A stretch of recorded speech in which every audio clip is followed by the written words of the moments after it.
Hello? Hold on. I have to mess with my settings. Because I didn't do it beforehand. I have to check my camera. That's it. I don't... okay, whatever. Oh. Hold on. I'm gonna do this. So you can see the game. But I need to check... Whoops. Man.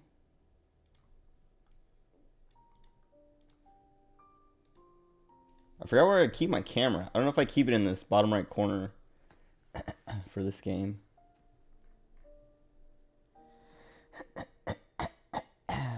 Oh god. Oh yeah, okay, it's fine. Maybe.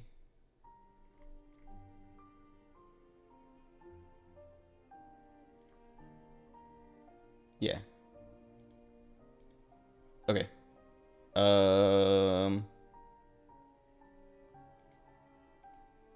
Okay. Why does it sound so quiet? No, wait, the menu is always quiet. Yeah. Also, I'm using the stupid, like, seat cushion thing again. I hadn't used it in, like, weeks. But it's weird because I'm, like, it, like, adds, like, 2 inches to the seat. So I'm, like, sitting higher up and it feels, like, my back feels weird. Anyway. What was I gonna say? Oh yeah, I was gonna say I haven't played this game in like a month, and I don't remember. I was like thinking about booting it up earlier, and stop. Thinking about booting it up earlier and just like running around, because I literally haven't touched the game since my last stream. Like I was talking about doing all kinds of stuff, like Colony 6 stuff and whatever, get me up to speed. I know what the story is. I just don't remember how to play. And I remember what I was going to do. I'm just gonna load in because I like... Oh, what's up, Gabby? Mechon or lay bad? I don't know about that. What's his name? Zanza? What's the other guy? The... Not Zanza. The one who, like, called the giant guy Zanza. Melia, my beloved. Dude, it's been so long. I haven't seen Melia in a month. Like, at least 3 weeks, I think. Maybe exactly 3 weeks. I don't know. Elvis Presley. Elvis Presley.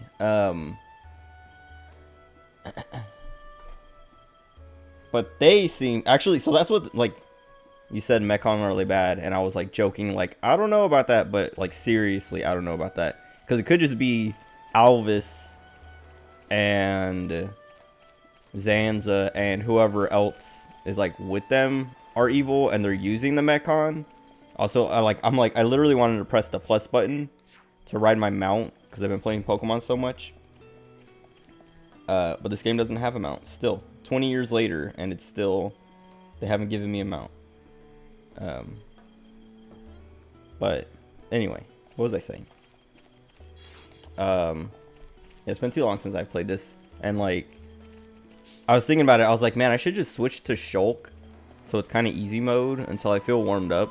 But then I was like, no, it's gonna be frustrating to not have control of Melia because the AI is gonna be too stupid and just not do what needs to be done. Okay, I still remember how to target. You know what? Let me just start the whole game over. I don't know, I hate taking long breaks from games because of stuff like this. Like, now I'm, like, not, like, anxious or whatever, but I'm like, ugh, I don't want to, like, have to relearn for a little bit. That's what I was saying. I should have, like, booted the game up anytime over the last 3 weeks or last few days, because I didn't stream last night or the night before. Last night, I was going to stream last night. The night before, what was it? Last night I got sick. Well, I had like super bad heartburn, and then when I woke up, like I went to sleep because I had super bad heartburn, and when I woke up, it was like 8:30. I just felt super nauseous and was like, now I don't want to stream. Like, I just had a miserable experience like the last couple hours before I woke up. Wait. Keep restarting. Yeah, I'll, like, as soon as I finish 3, I'll be like, dang, I haven't played 1 in so long. Let me replay 1 and just keep doing that, extending it. No, what was it? So that was Monday. Oh, Sunday, because, yeah, that was, Chase came back. My brother came back from Vegas, him and my mom and his fiance. And he stayed until, like almost 7. And I was kind of expecting him to stay another night. So I just kind of had resigned myself to not stream. And then he left. And I was like, okay, well, I haven't slept at all today. Like, I've been up since, like, I don't think I slept until yesterday. I didn't even sleep yesterday, right? Because last night was the patch for 14. I haven't played the new patch stuff yet, but I had to grind out the Crystalline Conflict stuff, the rewards, because the last time I played was, I don't know, like when the new series started. So I missed season 3. I don't even know what rank I got, if I even got ranked. But the last time I played it, I got to like level 11 on the battle pass, the series thing. And like my sub ran out, and I just I didn't resub until I tried to resub like around New Year's, like a few days before New Year's, like right after Christmas. But it was like giving me some error, like error 601 over and over again. And so I was just like, all right, whatever, I'll just wait until they fix this. And then more days passed, and I just like forgot about it until like 2 days ago. Sunday, I think, when I was like, okay, let me try to resub, and then let me resub, or maybe like a few days before that, or a couple days before that even, because I remember I resubbed, log in. Yeah, it was like right after I got my card. You didn't get the rewards? You have simply checked out. I like Crystalline Conflict enough that I was like, let me do this, like, let me get the rewards, because I do want to grind this out, because I haven't played it in so long, and I just wanted the mount. So like the minions, I got the minions, and I was like, okay, I have the minions. I could stop now, but I should just go all the way, because it's like rank 25 is when you get the mount, or when you got the mount from the last one. But what was it? Is the audio good? I don't know. I put it back to like where I think it's supposed to be, because like playing all the different games like Pokemon and stuff like that, Splatoon, I like move it around based on the game. And for this one, I was like, I think it was at like negative 24 decibels, or negative 9.8 decibels, negative 24.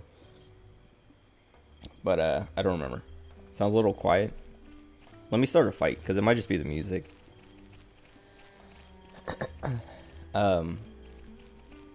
But oh god, how do we do this?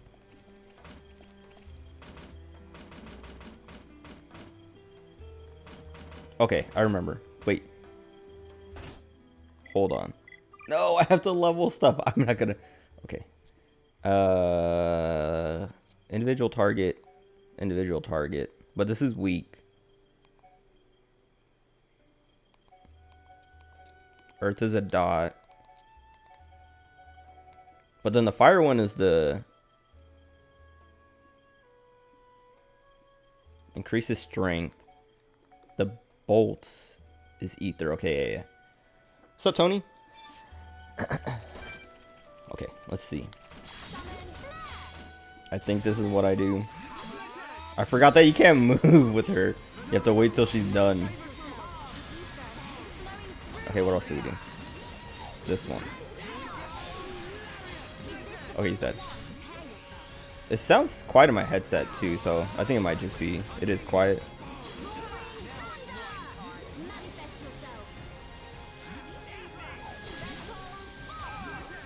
Why am I fighting this guy? What did he do to me?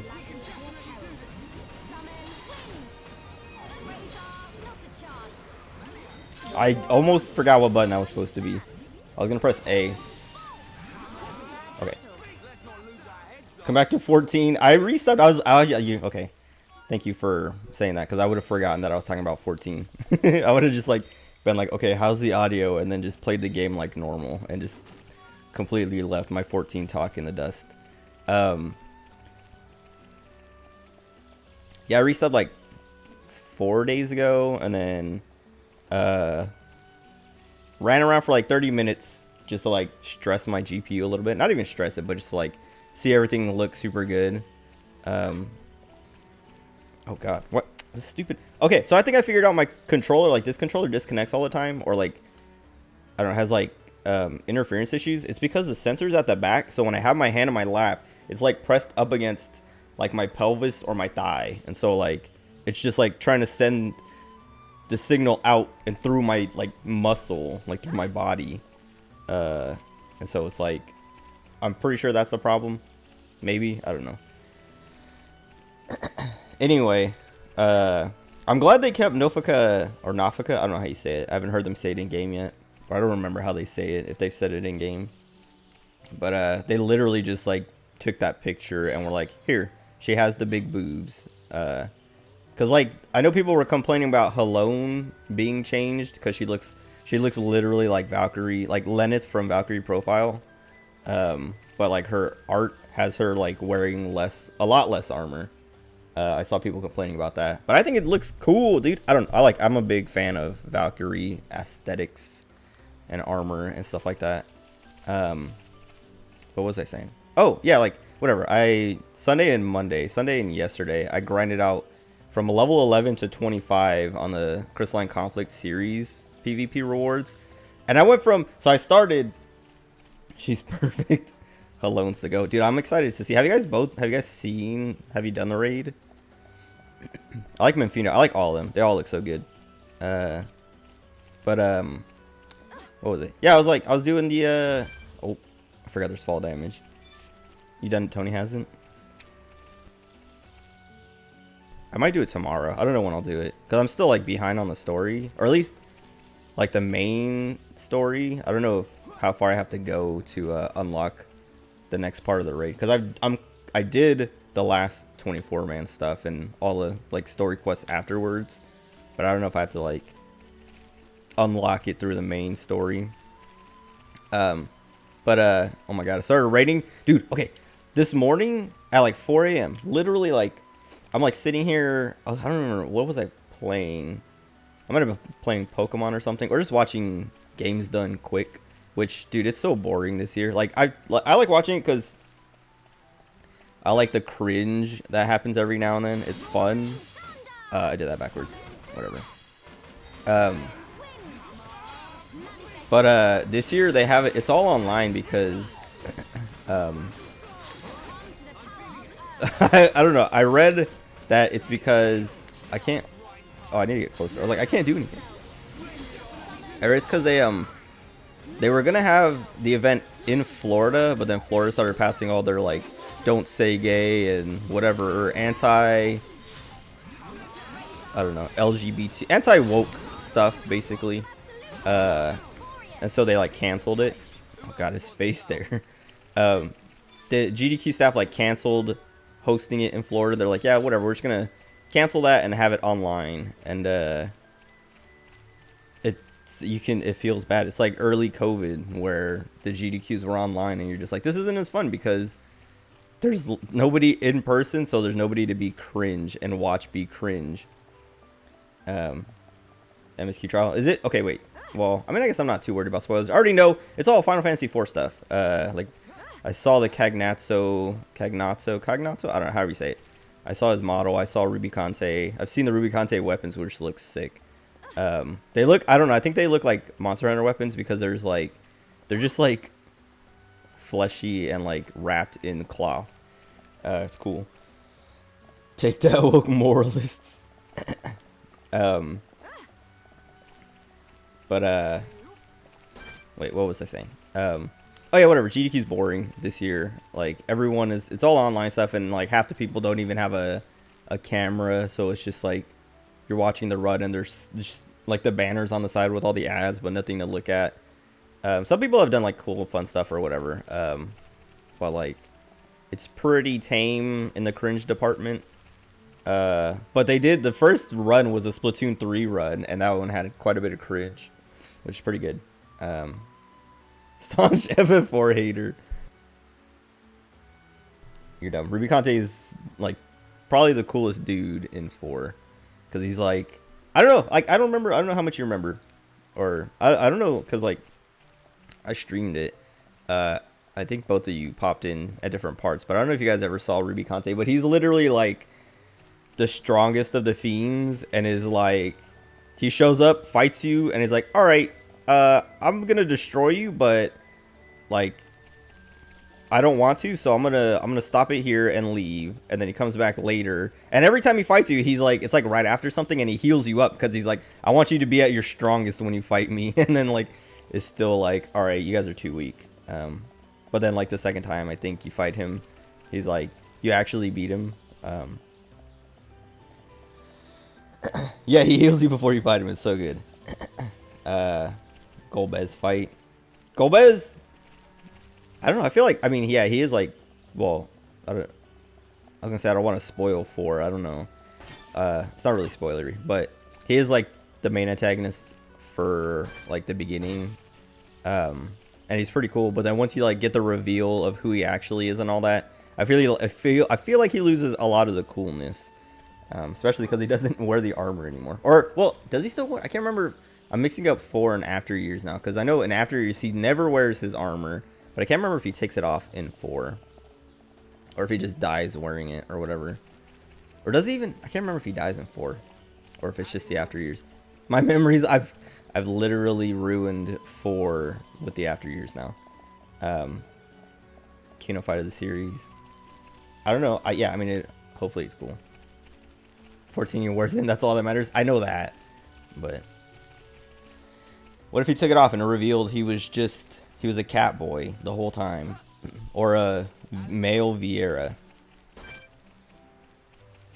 What was I saying though? Oh, Crystalline Conflict. So I Sunday, like, I don't know, around noonish or something, I just started grinding out Crystalline Conflict, and I was playing ranked, and I went from bronze 3 because that's where they put me, like, because like, I don't know, after each season you get like reset or something. I don't know how far down they reset you now, because like after the first season it was like, oh yeah, they drop you like 1 tier or whatever. So if you were diamond, you go to platinum or whatever. But I didn't play when they dropped me to platinum, and so, or I can't remember, I don't think I made it to crystal though. I think I just was done. No, I think I did make it to crystal. I can't remember, but whatever. Like, they drop you down, but like when I went to play, I was bronze 3. Wait, killed his world's Moonwatcher. Need to know more about that. What are you talking about? Nobody pays attention. I actually see, dude, I see people complain about stuff about 14 players. Okay, anytime I like click on the 14 trend on Twitter, I just like lose my mind, because it's like, yeah, it's a bunch of people who aren't paying attention, or just people being cringe, like people role playing on Twitter and posting their role play, or their weird screenshots that like nobody wants to see. Anyway, Crystalline Conflict. Yeah, I went from bronze 3 to diamond 4, and I only lost 2 matches, and I was like, dang, dude, is it always this easy? Was it this? I don't remember it being this easy the first time I played. I remember getting to diamond pretty smoothly, like not too much trouble, but I literally, like, once I got to diamond 5, I looked at my wins, I guess, because you can't see your losses, but I looked at my wins, and I had like 23 wins or something. I was like, dude, it really only takes like 23 matches to get to diamond if you just don't lose that much. And then the queues died because there's nobody to play with, because nobody's playing ranked. And then I switched over to casual, and I had like an 80% win rate in casual. And I was just like, man, people are like, I can't tell if people are just really bad, or if I mean, I'm sure it's 14, so like the player base is like as casual as it gets. The Rubicon say roleplay, I heckin' love fire. I saw, no, whatever. Anyway, okay, I've seen plenty of people who are like role playing, not as like the fiends and characters, but like role playing like the gods in the new raid are their friends, or actually like in contact with them outside of the raid, or like have, I don't know, it's like whatever. Anyway, I was talking about it, or just cringe. But it's, I don't know, it's like part of the role play. Do whatever you want. Just I don't want to see it. Don't post it under the 14 tag. What's happening? Oh.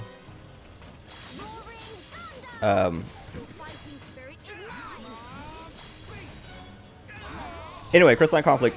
I was playing Red Mage though, which I don't know. I thought they nerfed Red Mage, because I remember when Crystalline Conflict first came out, it was super broken. But then I remember they nerfed it. Why did he do that? They nerfed it, and I think it was still like decent, but not busted anymore. Okay. But I would have expected they kept nerfing it. Either way, I just like Red Mage is like the most fun class to play. I like playing Dark Knight and Crystalline Conflict too, but I hate playing Dark Knight and Crystalline Conflict because nobody follows up. It's the same thing with Red Mage though. Like I like to. I'm pretty sure you're supposed to just dive and dive and dive. Just like don't get yourself killed. But like people will like start a fight and I'll just like dive that target and then I die. And then I turn around and my entire team is like running from the rest of the team. And I'm just like, man, if they would have just like committed with me, like it'd be 5v4 or like whatever. Cause like I'll dive and like as soon as I see that they turn on me, I just pop my shield. Whatever. Anyway, people are bad. I'm good. I wish everyone was as good as me. I'm the best Crystalline Conflict player in the world. No. Anyway, yeah, I like grinded out a bunch of matches on Sunday. I went from like level 11 to like 17 on the battle pass, and then Monday, like during the day, like all day, like I dropped my brothers off at school, and when I came back I queued up, and I queued up in ranked because I was like I want to play more ranked because like I was at Diamond 4 and I wanted to go to Crystal, but the queues were like super dead. I sat in queue for like 6 minutes and was like, all right, let me see what the queue is like in casuals. And I got into a match in like 5 seconds in casuals. And I was like, dude, what the heck? Everyone's scared to play ranked, dude. Then I played it like for like 3 or 4 hours after that. And then hit 25 and was like, all right, I'm done. What's up, Iko? Everyone is a new but me. Exactly. I'm not even... No, I am kidding. But, I don't know. It's always like I was saying, I was playing casuals. So it's like, it's not... I'm sure there's still like a matchmaking that is like, why is this dude still have like... How long is it going to take me to get this item that they're supposed to be dropping? It's always like a sad reminder about how... Like, I'm pretty casual myself, but like... so that there are people who are like way more casual than I am. It's always like not actually depressing, but just like, man, like how hard is it to just learn how to push your buttons? Because that's like a lot of it is like, I don't know, I die and I watch my teammates please have the thing I need. I don't even know what I think. I need masks or something. Hold on. Casual content. That's what I'm saying. Like, people don't know how to play their classes or just play the game, and it's annoying.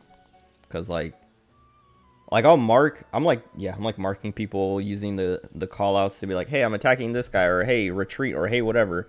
And you still just watch people run in one by one and then just die immediately because they didn't pop their shield. Like they want to go in one at a time, but they don't want to do anything to keep themselves alive. And it's like, die in real life, please. No. What do I need from these guys? Casual or a filthy casual? I'm not filthy. Not that filthy. Took a shower yesterday.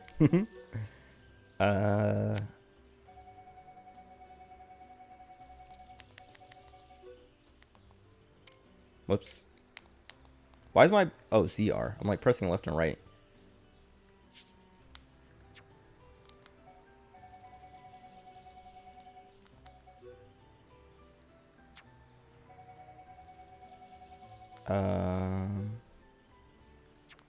Mount Torda.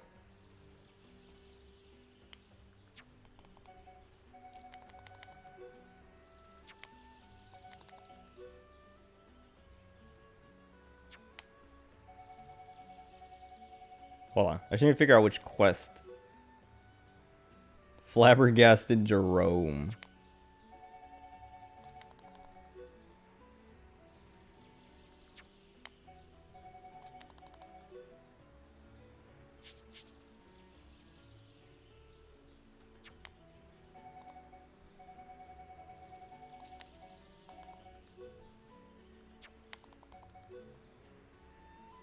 Or Luga grass skirts. Is that what I'm trying to get from these guys?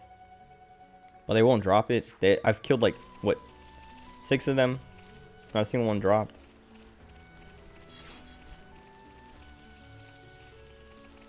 Or did one drop and I still need 2 more? Totally wasn't pulling undergeared players on WoW through content that they were clearly not geared for the other day. I feel like gear's not as big of a problem in 14. Unless, like, I feel like it's usually only a problem if it's a tank. But even then, it's not. Like, unless you're just, like 10 levels behind, then it might be a problem. Unless you're doing, like, the harder stuff. Is this guy gonna...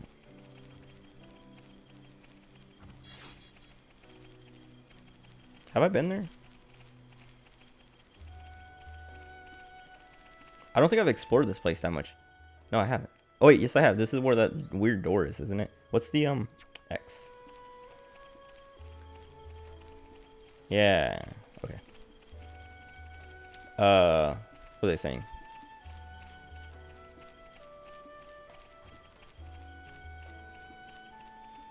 Talking about crystalline conflict. Oh, and then yeah, I did the event.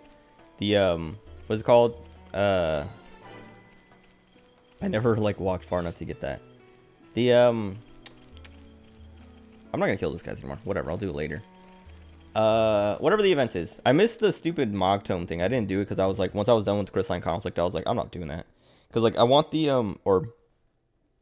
well yeah, I want the wolf mount, the hallowed Kamui. Zanza is not dead. Fiora. I feel it. Our tragedy unfolds. Fake Fiora. Or real Fiora. Does that mean? Indeed. I do not doubt that Egil too is aware. Who? However, why free the Monado? Zanza must realize it is now a double-edged sword. And what reason could he have for choosing the boy?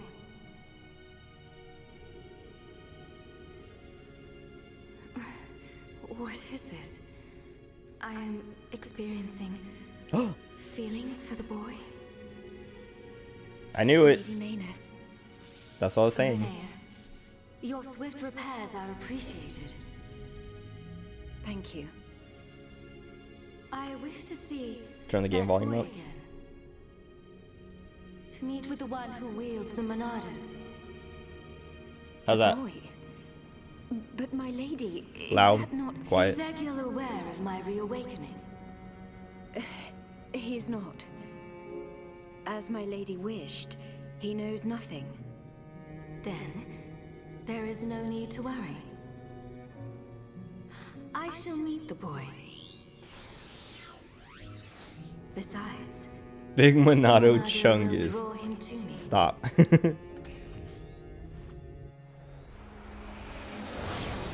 I knew it.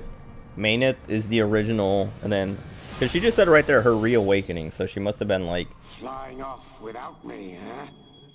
I know She's schizophrenic. you from somewhere. Of course, I remember you.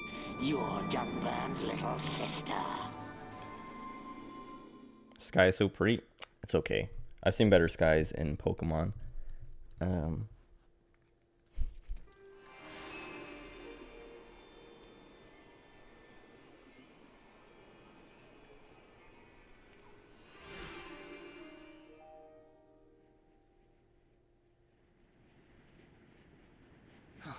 I could go for a hot cup of Dixon's home brew right about now. We're not built for this cold. It is to be expected. This climate is as different to your home as Pokemon it gets. Red. It only snows this high up on the Bionis. He said it wrong. Ricky hate cold. Ricky, my beloved. This can't be nice for Ricky. He's Matna. literally... Down is Sword Valley, right? Yes. He's like but all before fur. then, I must show you something. Me? You, Shulk. Shulk. Do you not see? That tall formation that looks like a tower. Ruins, to be precise. Ricky see it? Bigger than Big Tree in Village. We can rest there. I'll explain everything then.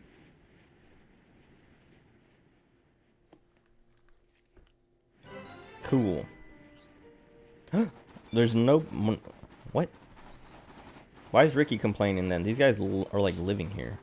They're fine. What was I saying? I was talking about what else I did in 14. Is this like a... Can I just walk back? No. Oh, I don't want to walk that far. The map showed me I could walk a lot more before it would do that. How'd they do it? Oh, I didn't finish. I was saying this rain reminded me of 4 a.m. this morning. We got a tornado warning, and I was like, what the heck? Like, tornado in California?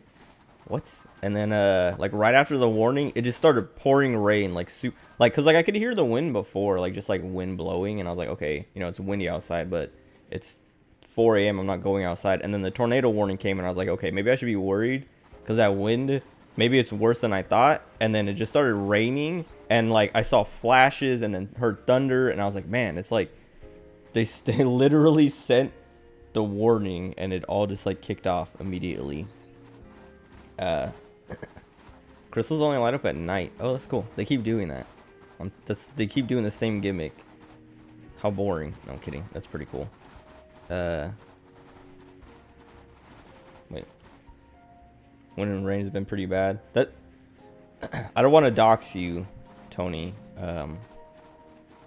But do you live in the Bay Area? Because I have a friend who lives out there, and we went to San Francisco for like the day before, or a couple days before New Year's. No, okay. Have you heard about it or seen like flooding out there? Has been insane.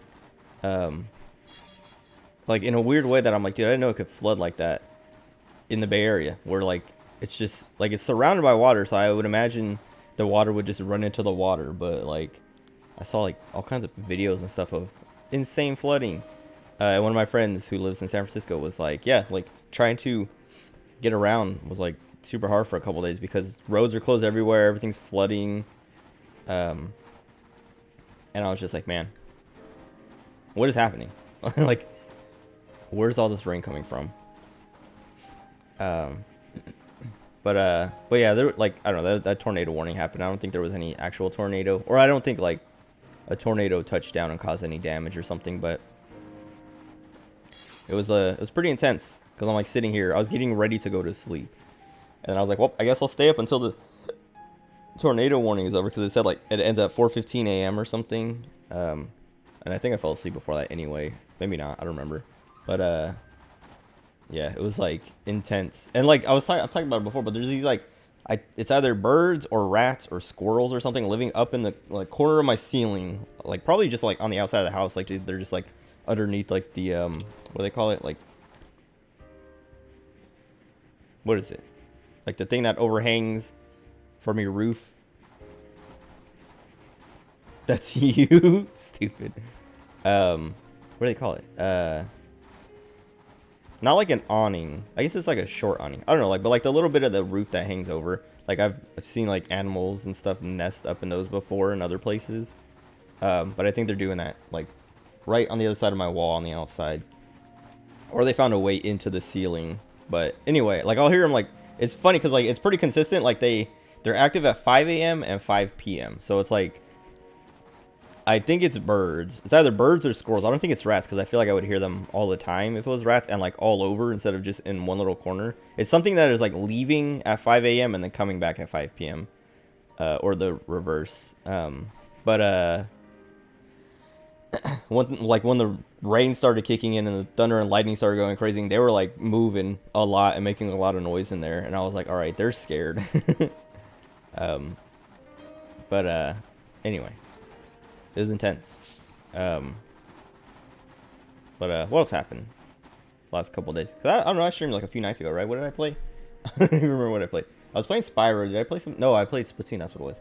I finished Spyro 2 and then played Splatoon, the Splatfest. Which, like, man, like that night started off so good because I won that 100 times match immediately. Like my very first match of the night was the 100 times battle, and I won. And then it was like pretty good matches. Like I was like winning and losing, like winning more than losing. Like I think I was like 10-8, 10 wins, 8 losses. And then I went on like an 8 or 9 game lose streak and was just like so sad and so frustrated and demotivated but I still had to play more to finish leveling up the like increasing my rank or whatever. Knock down trees on your way to work or running errands, man. That's like, oh, there. Where was it? I know I saw a knockdown tree somewhere recently. Oh, and my neighbors, dude. So like, my neighbors have a tree like right on the other side of the fence, and like part of the tree, like branches got broken off, and were like on our roof and like leaning against our roof. Cause like this morning, I dropped my brothers off at school, came back and like laid down to go to sleep, and I heard like something scraping the wall and the roof, and I was like, what is that? And I was like, is that the animal? Like, I started like, cause like I was saying, like it's either birds or squirrels or something. I don't think it's rats or mice, because they would be like moving more than just that corner. Like they would be digging through the walls and through the entire ceiling or whatever. But like all this noise, I was like, are they digging now? Is it actually rats and they're like starting to move? And so like I got out, like I went outside and went around the back to like go look. And my neighbor had like this big old stick, and he was like trying to like pull the branches off the roof and off the side of the house. And I was like, oh, okay. But it was like he was making so much noise, and I was like kind of annoyed. But and then like on my way to my little brother's school, there was this dead little tree that was like just like out in this empty field, and it was like uprooted and like laying on the side of the road, and so you have to like go around it. But it's like, it was kind of sad because that tree was like, I don't know, it was just like a small little tree that had been there for a while, but it got ripped out of the ground by the wind. God, I forgot I still gotta add those stupid alerts. I forgot about that. Dude, it's been like a month. I have all this time. Had all this time. Mata Mora Moras.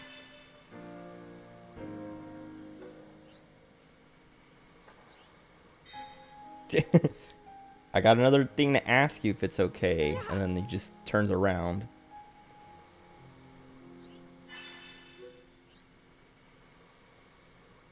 Music here stuck in your head. Spent too much time hunting Colony 6 mats.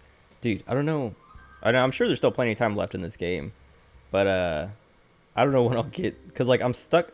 There's like one thing in the colony. Oh, I need one of those like those ether like enemies, the balls of ether.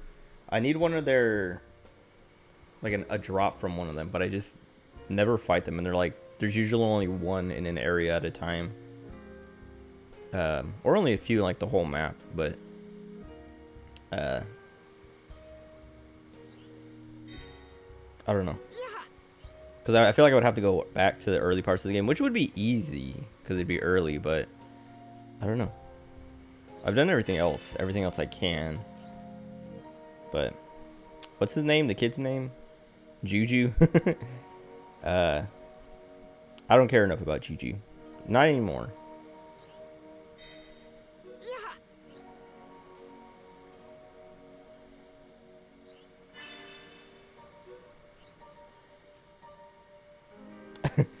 She bowed to him. Okay. Give me books. Live in Ohio, trees and branches get knocked down all the time. When you were little, a big tree branch fell on top of your parents' van. That sucks. That's what, like, I was thinking about that earlier, because we have a tree out front. Because, like, when the neighbor's stuff was, like, when I saw him moving the branches off the house, I was like, oh, man, I didn't even think about, like, damage like that. And, like, the tree in the front of the house, I would be so sad if it, because if it fell this way, it would fall onto my room. If it fell that way, it would fall onto my car. If it fell like any other way, it'd be fine, I guess. But I'd be sad if that tree fell. But it's like a pretty sturdy looking tree, so I'm not too worried about it. I'm not buying any of this. I just wanted books. Do it for a Tharin. I can't remember. I'm like, part of me is like, I don't like him, but I don't remember why. It's because he's black. No, I'm kidding. I can't remember. Doesn't he, like, when you show up, he's like rude to you or something like that? But it's like, he's just an old, crotchety old man who is like trying to protect you. And so he's got like kind of a mean demeanor. But then once you save him, he's like nicer or whatever. I can't remember what it is. Oh, no, I think it's because he kept trying to just, like, kill himself. And we're like, dude, stop. We're trying to save you. So it was like annoying.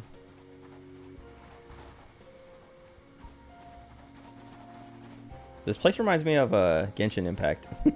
There's a part in Dragon Spine, except in Dragon Spine it's like inside, but like it looks like this. It's like a lot of like pads like this that are like going up and around and stuff like that, and crystals everywhere.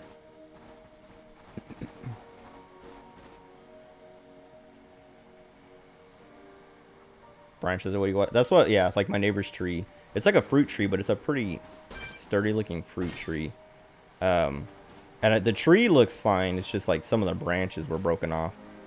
Like sitting on the roof or like leaning against the house. Like still like connected to the tree, just like broken, so they're not like holding up anymore. They're like falling over.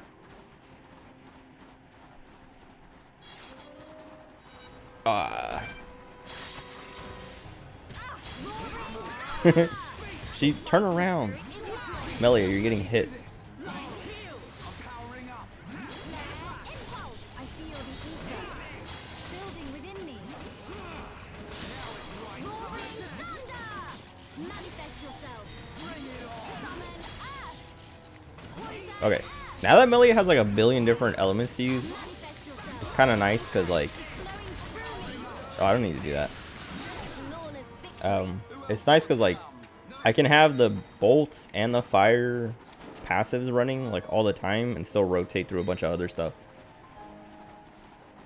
Apply a million dots before I actually have to use them up again. Once caused a tree to fall down when you're little. Climbing within trees is not very safe. Yeah, I remember we used to have a tree in our backyard when I was super young. We used to climb it all the time, but it was like, oh, I can't go up this. That's what that stupid Nopalm was talking about. It was like, yeah, we can't fight them because we... Okay. Okay. Oh, we survived. He's like, we can't fight because we slide around all the time. My strength is fading. I didn't want to do that, but that was the only thing I could do. Slams face into ice. Dude, ice sucks. I've talked about it before. I tell the story about how I hate snow. Not how I hate snow. I just don't want to ever live in a place that snows like regularly, because it makes getting around miserable. Like I remember I was in DC once. I was working in DC, and it was my first time experiencing snow like actively falling. Like I've been to snowy places in California and stuff like that multiple times, but this was the first time I was like walking around and it was like actively snowing. And I was like, oh cool, it's snowing. And I was walking to this mall nearby and I slipped and fell, and I was just like, all right, I hate snow now. I want to go home. It was just like so miserable. I didn't fall on my face, I fell on my butt, but it was still like, I was trying to be careful too. Like I felt myself slip once and I was like, oh, I gotta walk carefully because it's slippery. And then I literally was like just stepping and slipped and fell and was just like, okay, I'm done. Like snow is not fun anymore. Moving to Barrow, Alaska. I was thinking about Alaska earlier, about like just because what was it? I know I was listening to Castle Super Beast a while ago, the podcast, and they were talking about The Thing because Wooly had finally watched it for the first time. And like, oh, I watched Glass Onion, the Knives Out sequel, a couple days ago. But I was like thinking about other movies to watch. I remember thinking about watching The Thing because that takes place. No, that doesn't take place in Alaska, does it? Does it? I can't remember. It takes place in a snowy place though. Hold on.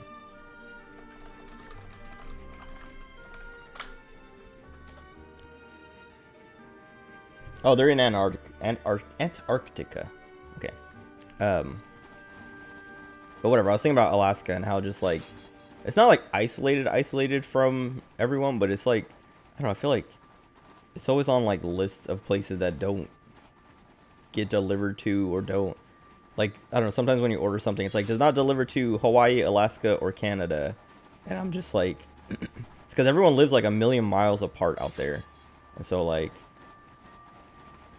I don't, if you have an emergency or something, I don't know, good luck. Like it's like in Breaking Bad, or not Breaking, what's the El Camino, when Jesse, spoilers for Breaking Bad, El Camino, but Jesse moves to Alaska. right? Oh, I know Jesse. Who else goes to Alaska? Does someone else go to Alaska? Or am I thinking of a different movie? Is it Saul? Does Saul go to Alaska? Who is it? Someone goes to... Just Jesse. Okay, Jesser. Wait. Californians and snow do not mix. Take notes for Ohio. Take notes for Ohio reasons.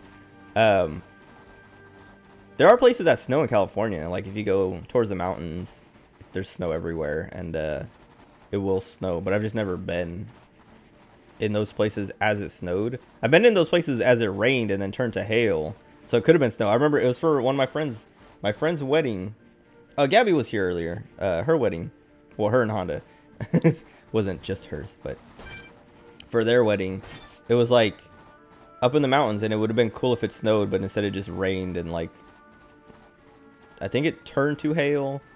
But I've also been to like Tahoe and stuff, and like been in the snow there, and then like had it snow overnight or like at night, but nobody wanted to go outside because it was too cold, so we just like look out the window. But yeah, like most Californians, I feel like don't have much experience with the snow, or don't know how to handle or deal with snow. Wait, I did that wrong.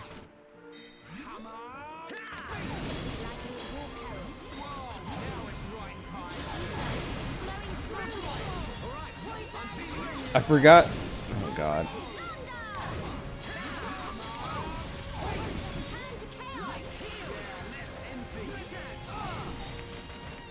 Wait, I can't. Why can't I do this one anymore? Whatever. I forgot that thing had spike or whatever. Barrett's night half the year. There are no roads that lead to the town. Delivered by helicopter. Also, because they're insanely expensive if you're lucky enough to. If you're lucky enough. That's what I'm saying though. Like, or that's what I was saying when I was like, yeah, it feels like everywhere. Places in Alaska are like isolated or so far apart that they might as well be completely isolated from the outside world. But it does seem cool to hold on.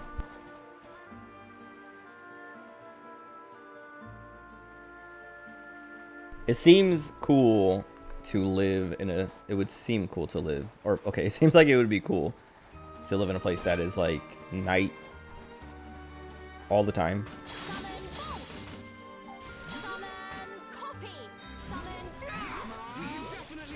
I should do that. Okay, hold on.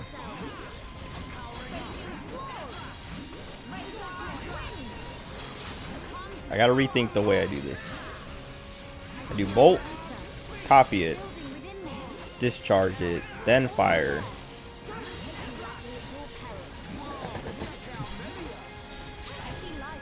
Owned.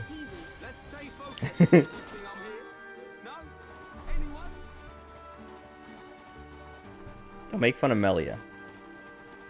What is this? We have summon flare. We should be able to melt this.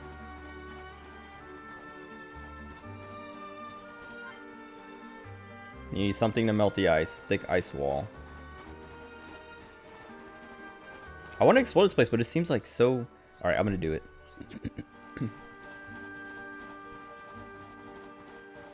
It's too much of a maze. Reminds me of Final Fantasy X and 10-2. The fishing is apparently really good in Alaska. That's what I've heard, actually.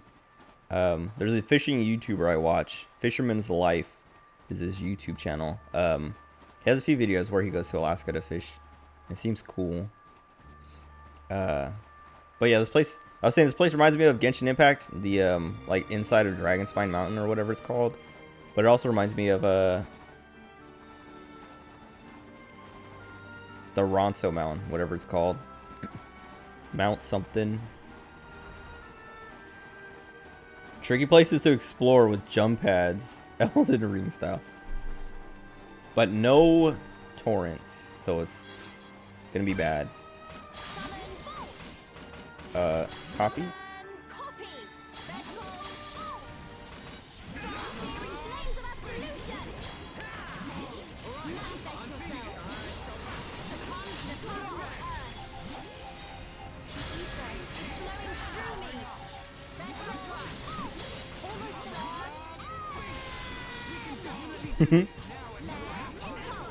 Dude, is Melly a Chuny? I can't remember if Melly, I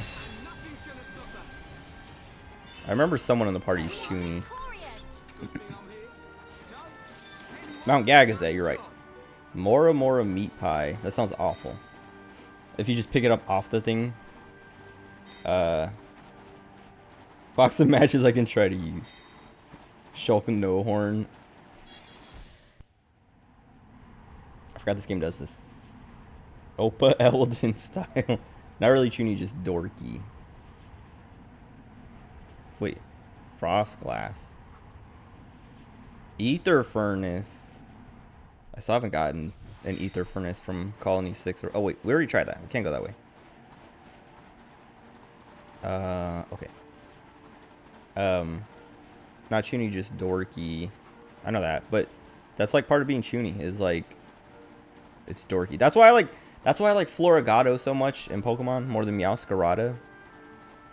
Because it's like it is actually like LARPing as a ninja, and then Meowscarada is just like no more LARPing. Or it's like it's less cute with Meowscarada because it's like watching a kid be Chuny and then watching an adult be Chuny. It just becomes cringe. Askers. No, I still like Meowscarada a lot. It's just like I have a level 100. My shiny Sprigatito that I evolved it into Floragato and then leveled it all the way to 100 and haven't evolved it. And I don't know if I ever will. Because I have a Meowscarada. And I don't need another, even though having a shiny one would be cool. Maybe I just breed another shiny Sprigatito and evolve that one all the way. Because I was talking about it, yeah, I was talking about it before, but like, it's a female, so it's like I got super lucky because that's the 1 in 8 chance, on top of the 1 in 600 chance, so it's a 1 in 4,800 ish. And it's like, if I evolve it into a Meowscarada, I can never go back. But if I get another shiny Sprigatito and evolve that into a Meowscarada, then I have it. And I don't, like, it could be a boy or a girl, who cares? I have a girl one already, my original. But it's like, I don't know. Apis Lair. The thing that sucks about keeping it as a Floragato is it's weak, or weaker than wait, that doesn't play an alert? Hold on, I thought I had an alert assigned to that. 1,000 points. I forgot I made that cost that much. I was like, wait, doesn't that only cost 1? No, the good night one costs 1 point. I forgot. I'm like looking at these because I forgot I added these, but I forgot there's a good job streamer and then a bad job streamer. I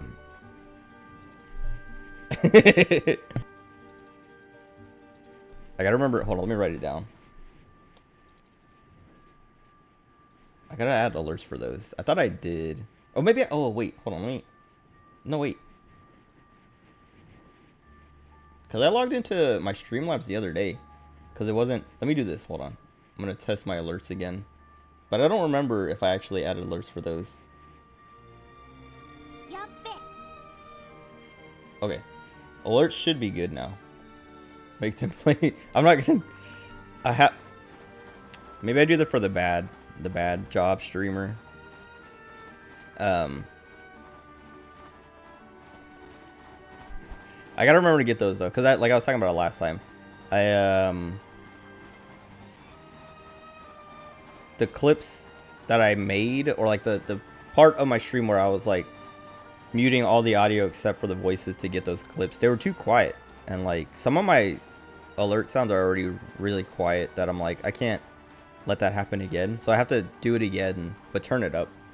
But I was supposed to do that on my own. Like, dude, there's so much. Yeah, whatever. The last few weeks have been so like busy, and one of my friends likes to make fun of me because like I say that and he's like, busy, you don't do anything. And it's like, yeah, but I still have like family coming over constantly, or friends. I complained enough about that. Wait, I think I put a timer on those, didn't I? I was about to try it myself, but I have like unlimited power. Make an alert that's just Nico Kato crying. No, never. I literally, like, I understand the appeal of that guy is to laugh at him. but it's so like gross and not, I don't know, not funny to me that I'm like, I will literally never have anything related to him on my stream.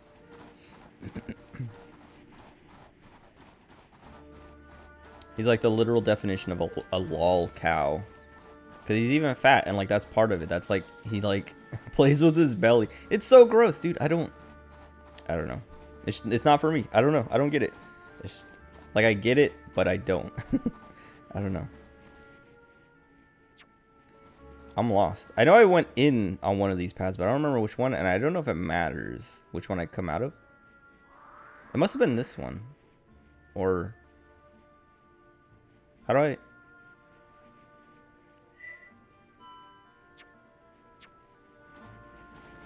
I forgot that setting of markers. Can I... It's not like Pokemon. It's not good markers where you can see them show up on your mini-map. I can do this, I guess. Wait, what was I saying? I got distracted. Oh, yeah, after... Oh, I didn't write it down.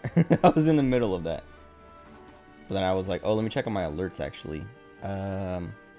Alerts... Okay. No pawn sounds. And then... Make sure... Channel point. Alerts. Okay. Alright. Oh, that's where the ice is. Never mind. I didn't come out, or I didn't go into that way.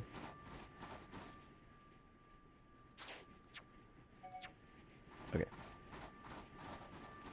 And then...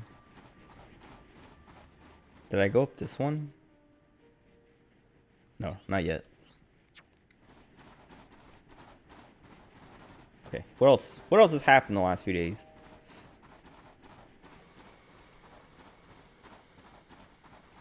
Oh, I got a shiny Noibat last night in Pokemon Scarlet. Noibat, and then evolved it into a Noivern. It looks really cool. I didn't know, like, I knew it was like greenish or whatever, but it also has red, like a nice red. Wait, let me go this way first. But I kind of wanted to keep it as a Noibat because Noibat's cute. But Noivern is cool. I just don't know if Noivern's any good. I don't know if I'll ever really use it.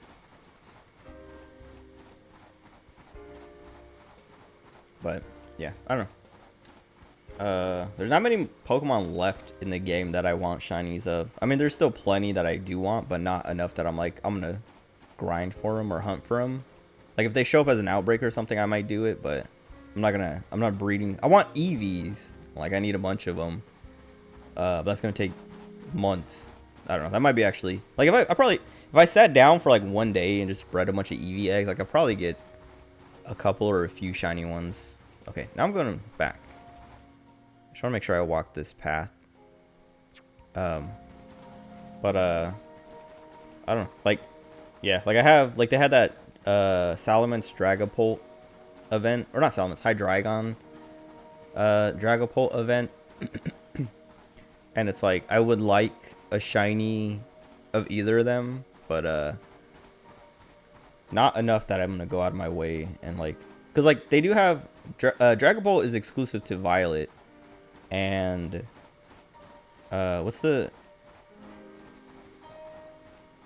Hydreigon's what? Dino. I was like, what's the German number for one? Because that's how I know the Pokemon name. Dino is exclusive to Scarlet, but like if there was an outbreak, I don't know if I would like go in. I mean, I probably would. If it was an outbreak, I probably would, but I'm not gonna, I don't know. I'm not gonna like mess with my clock to like force one, and I'm not going to what do you call it? Breed one to try and get a shiny.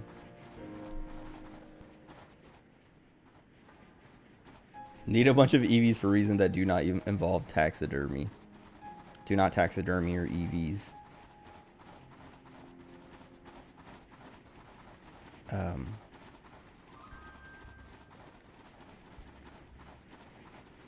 What is that? I can't lock onto it. It's too far.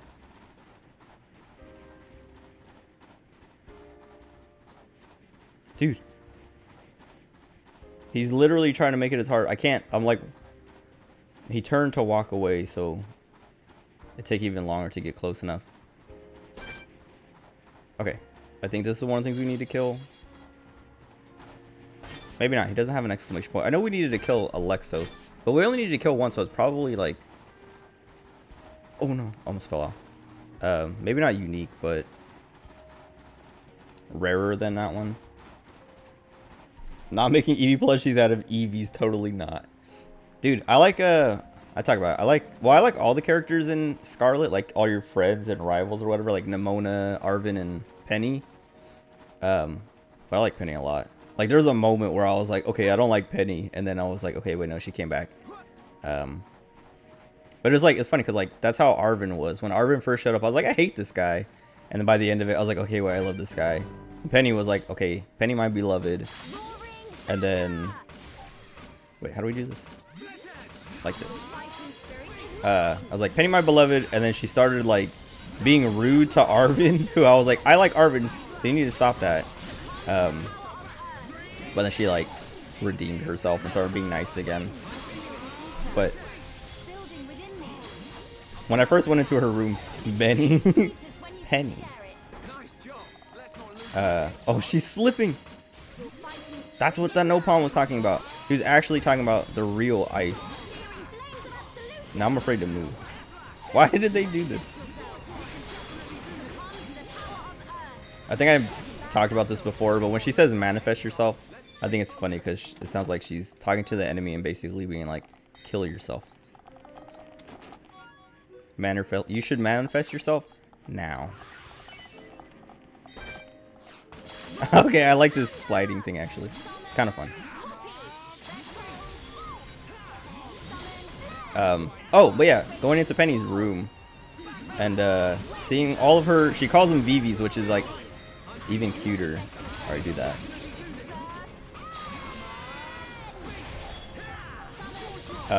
But she has everything except for Glaceon and Espeon, I think. Which is weird because I thought she would have everything and just not use a couple. Because she literally only has 6 out of the 8.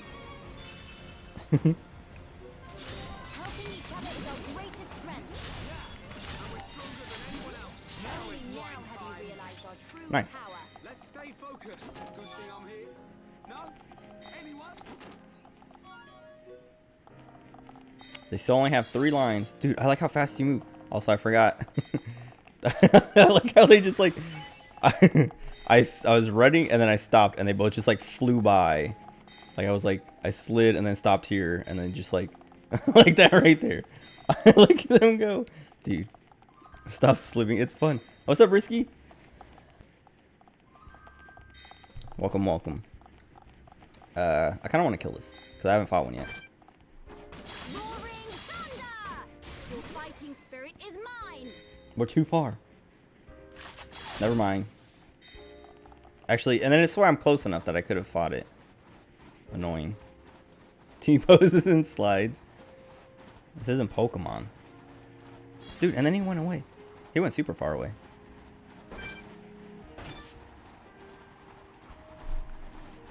You binge watched an entire anime and you're mad because there needs to be a season 2. Which anime? Gundam which from Mercury. I like how which from Mercury is like the most interested I've been in watching a Gundam. And it's only because it has cute girls in it. And it's like seeing it and thinking about that, I'm just like, why did it take them so long to like just put them together like that? Because it seems like free like popularity, I don't know. Free views. High-rise invasion. It worked too. That's what I'm saying. Because I'm like, it's the closest I've been to actually putting on and watching a Gundam. Twitter exposed with discussion every episode. What is there to discuss? It's Gundam. Robot. Oh man, did you see that robot punch that other robot? All right, can we catch this guy this time? Prepare yourselves. Let me at 'em. I'm ready. Oh my God, is he gonna get away? Manifest yourselves. All right, we got him. Flames of absolution. Raging squall. Razor wind. Is that a raging squirrel? Roaring thunder. Rhyme. Your skill is activated. I'm gonna pop this. All right, we're fine. Shulk was dying though. He's getting owned. I'm glad I moved at the last second. Helping each other is our greatest strength. Why is it taking so long to like build this up? Razor wind. First end. There we go. No! It took too long. Dude. Please. Ryan, don't die. No, I don't want to waste her turns. Okay. Man, that was scary. I think we need to take a break. Been with me on Twitch for a year now. Nice, dude. Sick. The time's flown, dude. Cause like one of my friends, my friend Honda, he goes by Private Birdo on Twitch.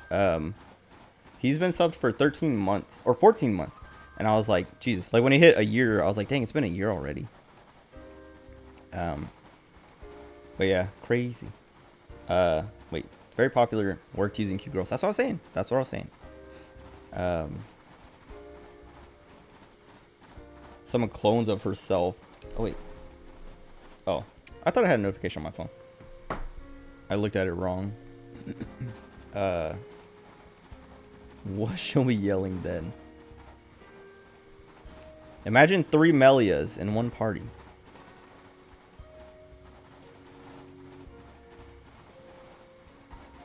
Just summon Aqua, summon Flame, or Flare, or whatever. Summon Copy, summon Copy. I'm but a tired boy. How was your holiday, everybody, I guess? Because I don't know if I've asked you, Aiko, or Risky. I can't remember. Like, I know people have been popping in and out over, like, last, like, during the Spyro streams or whatever. I'm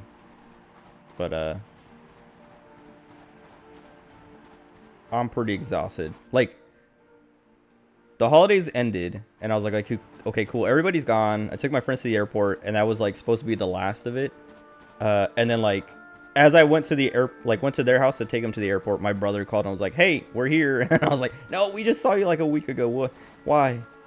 But they left for Vegas like the next morning, so it wasn't like he was here for that long. But it was like, man, I'm tired of people. But it was still like, I don't know. Like, I like hanging out with my friends and family and stuff, so it's not that big of a deal, but it is just like, I'm exhausted. Like, please. I will hang out with you, but please. Oh yeah, I asked you, because you were talking about the TV and stuff like that. I did ask you, Risky. Okay. Well, good. Good. I think it was either you, Aiko, or you, Risky, but one of you. I asked and then I went on like a rant. It was probably, I think it was Risky, but I asked and then I went on a rant about how like one of my buddies when I was in Okinawa like just laid in a gutter for like, I don't know, several hours after like Thanksgiving, right before Christmas, because he was just super depressed. Yours was all right. No Xenoblade streams. I've been talking to you like every day. I already. Oh, these guys are 96. I don't need to ask you about your holiday. Cause yeah, I know like every day it's like I promise to stream Xenoblade and then I don't, and then I laugh because I know it's you got trolled. You fell for it. I have actually, like, dude, every time I've been planning on streaming it for I asked oh, Tony, yeah, how was yours? I didn't ask. I didn't know you're still here. Sorry. You were sleeping at normal times? That's true, huh? Isn't that, you didn't break your schedule for this though. You were already awake.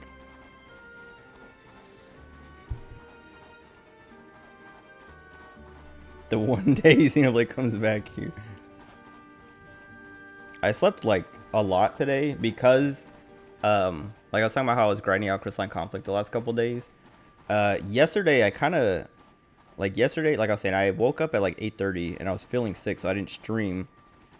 But then I had only slept for a couple hours and I didn't sleep the whole day before that, so like almost like 20 hours at least. And so I was like worried I was gonna break my sleep schedule. So today, after I dropped my brothers off at school, I came back and like just slept and like forced myself to sleep until like 2ish, and then I had to get up because I was like, I have to go pick them up. Well, I had to pick one of them up from school because he had an orthodontist appointment, so I had to take him to that.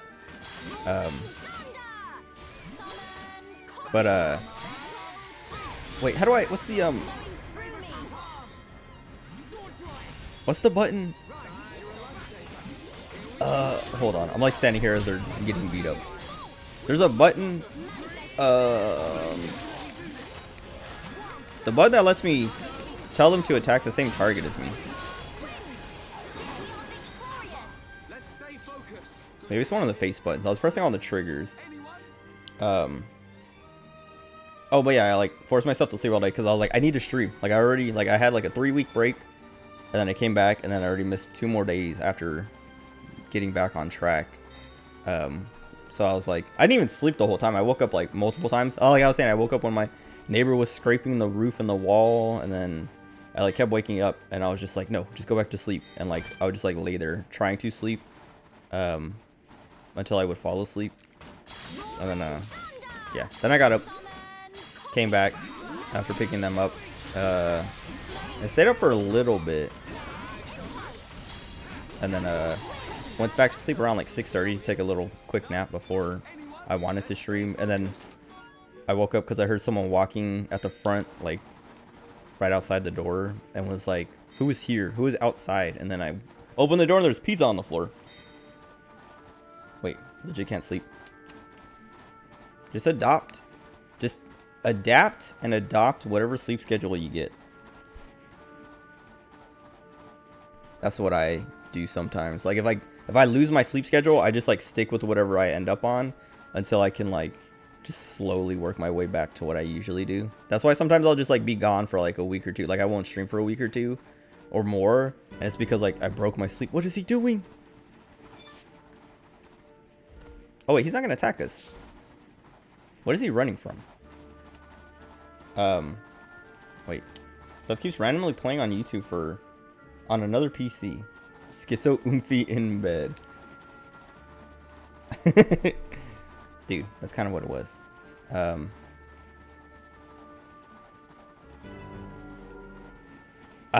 Okay, I know it's Bionis, but I talked about it, I don't know, a few times since I've been playing this game, but I've been saying Venus for so long that like I just want, like, my instinct is to say Venus and read it as Venus. I was gonna say Venus is right elbow, but then I stopped myself because I was like, that's wrong. Stop. Bionis is right elbow. Venus, dude. I did it too much. I memed it into existence. Because you could, I think I talked about it, you could read it as Venus. You could read it as Bionis or Bionis. So it would be like Venus if you say it faster. Venus and Meganis. Okay.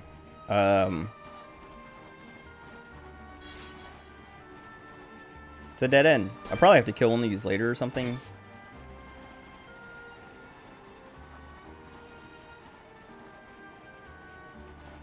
What was I saying? Before I walked in here. I don't know.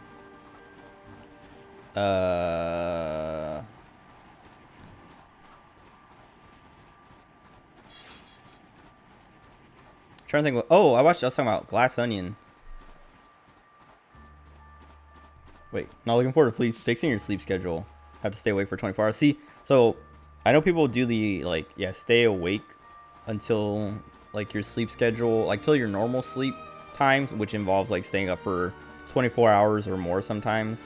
But I usually just sleep more. Like I was saying today, I just like slept all day, woke up multiple times because I was like, I'm not tired anymore, but I would just like lay down, like close my eyes again and just fall back asleep. Because staying up, I feel like that's like, I don't know. I mean, I'm sure it depends on the person, but it's harder for me to do that. Because I used to, like I've talked about it before, I traveled all the time when I was in Florida. So like fly overseas, like where I was working. And there's a lot of jet lag that happens like to and from. And so like you get like, you have to get used to a schedule out there. And then when you come back, get back to normal. And it's always, yeah, I don't know. Like everyone's always like, stay up, just stay up. And I like, it never ever worked for me. And then I kind of figured out like, if I sleep more, sure, I'm wasting time and losing time, but I can usually fix it like in less than the 24 hours that it would take. Or however long for a normal person, for anyone else, for people who do the stay up thing. Why are they struggling? What was it? Yeah, I don't know.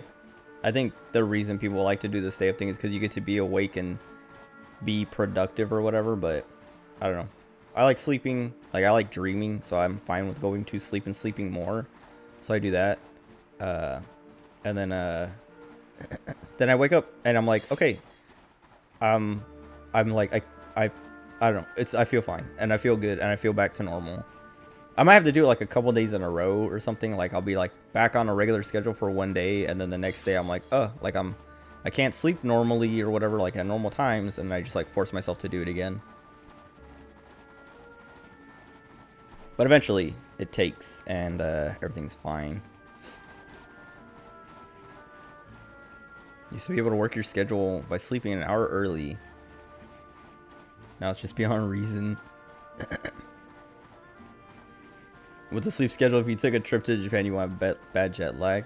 Dude, I've seen so many, like one of my friends was like, talking about, she was saying she's taking a trip. And I was like, dude, what? They opened up already? Like, I remember, like, I know they opened up for, what do you call it? For, like, tourism? Or not, what do you call it? Like, if you go on, like, a tour guide trip to Japan, so you have to, like, stay as part of this tour and stuff like that and do everything on this, like, schedule and stuff, you could go to Japan. But apparently they opened it all the way up so you can just go and do whatever whenever. And I was like, dude, what the heck? I didn't hear about that. I only heard about the tour, what do you call it, like tour guide version. But now I'm like, maybe I want to go, but it's expensive. I don't want to pay for it. And my mom is like, she's already talked about like taking me and all my brothers and their spouses to Japan at the end of next year, or I don't know if it's, I can't remember. No, it has to be, yeah, like next winter, I think. What is happening? Oh, I didn't know this guy's gonna. Fine. But yeah, so I don't have to, I just have to wait until then.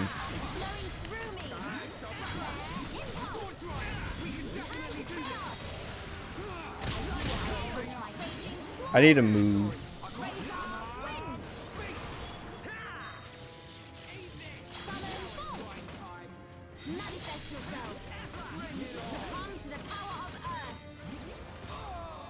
I was gonna say, I think they're too far to get all my buffs. Okay. What just happened? Oh my god, and we lose because I don't have a thing yet. Go to Japan, go clubbing, get really drunk, and you don't even drink. You should be careful. Like, it depends on where you go.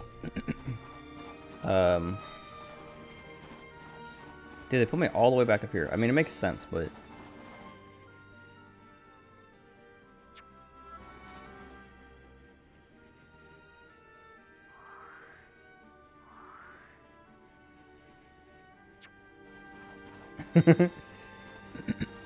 That guy, like, instantly killed us. He did some thunder move and just, like, wiped me and Shulk, and I didn't have one of my chain gauge things filled up yet. Almost. How did he do that?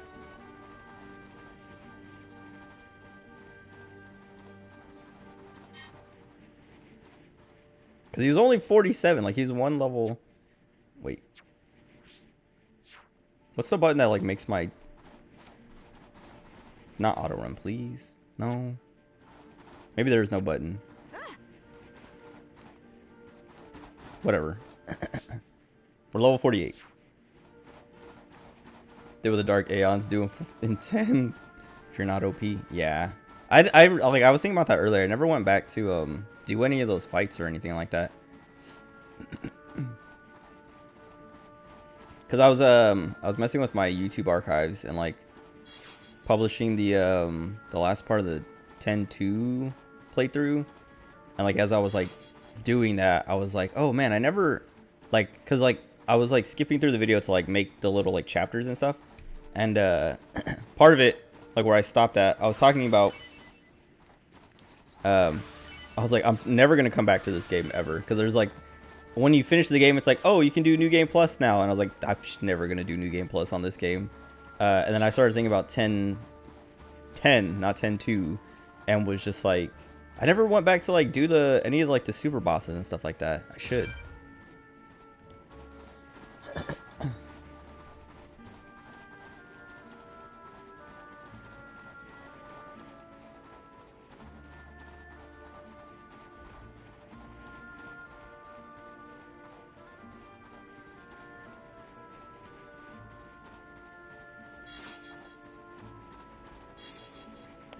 Oh, okay, I keep starting to talk about it and then not talking about it. Glass Onion, a Knives Out mystery, the sequel to Knives Out. I liked it. I think I like Knives Out more, but Glass Onion's pretty fun.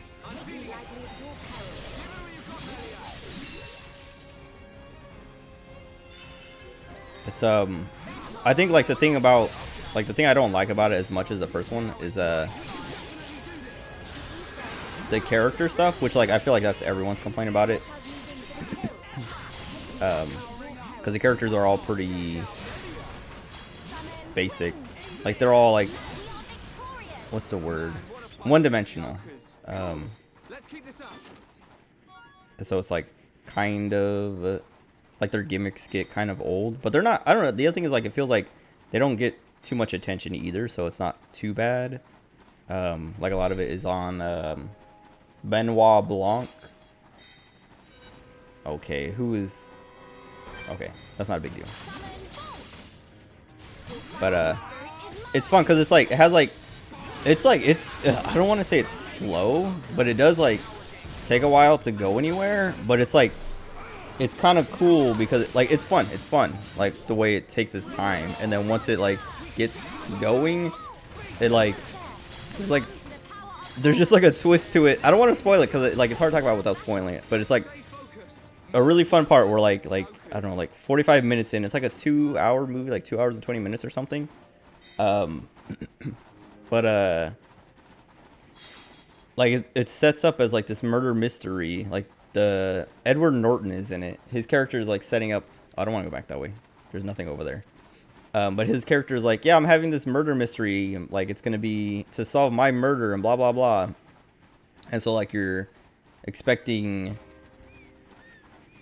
that to be the movie and like the plot of the movie, and that like I don't want to spoil it, but like that's like the setup, and then like it changes at like 40 minutes, like 45 minutes in, like it just like shifts completely from that, and it's like, wait, what? And like it's kind of, it's like, I don't know, it's subversion, but in like a really fun way. But then yeah, then it gets, and what's his name, Batista the wrestler is in it, and I was like, I didn't know he was in it. Because like they were talking about it on Castle Super Beast, and I think they brought it up for a second. They're like, yeah, Batista's like a pretty good actor, like, you know, like one of the better WWE to Hollywood actors. And I was like when I was listening to it, I don't think I realized that they were saying he's in the movie. I think I thought, like, I don't know but like when I watched the movie, I was like, oh, that's why they were talking about him at the time. And he's like, his character's like this. His character is like a what do you call it? Like super dude bro streamer. Like he's a Twitch streamer in the movie, and it's like super funny because he's like, I don't know, he's still Batista, and you see him and you're like, this is Batista. How is he like? He's playing a Twitch streamer, but it's like pretty funny because it's like satirical, and he's like his character is just making fun of those kinds of streamers who are like, I don't know, the alpha male, like pushing that kind of like stereotype hard, I guess. But yeah, I don't know, it's fun. If you like the first one, I think you will like the second one, but like I said, I still like the first one more because it's like it's more character focused. Like this one, Glass Onion feels like it's a lot of what's the word? Why won't these guys leave me alone? I kind of want to grind to just get high enough level that these guys stop bothering me, so I can run around freely.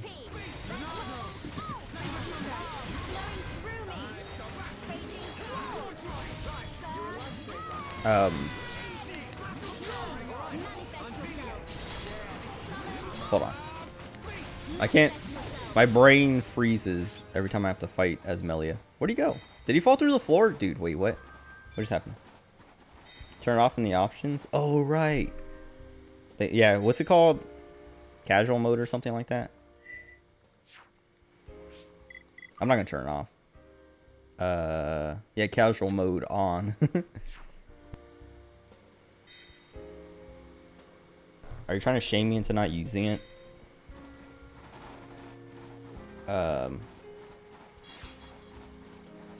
What is he saying? Glass Onion. Yeah, it feels like it's focusing more on like trying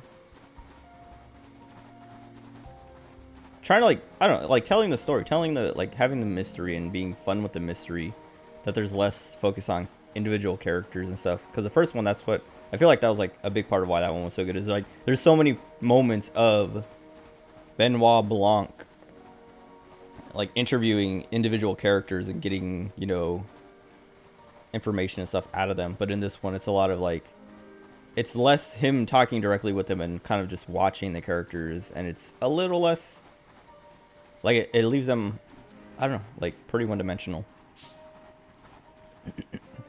Make a parody of this game where instead of Monado you have potato.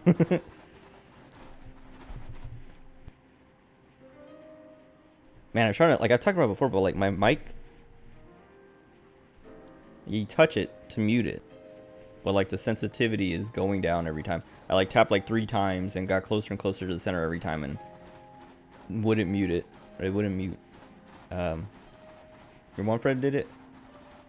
Maybe it's just a 2 option. I think that's what casual mode does in the game settings. Oh, well, combat will be easier. Never mind. That's what it is.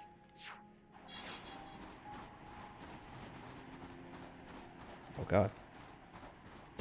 I could kill this guy. Entma King.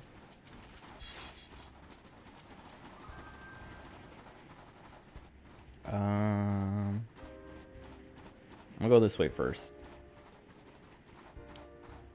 But yeah. Glass Onion, it's fun. Everyone should watch it. I watched it. Megan, don't watch Megan though. I don't know, like that's like I've talked about it a little bit. But Megan is like, I didn't like it. It's not scary at all. And like it's like, I thought it was like not, I don't know, like the funny stuff that happens.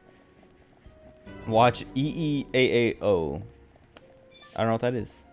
Is that a... Oh, we have to sneak around. Oh, wait, no, I don't think they'll hear me because they're lower. That's the Brain Power movie. They made a movie based on the song. Are you randomly supposed to shout expletives if your mic doesn't mute? No, it's just like me clearing my throat or coughing, and I don't want to cough right into the mic, so I just mute. But yeah, like right there, I was like trying to like cover my mouth so I can cough, and I like spit all over my monitors or whatever, but I was trying to mute and I couldn't find the mute part of the mic. What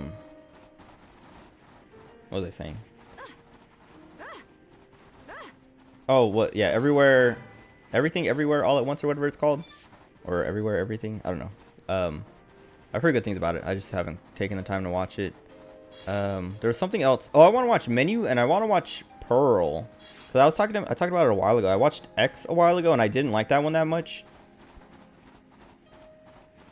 I can't remember what I liked about it. I think it was like once the killing started, because it's like, or maybe it's when the killing started I stopped liking it. I don't remember. I know there's like, I wasn't expecting it to just be kind of like a generic slasher, or maybe I was, but it was worse than I thought. I don't remember, but like I was watching the Red Letter Media video, more the recent one. I think it came out today. I don't know. I didn't see it yesterday, I don't think, but I was watching that. And they're talking about like all these movies, and they're talking about X and then Pearl, and they were both like, yeah, I liked, or no, I think only Jay saw, but he said he liked Pearl more than X. And then like they were showing clips from Pearl that I was like, wait, I didn't know that's what this movie was, because like I know it's the prequel to X. Oh, I didn't think he would see me. Okay. Dude, stop. Oh wait, this is the one that's gonna kill me. Oh god, oh god, oh god.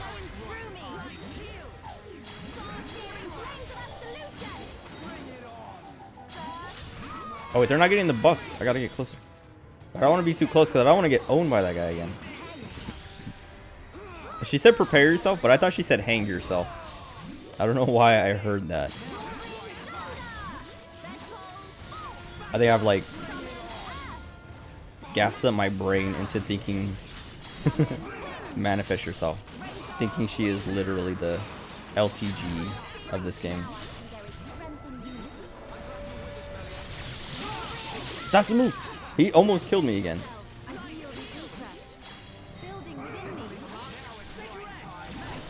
Okay, we survived at that time. Maybe he got lucky. Sextagos Sexos. Maybe my gear is too weak. I was thinking about that actually.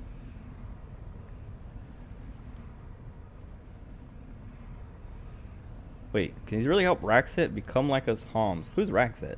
Raxet. I mean, I guess we'll find out, right? That's why they do that. Someone I haven't met or I don't have the quest from yet.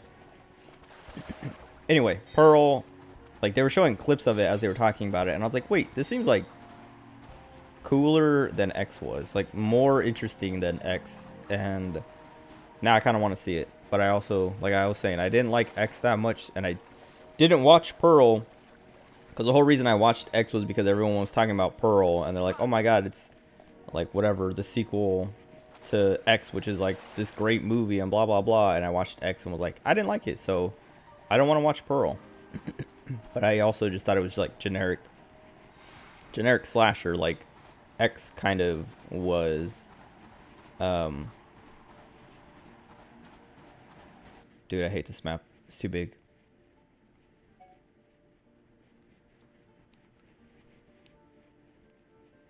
I thought that said chicken lair. Chilkin lair.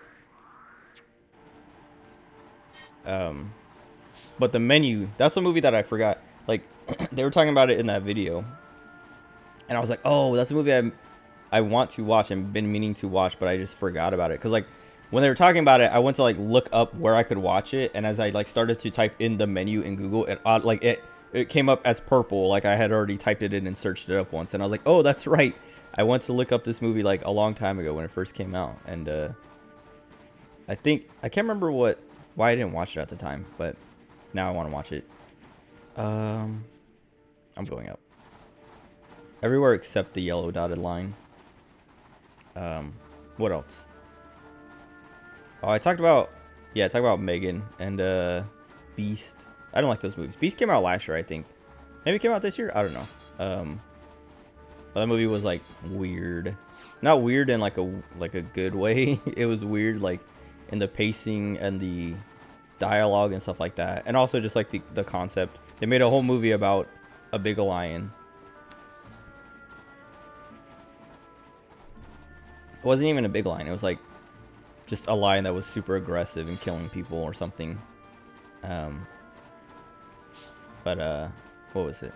Yeah, Megan, like, it seems like it's a, like, okay, I don't know, I can't tell how much of it is like, what's the word, revisionist, but like the marketing and stuff for Megan, I always took as it's like supposed to be this creepy, scary, uncanny thing. Eunice the boss. Eunice the bus. Eunice the bus. I can't wait to get to 2 so I can see Nia again. And then I can't wait to get to 3 so I can see Uni and Mio and Nia again. Because I know she's in it. Nia, my beloved. What was I saying? Oh yeah, Megan, like, all the promotional stuff made it look like it was supposed to be Chucky, but a girl and an AI doll instead of like a ghost or possessed doll. And that it was supposed to be like scary and all this stuff, and like it seemed like they were trying really hard to be creepy with the whole dancing and stuff like that, but it seemed like nobody was taking it seriously. And now that the movie's out and people are like, it's hilarious and whatever and campy, it feels like they're trying to change their marketing to be like, no, yeah, it was supposed to be campy the whole time, and I don't buy it because I didn't find it very funny or campy at all. Like afterwards I was like, okay, I guess like some of that stuff could be campy, but it seemed like they were trying real hard to do this stuff in a way that's like creepy and unsettling and scary, uncanny, and it just came off as cringe. And like there are other people who like are like in the same boat, but like I don't know. I hate.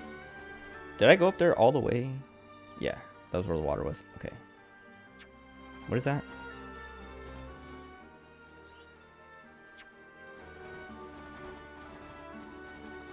There's a cave over there somewhere. Let me keep going this way. Don't like playing Nia in 2 because she always rides Dromark. Isn't that... Wait, what do you mean? Unless you swap them out for a different blade. Why is that a problem? Oh, okay, you stupid. Chilkin. Oh, I messed up. Lame. How do I... Okay, hold on. What's the button?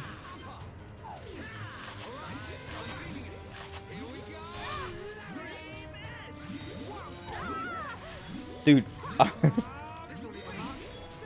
What's the button? I'm pressing everything. There's a button you can hold that like... Oh.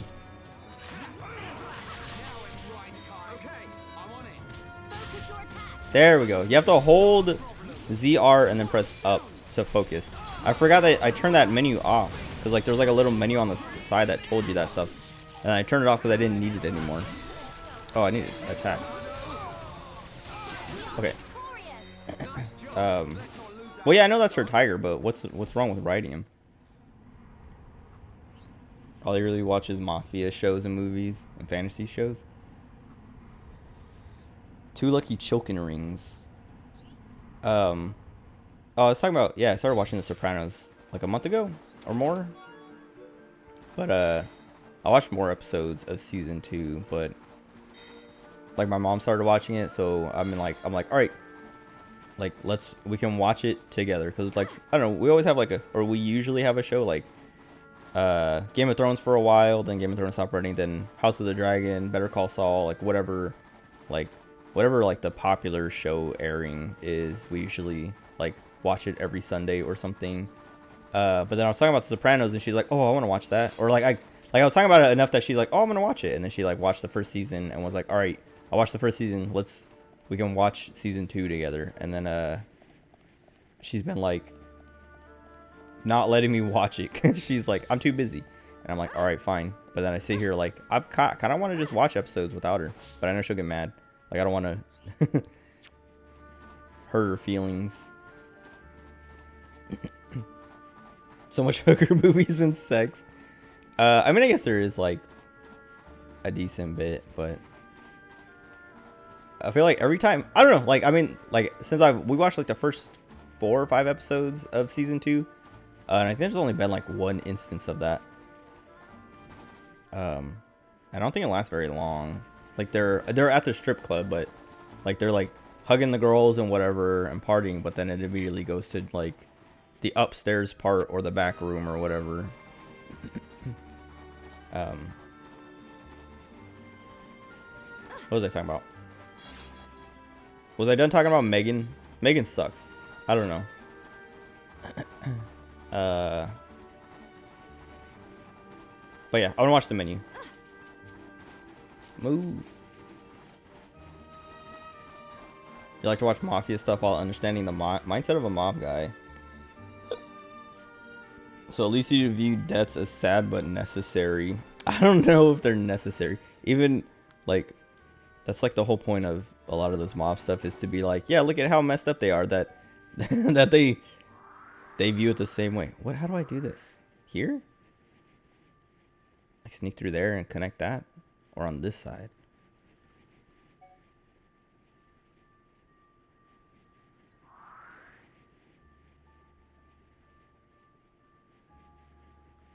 I know this is where I have to go, I think. Or maybe it's this way. I don't know. But it's in this direction, I think.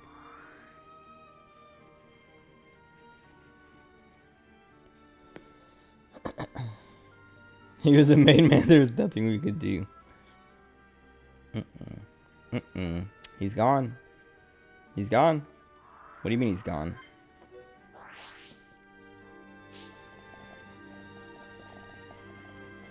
Oh. Wait, wasn't that like over here and now it moved? Did I just get ripped off? I came here to turn that in. Oh, it's moving. Oh, it's that guy up there. I thought he was down here. That's so much worse. Never mind. Mechonis wound? Wait, where does it say that? Or was that like when I moved here? Oh, it's the name of the checkpoint. Yeah. I wasn't reading that. I was just like looking at the map as I highlighted it. Hollow bone.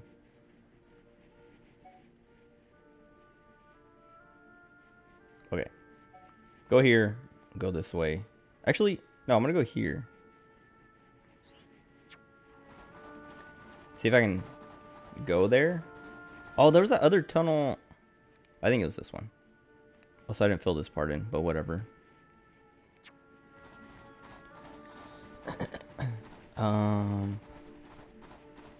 Oh yeah.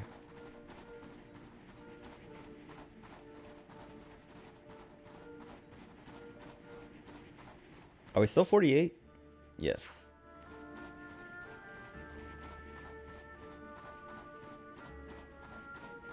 Oh, this one shouldn't attack me. I don't know. He doesn't have an icon.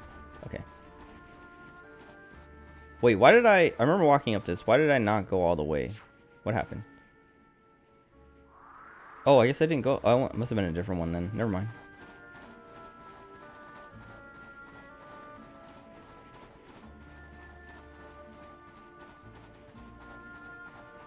Idea is when you say necessary, because mob guys are not inherently evil, just lifestyle pushes them to be. The whole idea of doing what's best for business. A lot of self-preservation in mob movies and shows mostly. That's what, yeah. But like that's like that was my point. Is that like they're doing a lot of illegal stuff that makes them do more illegal stuff, and it's not. I don't know. None of it needs to happen because they're doing wrong stuff in the first place. Like they're doing illegal activities that cause them to kill people to prevent their illegal activities from getting undone.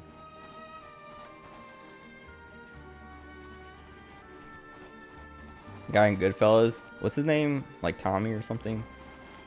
Or no. What is his name? I don't remember. Tony is inherently evil, but also inherently sexy. I'm sure a lot of Fujos would agree. That's like, I feel like anytime there's an evil villain character on any kind of show or anime or whatever, there's like a mass of girls who are just like in love with them immediately, purely because they're evil, and that's it. And they want to be murdered by the evil guy.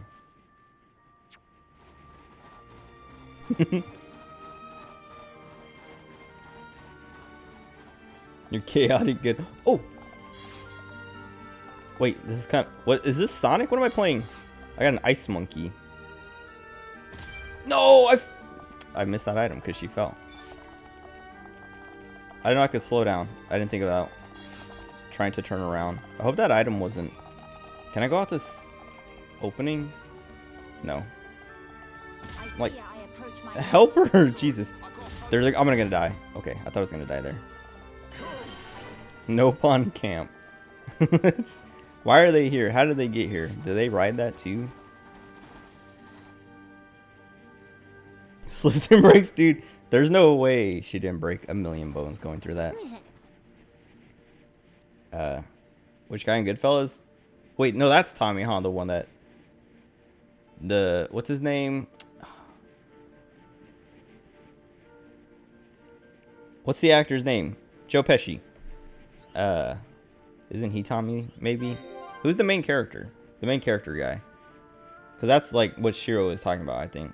That's the guy who's like not inherently evil or whatever. He's just like, I don't know. It's like it's definitely like a lot of like, that's what I feel like with a lot of like mob stuff is they focus on a character who's kind of being pressured into doing mob stuff, and then that's where like the humanity shows.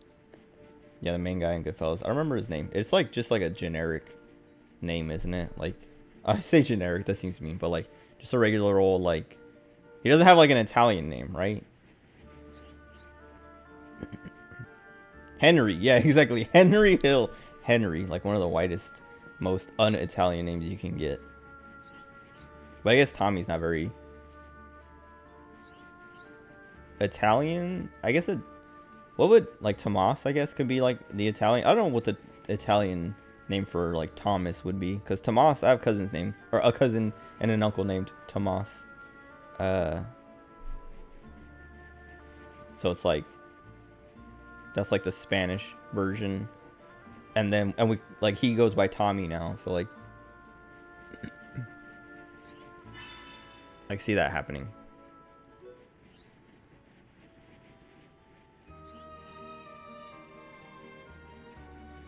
Wait, Creatura de Italy. Henry Hill, yeah, Henry. That whole thing was like, yeah, like the Goodfellas is based on his story, right? Because then he wrote a book or something, and then like came out after or something like that. I don't remember. Like, I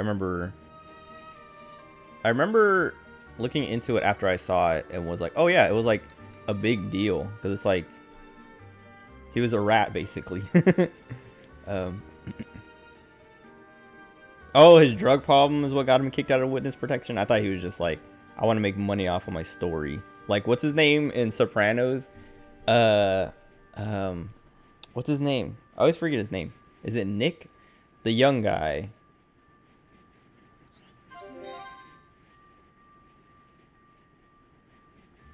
Chrissy. Yeah, Chris. He, like, I remember, at least in the first season, I don't know if he, like, keeps the idea or, like, goes further with it. But, like, there's, like, a lot of moments in the first season where he's talking to his girlfriend or other people, and he's like, yeah, I'm working on my story, because he wants to, like, write his experience with the mafia.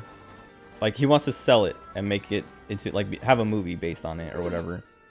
But he's, like, the most, not boring, like, he doesn't have the most boring life, but there's not much, like,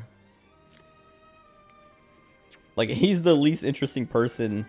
Like, he has the least stories, like, least interesting stories and stuff to tell out of everyone in the show. If you were to pick a person to put, to, like, have a movie based off of or whatever. Probably your favorite character. He's pretty good. I like him. I didn't think I would like him, because I was like, he just seemed like, and I think it's like part of like what makes the show good is like when he shows up, he's like this kind of loose cannon. I don't know if loose cannon is like, he's prone to doing his own thing to try and get made and like impress everybody and ruining things. But like by the end of season 1 and like the beginning of season 2, he's a lot more under control and like maturing, I guess. For Christ's sake, Christopher. Dude. Help him.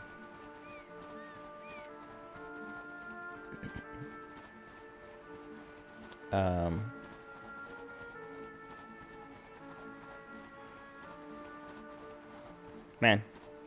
I don't know if you guys have seen. Well, I'm sure Aiko's seen the Godfather movies. I don't know. Sure, have you seen Godfather or like? Yeah, I guess just Godfather. Godfather. Why would you watch the sequels before you see the first one?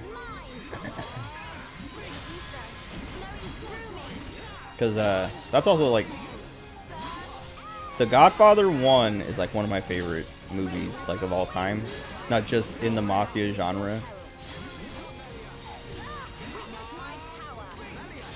Why are we still fighting? Who else? Oh, this thing. Oh, because I used ether.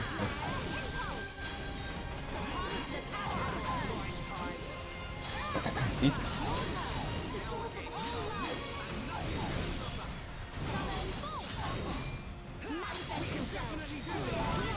Owned.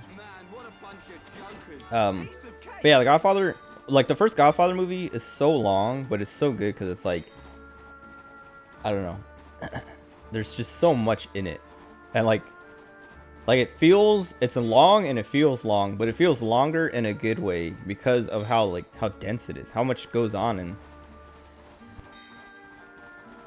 like people always think of Don Corleone as like the main character of the movie, but it, like I feel like that's just from pop culture because like the main character is Michael Corleone. Like once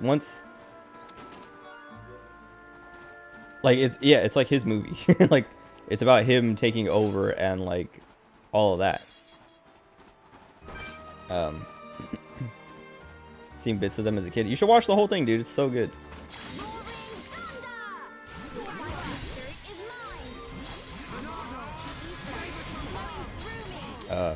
True classic. My boss Joe Colombo actually signed off. That's what I think I've heard about that. I think I heard that about like a bunch of like all that stuff, like Casino, like any kind of like mob movie. I feel like I've heard stories that like there's actual mob, like mafia people who sign off or are involved in some way or something like that. Corrado Soprano versus Joe Columbus. Joe Columbus. Who wins? Dude, Junior, right? Corrado Junior or whatever. He's like, I mean, I get it. Like, that's his character or whatever, but he's like, he's so annoying because he's like, the only reason he has any like influence or like Tony is just too soft. Tony is too soft. Literally, we were watching season 2. And there's an episode where Tony and Junior are meeting in the doctor's office, and they're just like talking all normal, like nothing, like literally like Corrado did not try to get Tony killed, and then they hug and everything, and it's like everything's all good and back to normal, and I'm like, dude, he's still gonna try to kill you. What are you doing, dude? Yeah, Tony is way too soft on his family. Even his mom, who he hates, and is like literally like. Every time his sister brings her up, he's like, I don't care. Don't bring her. Like, literally do not say her. Do not mention my mother in this house. He's still like, he won't just like, he can't, like, he hates her and everything, but he still is like, what's the word? Like, he is not going to just like completely abandon her or like let her die or whatever. Even when like his sister, like, he knows his sister is like trying to, oh my God, leave me alone. Tomazek Ansel. He knows his sister is like trying to scam and like whatever, taking advantage of his mom and all that. Like he knows and is like letting it happen for now, but like I know there's no way he lets it all go through. Something has to happen. I feel like Tony's like he cares too much about his family. Okay. Let's stay focused. Let's not lose our heads though. Or anyone else, Tony would annihilate him. Exactly. I feel like there's going to be something on that, but I can't see it, and I didn't see it as I ran by it, and I'm afraid that there won't be. I'm still going to try to drop on it. What is that? I see one of these little events.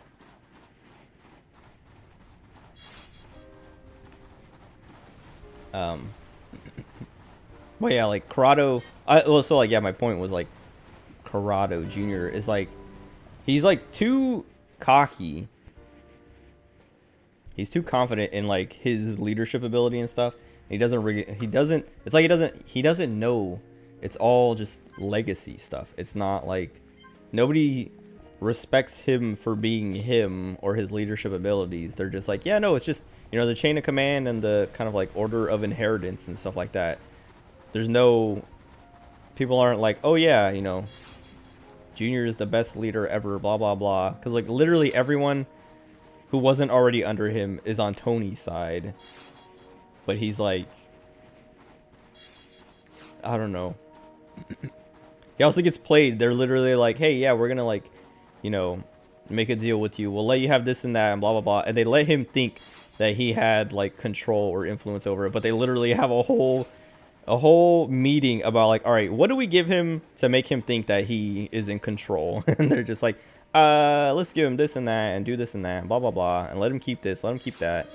And then they go to him and Tony goes to him and is like, all right, we're gonna let you do this, let you do that, let you keep this. And his uncle's like, no, I don't want that, or I want this, or blah blah blah. And then Tony's like, all right, fine, but that was like part of the plan anyway. And just like he gets played and like, I don't know. And then he still like walks out of it thinking it's like, that's what I said. He's like too cocky. He thinks he's, I don't know, better than he is. But he's just this old guy, old washed up. I can say resentful, but it's not really resentful. It's just like in the beginning of season 1, like early to like mid season 1, they keep talking about how he's been in for so long and he never got to be, like he never got what he deserved, I guess, for like the time and energy and whatever he put in. And even he complains about it. And then that's what he gets like near the end. Stop being mean to Junior.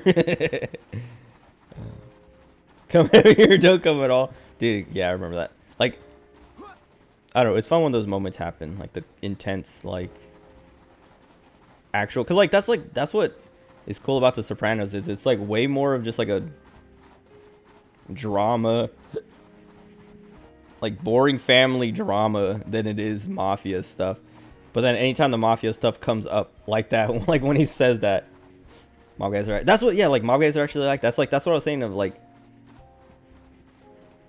that's why I like The Sopranos. Like that's like what I'm getting to is just like, it's like showing kind of like, I don't know, how is he? Yeah. Ugh. How just like normal, like they're not, I don't know, they're not super geniuses. They're not like, they're just normal people who are involved in a criminal business, criminal empire, trade. So like you can still treat them and talk to them like normal people and things will, they fall for the same tricks and I don't know, all that. They're not special. It's like when I talk about being in the Marines and talking about Marines and how it's like, yeah, you know, you look at a Marine and you like think they're cool, hardcore military guy, but they're just dumb. They're normal people. They just know how to shoot a gun. Cause yeah, I don't know. Like I talk about like, I don't know. I was in the Marines and like, you get all this training, but like outside of the training, you're still like just a dude. You're still just your normal self. Like your personality will kind of change. Like I've talked about it before, but before I went to the Marines, or like after I got out, like after I graduated from boot camp, I knew my personality had changed. And like once I got out of the Marines completely, like once I got out of boot camp, I noticed a personality change. And then once I got out of the Marines, like once I separated from the military, I like noticed my personality changed to be like way less like aggressive, I guess. Not that I was like super like macho or anything like that, but like just like I chilled out.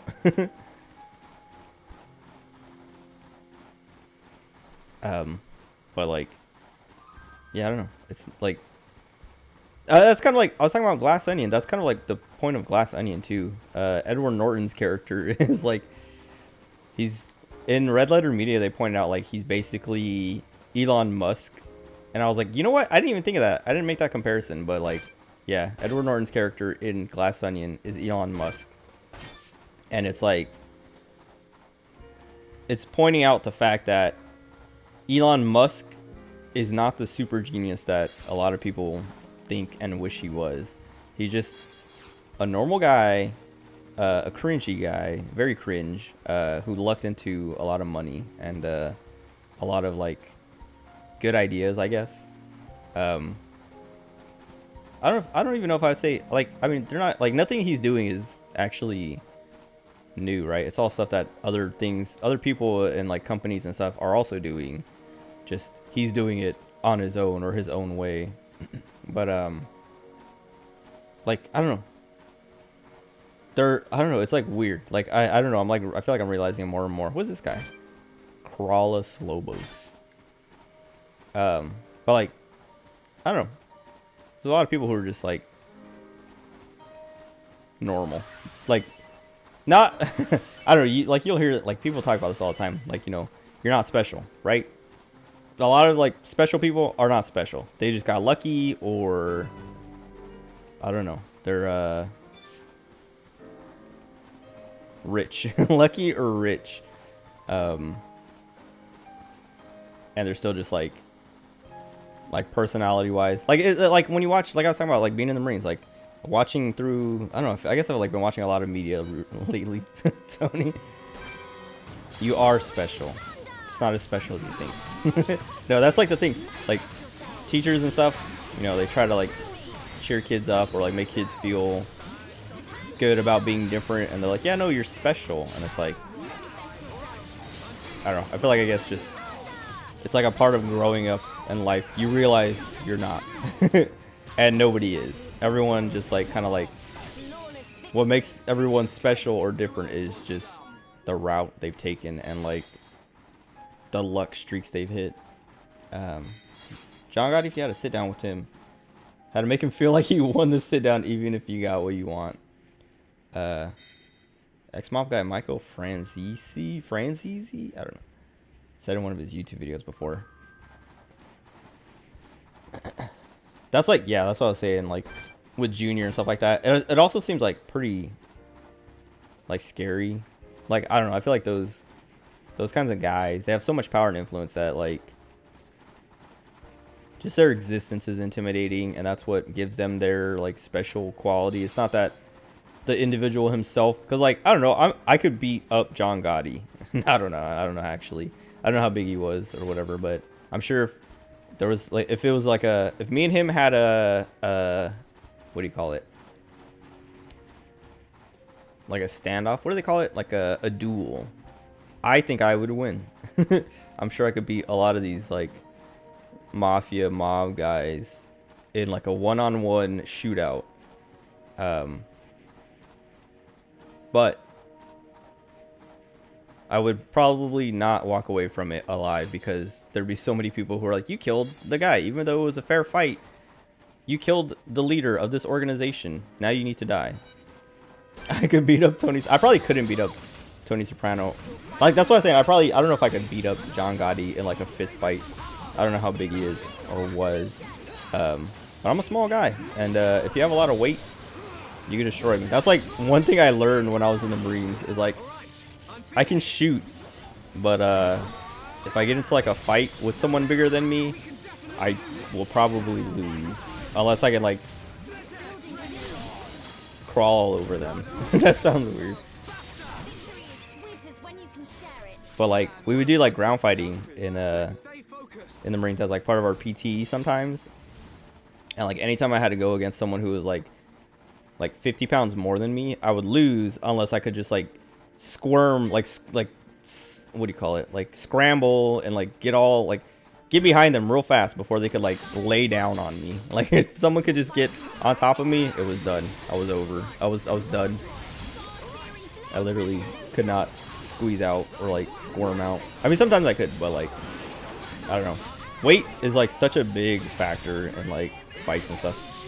Height and weight, I guess. What is happening? Why can't I? Oh, my target changed to like some dude. That guy way over there.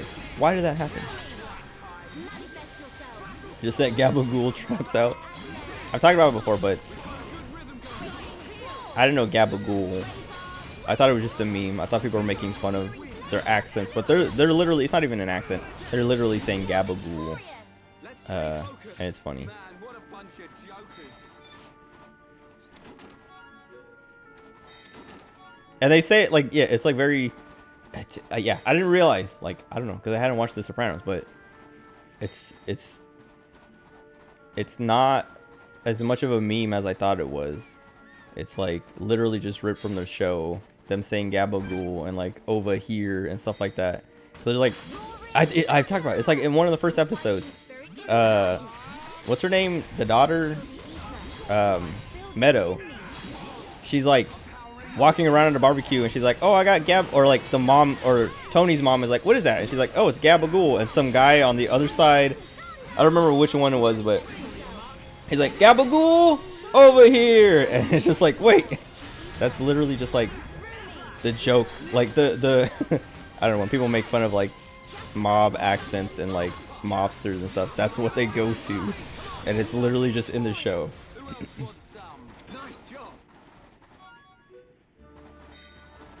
Where, okay. Most mob bosses, you likely could be in a fight.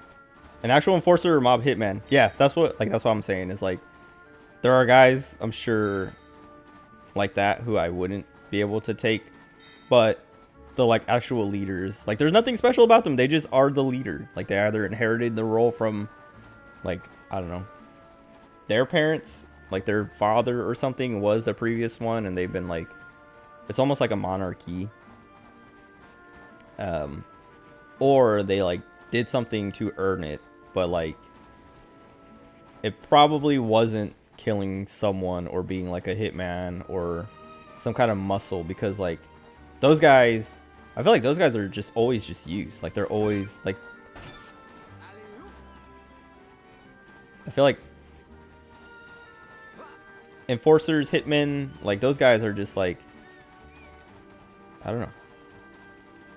They put people in those roles who they don't plan on like promoting, I guess. I don't know. I don't watch enough. I don't know enough about their like hierarchy and structure, but I feel like anytime I watch something, the hitman is always just expendable in a way. Like they send a hitman to do something, or an enforcer or whatever, expecting them to potentially get killed or get arrested and take the fall. More democratic than a monarchy. However, whoever has the most guys behind them, that's, yeah, like that's what I was saying. Okay. Well, I guess I'm just thinking of like Godfather and how like Michael Corleone inherits it from his father, but then in Sopranos, Junior inherits it from, what's the guy's name? He like dies super early. He's the guy with cancer, right? But he basically gets it from that guy, but only because, like, what do you call it? Legacy. Like I was saying, it's because he's been in for so long, and like they feel bad for him basically, and they're like, all right, let him have it, even though Tony and everyone else behind the scenes is like, we know we're running the show around here. But then that's why Junior gets mad, or like tries to get Tony killed, because Tony keeps doing stuff that contradicts or is behind his back in a way that he's like, all right, you're disrespecting me, but it's like, well, yeah, but you're also doing it wrong. Probably the hitman. Johnny Sack. Wait, what are you talking about? The guy in the hospital, right? Wait, which one is Johnny Sack? What? Hold on. So there's also, I don't want to, I feel like there's like,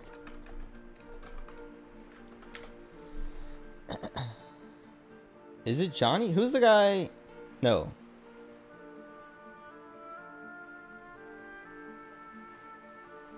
Hold on. The Sopranos cancer guy. Jackie. Isn't he the one? Yeah, first acting boss of the DeMeo, whatever, crime family. But he dies in the first season. And that's who Junior takes over from, right? Unless I'm mixing it up. Or maybe he doesn't take over from it, but because there's no new acting guy, Junior's like seniority gives him Carmine Lupertazzi. Is that actually how you say it? Jackie's the old boss? Yeah, okay. I also like how, wait, what were we talking about before I go on to this next part? I got distracted. Now I forgot. Talk about how normal they are.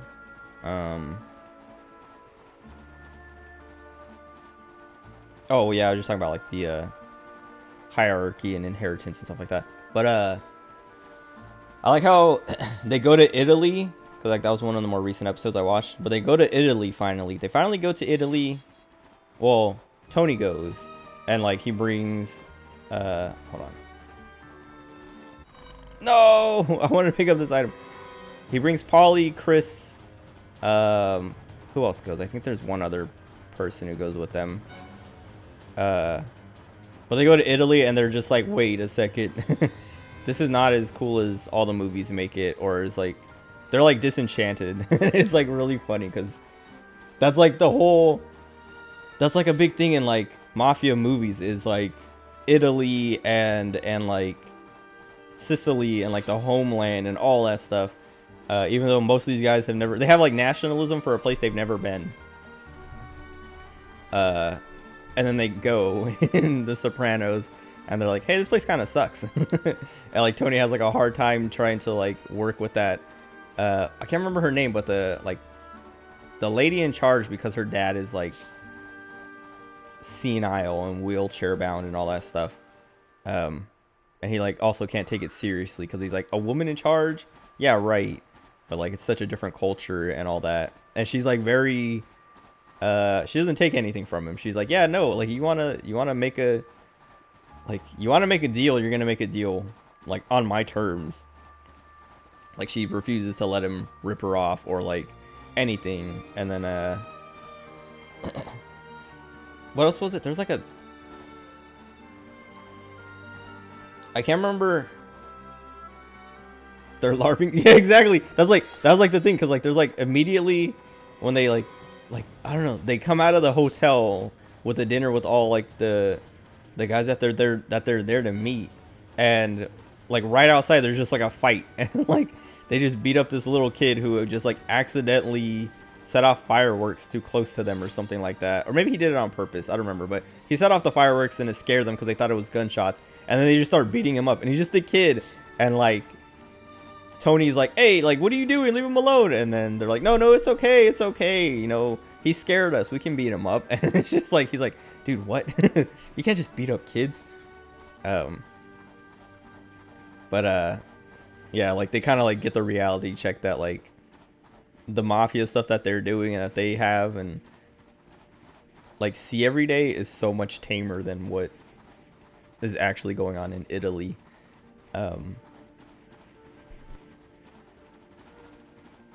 But that's like, I don't know, like I was saying, that's like one of the things I really like about the show is just kind of like the humanity, the like showing how just like mundane and normal their lives actually are, despite how much like movies and shows try to like what's the word?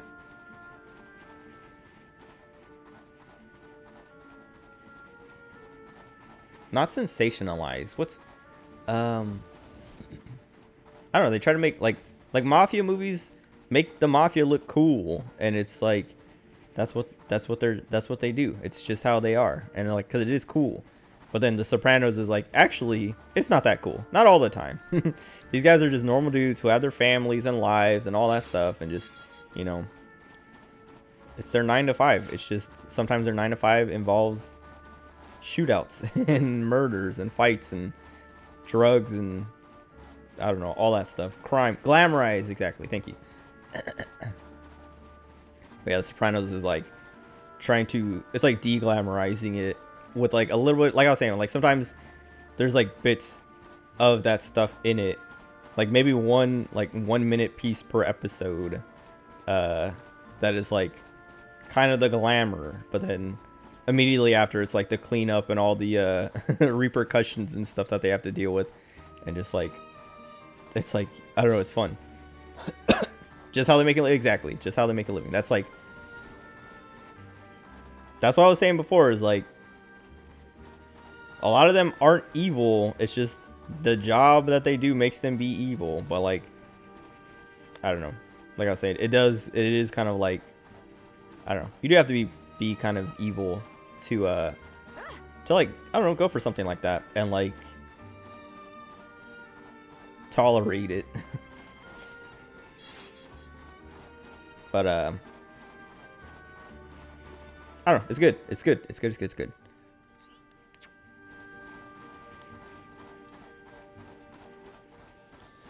They're definitely evil. Well, yes. Some of them are. Like Chris, like Tony, I would agree is evil because of like, well, and like some of it is like they're also like desensitized, so like they're evil because they've been doing it for so long that it doesn't even matter to them anymore. They're just like, yeah, whatever, get that guy killed, kill that guy, kill my nephew, or like whatever. And it's just like, what? Even like, yeah, Tony's mom, who's not even like a part of it, she's just been related to it, is like, yeah, kill my son, I hate my son. And it's like, wait a second. But like Chris is like, he's like one of the examples of like someone who, like I was saying, like he's like he wants to sell his story because he's like, he bought in young and is like, yeah, you know, like this stuff is cool and I want to kill guys, I want to do all this, I want to rob people and stuff. And so like it's just like showing you like, I don't know, kind of like how sad it is for some of these young people like getting involved, and they're just like, they are like pressured and like influenced into being evil. Like there's like moments in Chris of like, you just see like, you can tell like it's because he's so young, like not that he can't cope, but he's like suffering with like identity issues and like purpose in life and stuff like that, but it's too late for him. And you're like, well, you know what, like he just made a bad choice early on, and now he's, you know, he's too far gone. Like it's anyway, yeah,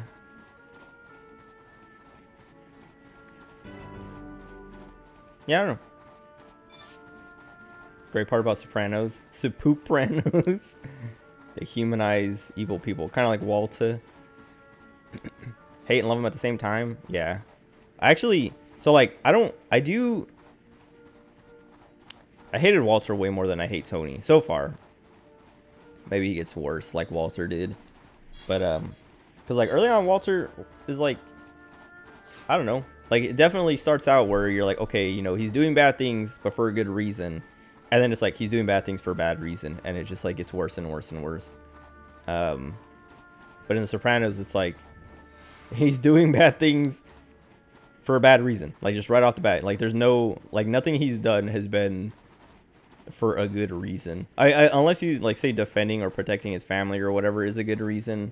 But even then, it's like, they're all evil too. Like, his wife sucks. His daughter's probably like, his daughter and son, well, his son is definitely, I guess they're all evil. Even the daughter and the son. I was gonna say they're kids, so they're too young to be evil. But they're also like, they're willing to take advantage of being in the mafia, or being like in a mafia family, like being related to their dad and stuff like that in a way. Like yeah, like, I don't know, like with the daughter, she literally goes to Chris because she's like, hey, give me meth. And he's like, well, no, she's like, I'm gonna go buy meth if you don't sell me meth. And then he's like, all right, I'll sell you meth. But it's like, and then like, what else? Like, I don't know, like, just like the son is like,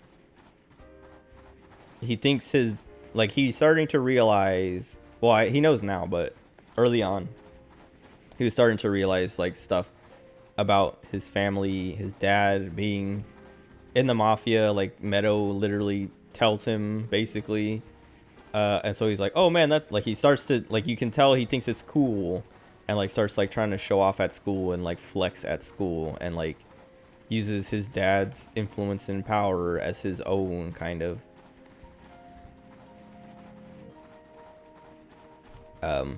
But yeah, I don't know, it's like, it's good. I'm trying to think of like who is actually not evil, because like everyone in the show is just like using each other in like the worst ways to get ahead and get by and stuff like that. That, like, I don't know, it's all evil. Like, even like I was gonna say that one guy with the restaurant who Tony burns down his restaurant and stuff like that. Carmella's hot, man. I mean, I guess she is. Like, well, yeah, she's pretty attractive, but like, I don't know. She doesn't seem like, well, I was gonna say like calling her hot or whatever would just kind of make her sound like a trophy wife, but she isn't, like, kind of more than that. At least in the show, she's like a character, like she's involved and stuff like that. And okay, is like part of, whoops, hold on.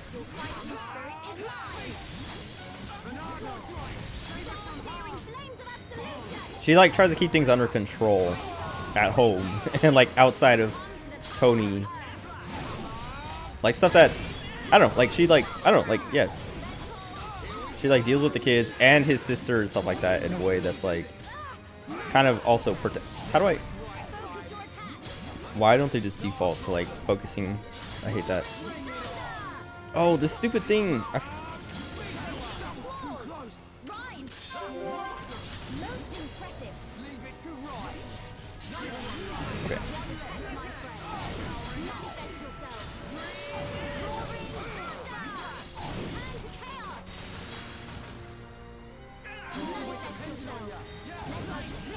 Please die. Okay. Yeah, Artie, like, that's what I was gonna say. I was gonna use him as an example of like a not evil person, but he literally, like, his wife is constantly telling him like, hey, that's bad money, like, don't take it, like this and that, blah blah blah, or like, you know, Tony is not a good guy, he's a mafia mob boss, like, he's evil.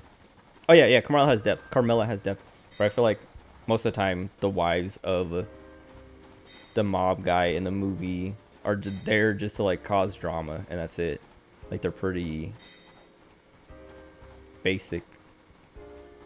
But Artie is like, he's like willing to look past it and ignore it, or like at least didn't like pretend, or like try to live in denial about it until, I don't know how he finds out, I don't remember, but like there's like a moment where Tony, I think maybe even Tony admits it, or like says it to him directly, like, yeah, that's why we had to burn down your restaurant. And then he's like, what? And he like goes to try and kill him, or well, he doesn't try to kill him, but he pulls the gun on him, and is like, did you actually do it or whatever? And like Tony's mom, that's what it was, yeah. But he like, yeah, he's like actually torn up about it. That's like the moment, that's what like I was thinking of like, maybe he's not evil, because like he was kind of like, it looked like he was in denial, but like maybe he actually did just trust Tony, which is ridiculous. Like, his wife was right the whole time. Why would you trust this guy? Pretends it was dementia, dude. Yeah, dude, I hate Tony's mom so much. What's her name? Must find the ruins mentioned by Alvis. I hate Alvis. Why does he do this? What was it? Whatever. Tony's mom. Yeah, like, she sucks so bad. She sucks so much, dude. Every time she comes on screen, I like roll my eyes, because I'm like, I don't want to hear or see or whatever. Like, I don't need more of her. She's so, I mean, she does a good job. The actress, I know she's dead. I know she passed away like in the middle of the show, like between like season 3 and 4 or 4 and 5 or something. So that they had to like rewrite part of the show. But like, she's so good at just being the most annoying character.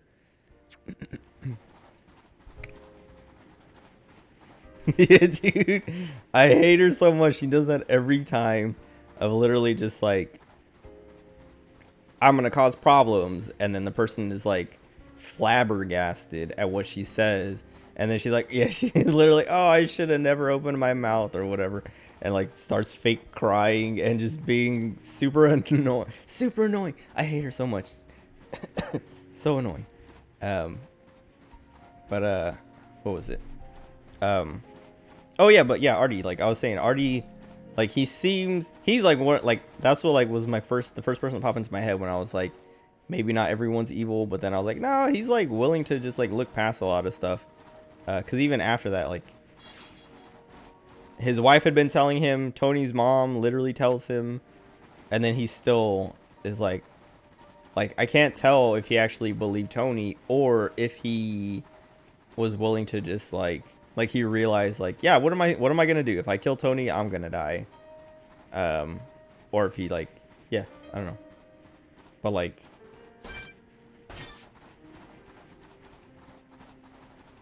taking dirty money like that, knowing it's dirty, is evil. I don't know. Like, you know, somebody died or someone, yeah, I don't know. Crimes had been committed to get you your money. It's like, I don't know, it's like cops. It's like when people talk about cops and like ACAB and all that. It's like, it's the same thing of like, yeah, like there are good cops, like cops who are like good people and do a good job. But the fact that they let, like I've complained about it before. In the Marines, if someone is a turd, if someone is like doing wrong things, doing illegal things, does something illegal, like gets in trouble, and it's like, yeah, like we literally call it policing our own, because it's like you deal with the problem, you make sure that guy either gets kicked out or like corrects himself and like pays for what he's done. Not like literally like killing him or hurting him or whatever. I mean, maybe hazing happens, but like stuff that happens like in the police, like in law enforcement and stuff like that, would not fly in the military. And it's weird that like it's okay in the in like police force, the police force. All cops are mobsters. In The Sopranos, maybe. Why did he literally turned to look at me? I was watching him. He was doing his rotation, his little circle, and then he turned at the last second because he's like, you know what? No, I want to start a fight.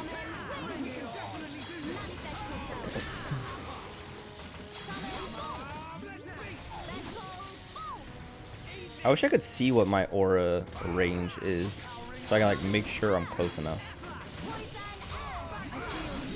Mob guys literally use themselves as soldiers. Yeah, I mean they say that too, like they call themselves soldiers or whatever. But now we're talking about cops. No, I'm kidding. I'm trying to think. I know there's like at least one instance of them like paying off cops or something like that, but I can't. Oh, Tony has that one detective who kills himself or whatever. Well, he does kill himself, but I don't know. I don't know if he was a detective or private investigator or whatever. But like that guy is literally like that guy's evil. I don't know. There's nobody who's not evil in the show. Just give me the items. Can I? Okay. I was like, I want to see if I can run and slide, and if they'll hear me sliding. Well, I guess only the blue one's gonna hear me, but whatever. That scene after was nice.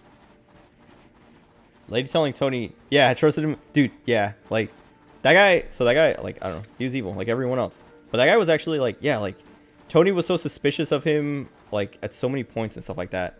And it's like, no, that guy, like, literally is using prostitutes as like therapists and confessing like how much he respects and you know, basically likes working for Tony and stuff like that.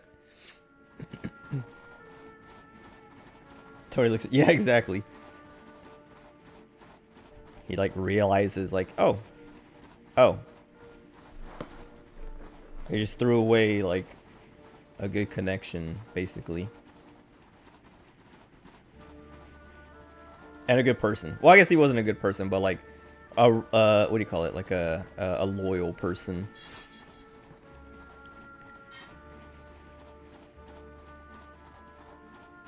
Rewatched the junior hit on Tony last night. So stupid.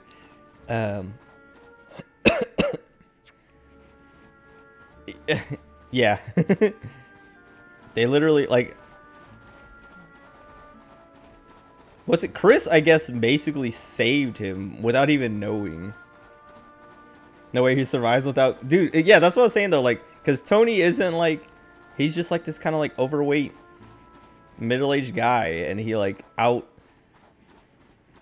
He didn't even outshoot, but, like, he was able to, like, tussle with 2 guys with guns. And, well, I guess 1 guy with a gun. But, like, get both of them killed. Or do both of them die? Or is it just the one? I can't remember if both of them die. Or just one gets shot and then they get away. Or whatever. The other one gets away. I don't know. But, Tony is not. They never, like, show him as, like, this combat guy. Yeah, one gets shot. I remember one gets shot by the other one. But isn't it, like, Tony is, like... Tony points the gun at him or something like that. I can't remember how it happens. And the other lives. Okay, yeah. But like, dude, they like, yeah, I don't know. They're also like, they were incompetent assassins. But also, I guess it's like, what do you call it? Reflective of Junior's leadership. Just like, yeah, this is like the kind of job that Junior can get done. A failed hit that is like the freest kill ever.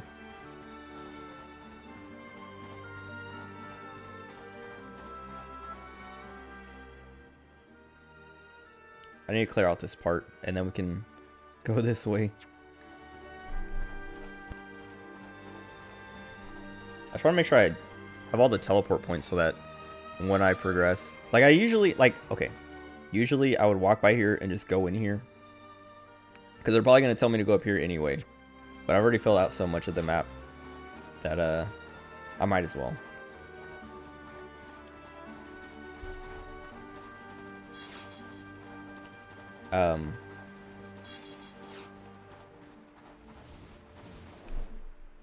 What was it? Because, hold on. Doesn't it, the hit on Tony, wasn't there like a failed hit at first? Like, not like that they actually like... Oh, because, is it... No. Because Chris... Isn't it when Chris drives up and, like, blocks them, that's... They cancel that, don't they? And then they try again later, and that's the one where Tony, like, gets one shot and the other one gets away or whatever? Alvis ruined stream.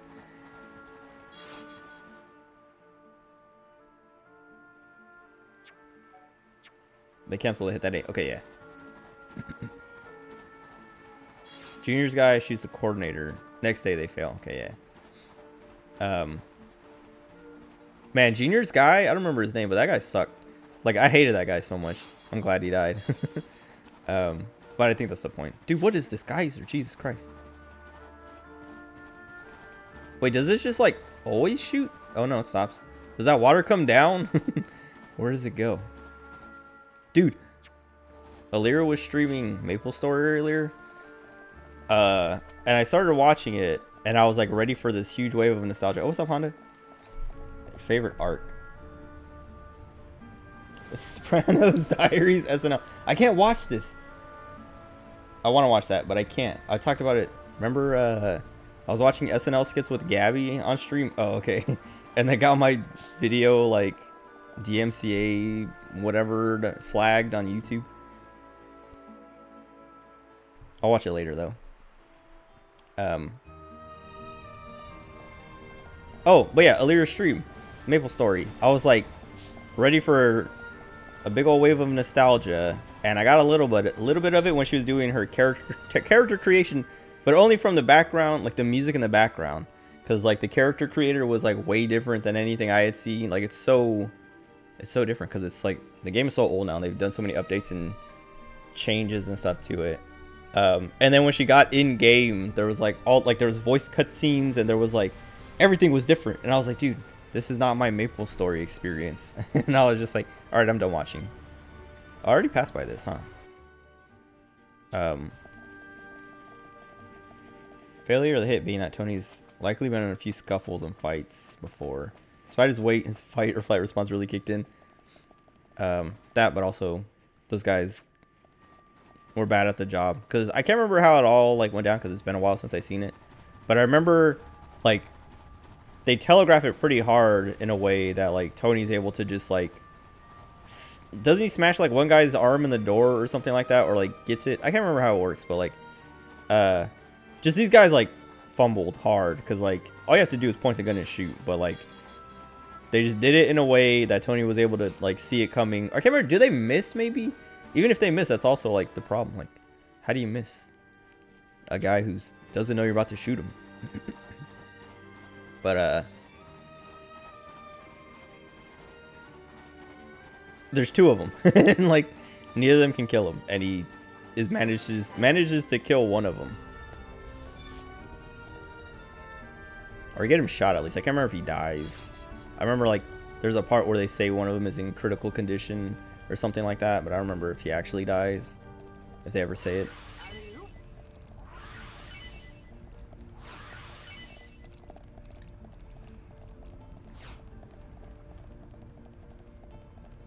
Oh, and then there's a part, so like, what's her name? His therapist? I can't remember her name.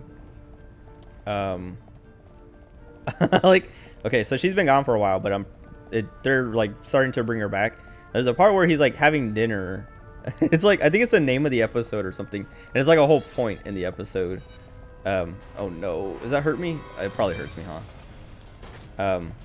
But like, Tony's having dinner with his friends, and she was like eating at that restaurant and like is leaving, and she's like, oh hey, you, I can't remember if she actually says the name, but like she like tries to act like, I don't know, act like she's, I don't know, she's just being nice and like says hey or whatever, and she says toodaloo and then leaves. And then it's funny because like it's funny because afterwards everyone at the dinner with Tony is like, who was that? And he's like, oh, just, you know, someone I used to know or used to hang out with or whatever.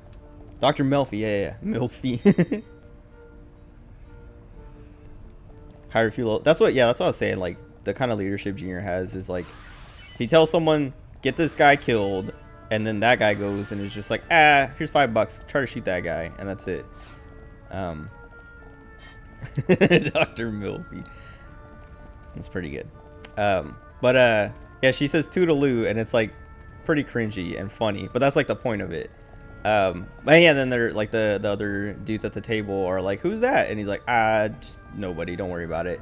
And then they like just start like making jokes and like, oh yeah, but she was, you know, like whatever, do you see the lips on her and blah blah blah, and just like all these things. And Tony's like, nah, nothing like that happened.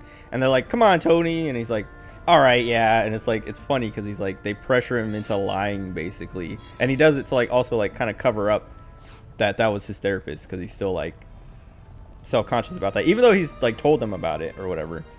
But then like she goes to her own therapist and is like just like toodaloo, or I don't remember how she's like toodle effing loo, toodle whatever. She's like upset. She's like, that was so embarrassing, I would never say that. And just like they just like talk about it or whatever. But then she like, there's like a moment where Tony's like driving and he's starting to have another panic attack. And I was like, oh, panic attack again. And he's driving, and then he hits a truck and he's like dead on the roof of his car. And I was like, what? Like, there's no way this, like, what? Like, he might not be dead, but like, what is happening? Jesus Christ. And then it shows the therapist drive by, and I was like, oh dang, what the heck? And then she wakes up and it was her dream. And like, I was like, oh man, that was intense. And also like, I like how, oh, that's like, okay, so I was talking about evil characters. She's also evil because like, that's like one of the things is like she gets out of it and like stops taking him as a patient because she's like, yeah, no, this is too much for me. You're a bad guy. I can't be a part of this.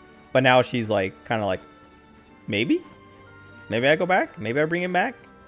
Start talking to him again. Take him on again. This better launch me in the air. Oh. Oh, is this like...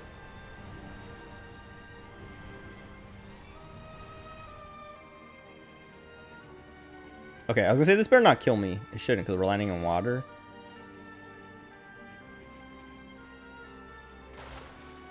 I like how they just instantly teleport. But what was I saying? Dr. Melfi. Oh yeah, I know. I like how they're bringing her back. Or is he dead?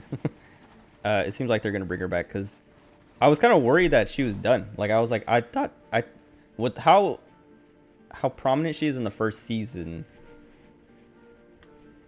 it seemed like she would like be a main character for like the whole series or like most of it. But then for her to just be gone for like the first half of season 2, I was like, dang, I guess she is gone. But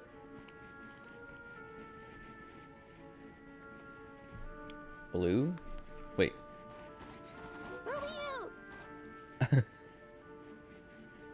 Gonna turn into ice.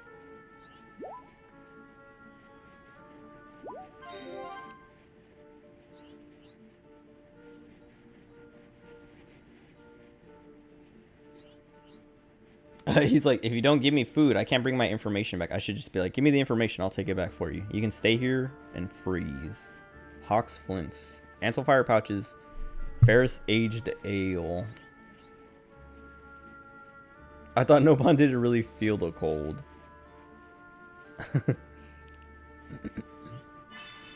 Dude, I love Nopons. They're so annoying.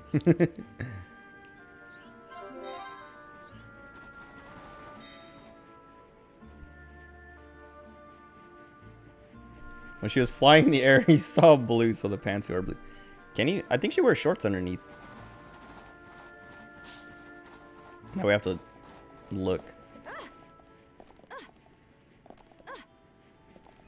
Post shill. What are you talking about?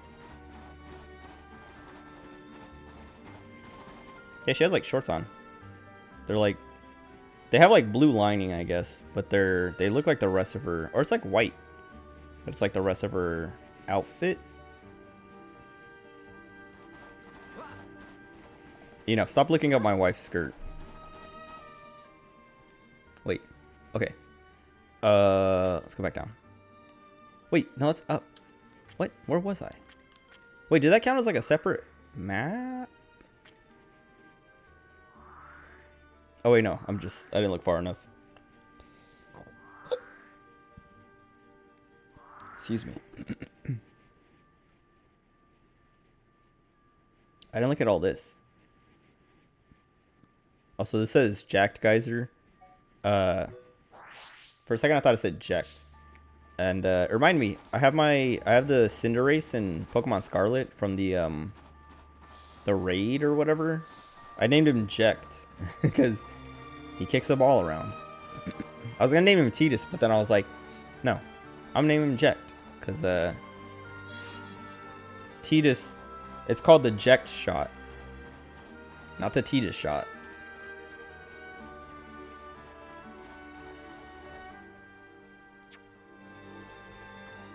Wait. Dude, there's way more I haven't... Okay.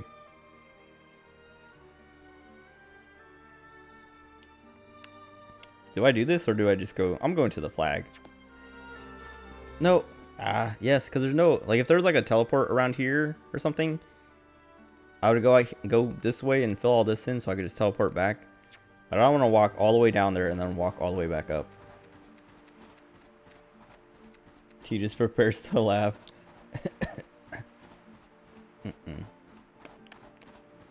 How'd they do it? How'd they make a good game out of 10 and then they ruined 10 to... Me and my friends were talking about that, like we were like going over, I was trying to explain 10-2's story and how bad it is and how ruined 10 is by it. And then we were like, we were all like confused about some of the, just like some of the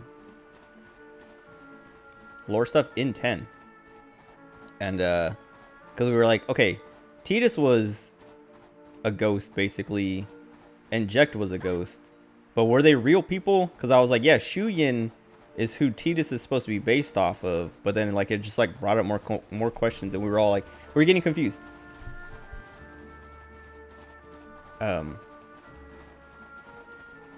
And then like trying to like work it out, and one of my friends like looked it up and read it, and it was still like, okay, that explains some of it, but it's still kind of confusing. And then also 10-2 is still like a complete mess that like, oh, I should have just gone here first because it has the teleport. Exactly, like looking up the stuff about 10 and understanding 10 more made 10-2 even worse, and like made it worse because of some of the stuff it ruins about 10. Like I was talking about, I explained it even on stream, but like the true ending to 10-2 brings Tidus back, and they don't even care to like actually explain it in game. They're like, yeah, I don't know, like Yuna is like, how did you come back, or how are you, like, how is this possible? And Tidus is like, I don't know, I guess the what do you call it? I was gonna say Esper. What do they call it? Xanarchian Faith. The Faith. He's like, I guess the Faith just like collected my memories and put them together and sent me here, but I don't know. And it's like, but isn't the Faith supposed to be gone anyway? Because like that's how 10 ends, is like all the Fates get like erased basically. That's how they stop you, Yevon. Like 10-3 might bring something back. Isn't there? But there's also the audio. I was talking about how there's like an audio drama that also like is like a sequel to 10-2 that also like ruins 10-2 itself, because the whole point of 10-2, well, not the whole point, but like a big, like the true ending of 10-2 is Yuna and Tidus getting back together and like getting that happy ending. But then the audio drama is, it's like, I don't remember if it's told, I haven't listened to it, I just read like a synopsis, but it's like it's told either from the daughter of Tidus and Yuna or Tidus, or maybe both.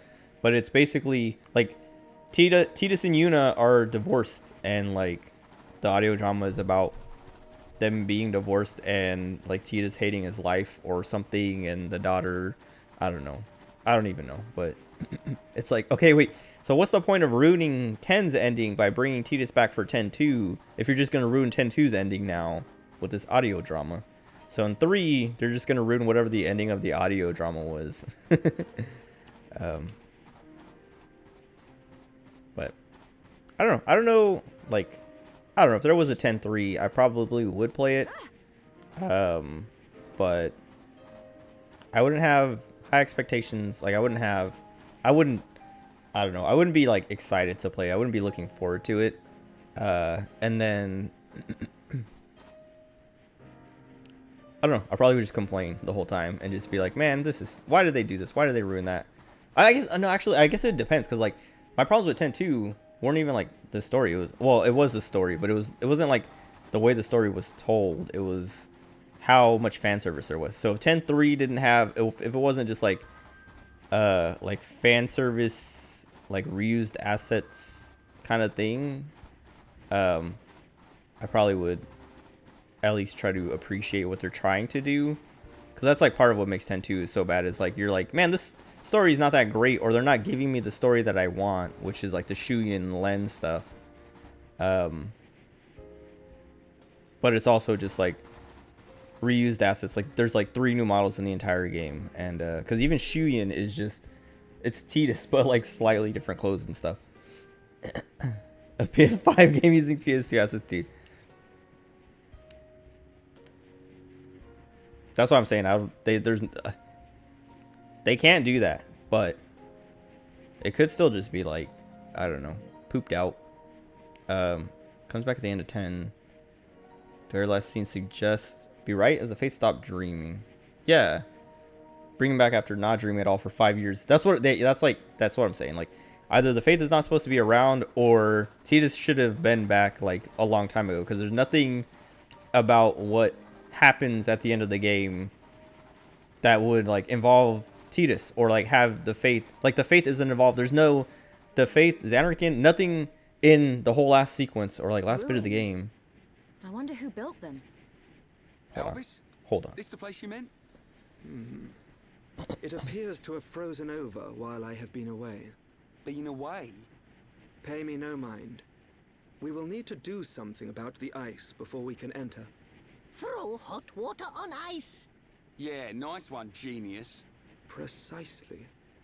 There should be a geyser nearby. Geezer. In the cave next to it, we will find a stone called magma rock. And we can use this rock to melt the ice. I've been there. I believe so. So, shall we head to the cave? Sounds good. Start looking for a geyser, everyone. Geezer. Is that how they actually say it in British English? British English? Okay. What was I saying? Oh yeah, like the whole, like, yeah. Nothing in the entire game has anything to do with the fates. And, like, Yuna literally is done. She doesn't summon. There's nothing. She's not a summoner anymore. And then, yeah, there's like no reason for it to be like, oh, the end, like the world is saved. Oh wow, that triggered the fate to finally actually do its thing of bringing back Tidus. Because it could have happened at the end of 10. It could have happened at the beginning of 10-2. It could have, like, I don't know. It's very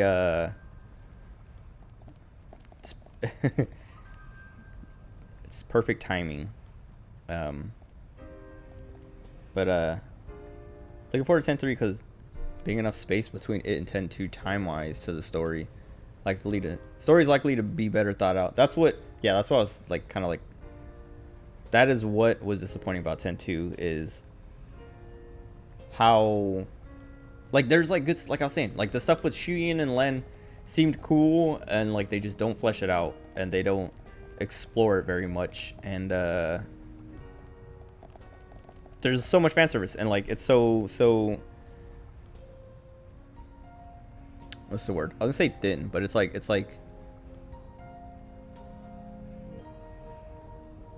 I don't know. It's like all fan service, and like it feels bad because they didn't try very hard. Made 10 for too deep for me Japanese audiences, and then turned out 10-2 for brain dead happy ending Americans. But I feel like Americans, a lot of the stuff I've seen, well, a lot of the complaints I saw about 10-2 were it was too girly and like too much of the like idol stuff that is like more Japanese culture. So it might even be the opposite. But it's definitely like an American thing to just have sequels. Like, I don't know. I guess that's like an everywhere thing, but like consumerism.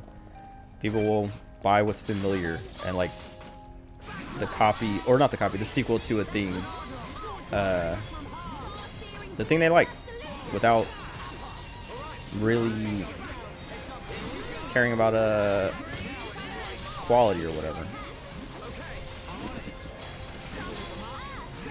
Because like there are also plenty of people who are like, oh my god, I love 10-2 as like my favorite game. It's like I can see people liking 10-2, but liking it more than 10 to me sounds insane.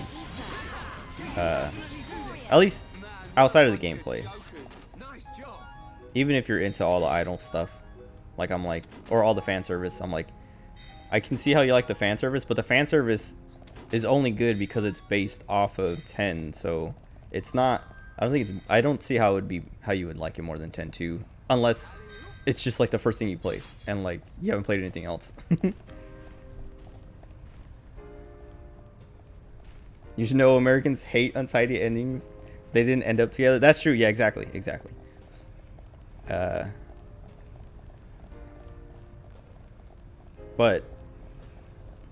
I don't know. I don't know. I don't like it, and my opinion is the only one that matters. So that's it. Everything I like and say is good should be, that stuff should get sequels. Everything else shouldn't. And if it gets a bad sequel, like when Hades 2 comes out, if it's bad, it didn't count. You can, Nebula. Egg quiche. Isn't all quiche egg? Isn't that what makes it a quiche?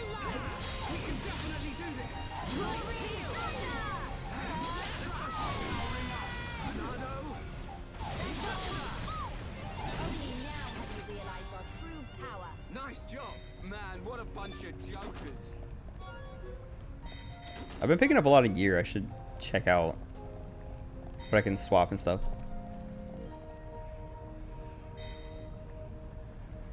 10 is the best soundtrack out of all Final Fantasy games. 10-2 had to live up to it, and it didn't. Oh, what? Oh, I was like, is that my quest? To kill this guy? Why is he running by? I'm trying to think. Oh, it's a boss. Let me do this.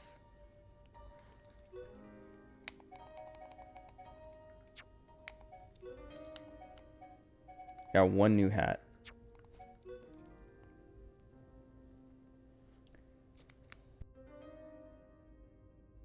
Thought I had a burp.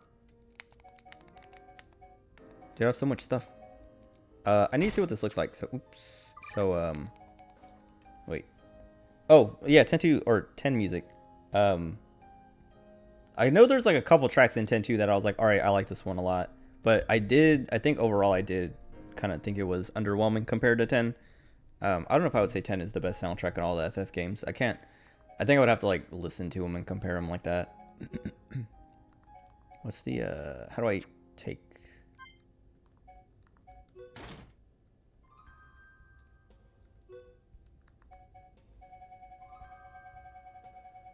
Oh, is that what this is? Air type? No, what is air type?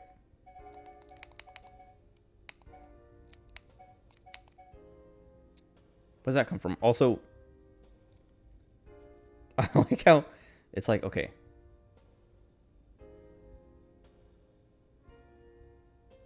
It's just like a plate in the front that like connects in the back. But then her entire sides and back are exposed. They're like, we're going to protect your abs. And that's it.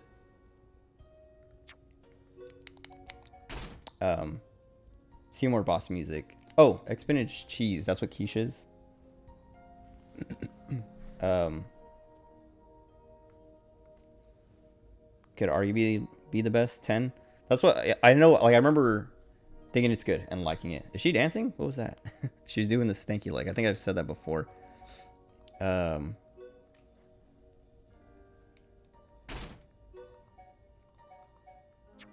have to move her things around. Hold on.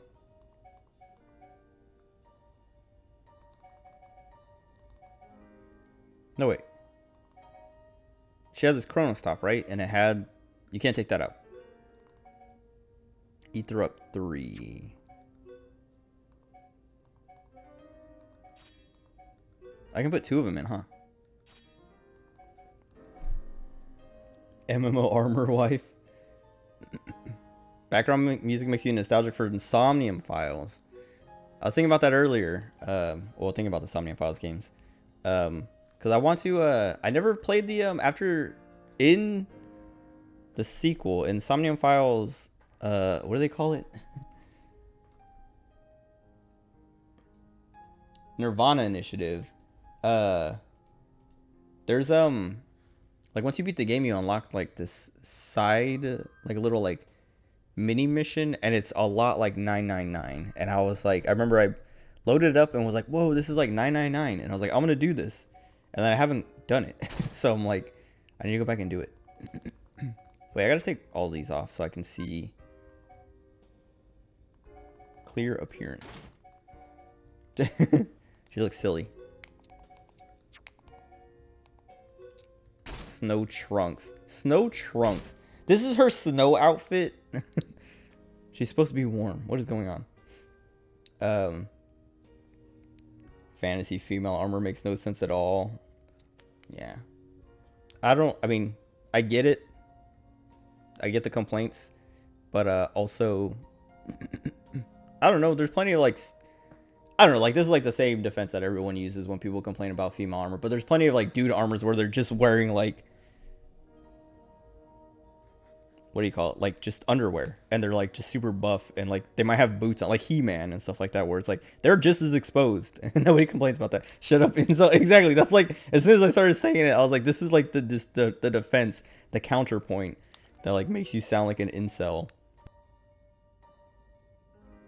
but it's literally like any kind of barbarian type character is naked. Like they're just wearing like a loincloth and nobody complains about that. Men have an R too. Snow sandals. Dude, she's snow trunks, not swimming trunks, snow trunks. Like she's going swimming in the snow and needs her legs to be frozen. It's cute, but we can't wear this. I mean, I'm gonna keep. Wait, is it even better than what I was? No, these gel bottoms. I want more of the physical defense.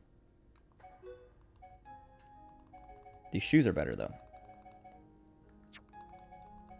But I'm gonna put the her like default outfit appearance over it again. Oh.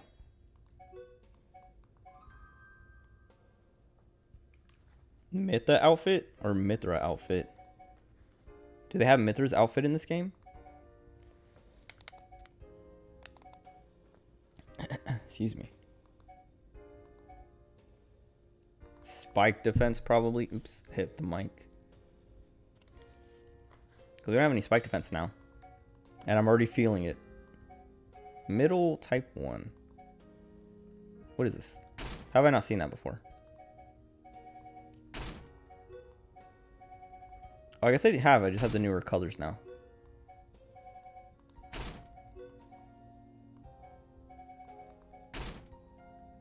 I do not look... I don't like this. Why does it look so... like mismatched?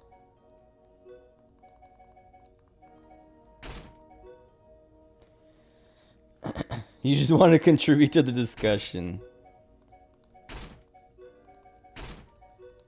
We do not talk about Mithra and Pirate in this stream.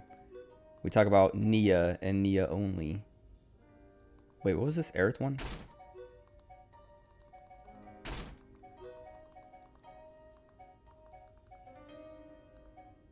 Okay, I don't have an Aerith hat. Or maybe there is none. Oh, right, that was the... Oh, I have... Okay, I should do type 2 so they match color. Oh, I don't have type 2 gloves. Wait, what is this one?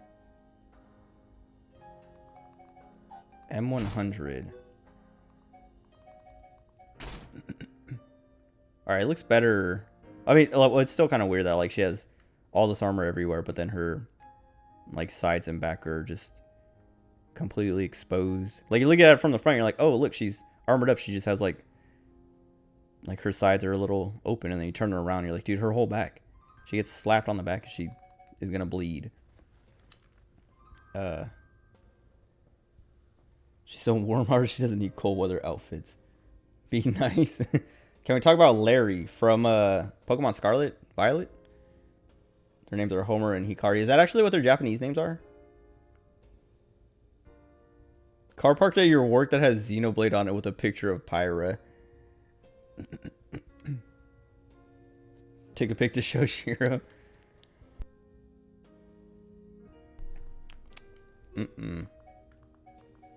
What is this? I want to find this M100.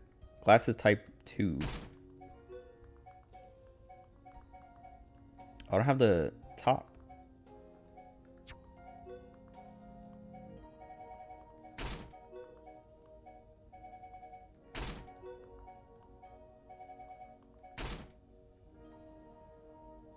Oh, I think I've seen... No, I've seen these boots before because I was like, I don't like them. They look like weird hooves or something. I wonder what the top looks like, though.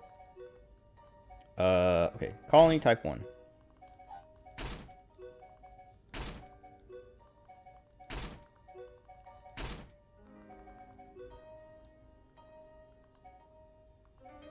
Dude, I literally only have 2 types. There's this whole list, and I still only have just these first 2. Don't know why they changed the names. American Pig's too dumb to say those. But even the names they gave them aren't like... They're also just as... I don't know if I would say dumb. Or like... dumb Americans wouldn't be able to pronounce them. But they're not... It's not English. It's not like they changed them to English or something.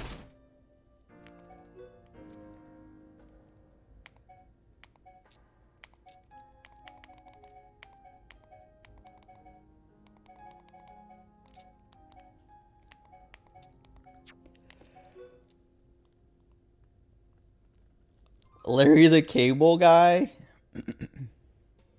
Wait, why are we talking about Larry the Cable Guy? Did something happen?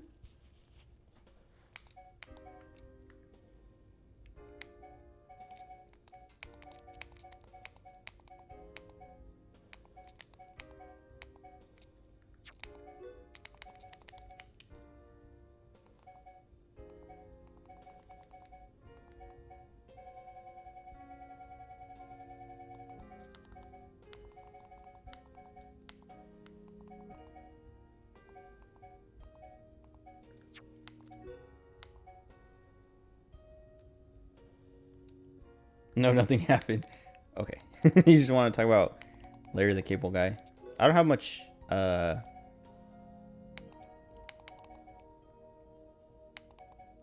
don't know much about him. Other one I've seen in, like, movies. Which is basically just cars. I think I've seen, like, maybe some of his specials. Or, like, bits of it or something. See, his doesn't have the exposed back. I kind of do like the look of this armor. So if I had the full sets, I would put him on. He could rock a Tidus outfit. I guess Tidus is, I mean, Tidus has those jean shorts, right? He has a weird net on him. Resort style. I feel like jean shorts are kind of like a staple of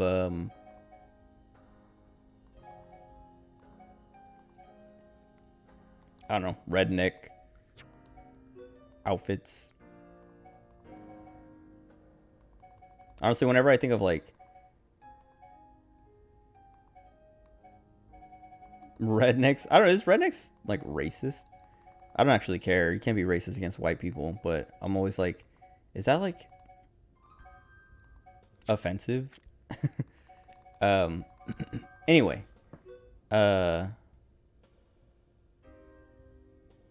We lose defensive stats. And we'll lose a slot. What was I gonna say?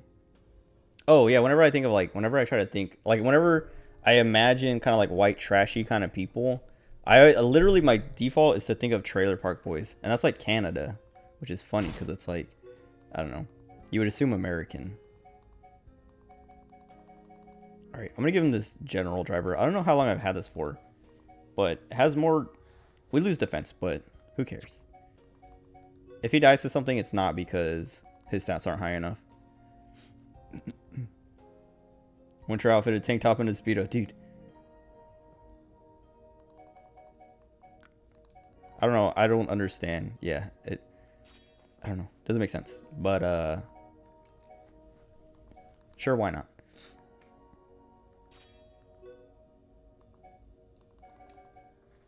Maybe I give him this ether defense.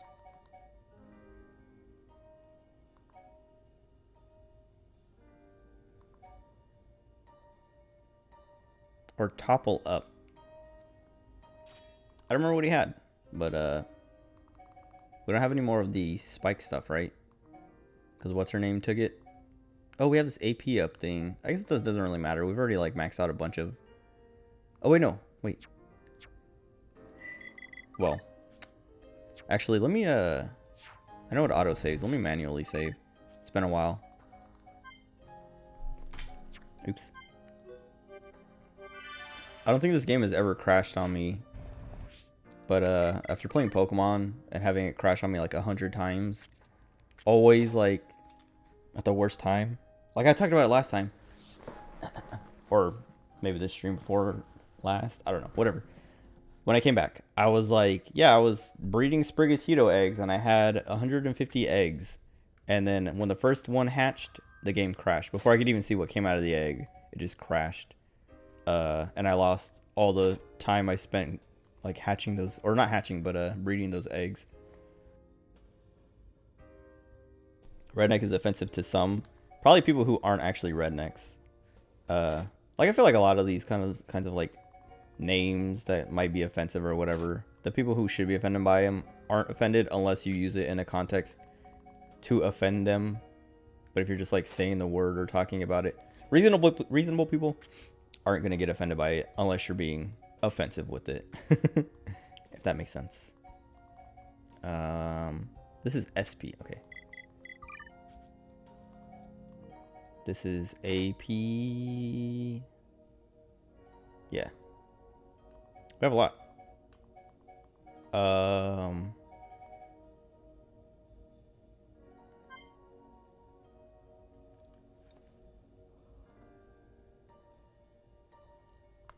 It'd be cool if you could increase the like the buff it gives, like the strength up.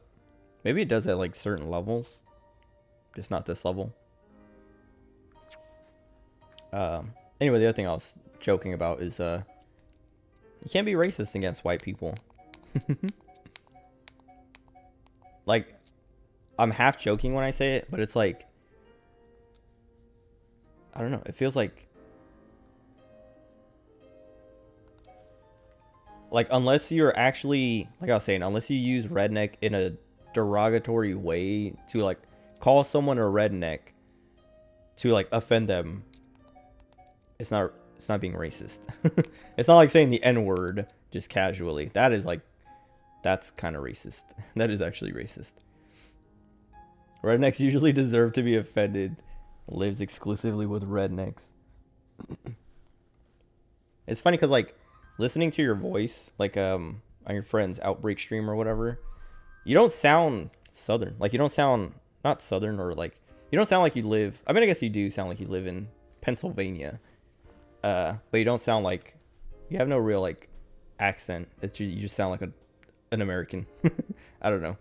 Because when I listen to people from like the East Coast or the South, they have like some kind of like accent to it, or to them. Voice crack stinks.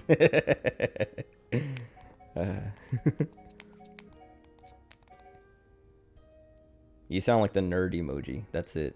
I'm kidding. I like what's it, dude? Enna. Okay, I think I talked about it before. I think I made the joke before, but Enna Alouette. She literally sounds like the nerd emoji. Like if the nerd emoji could speak and it was a girl, that's Enna.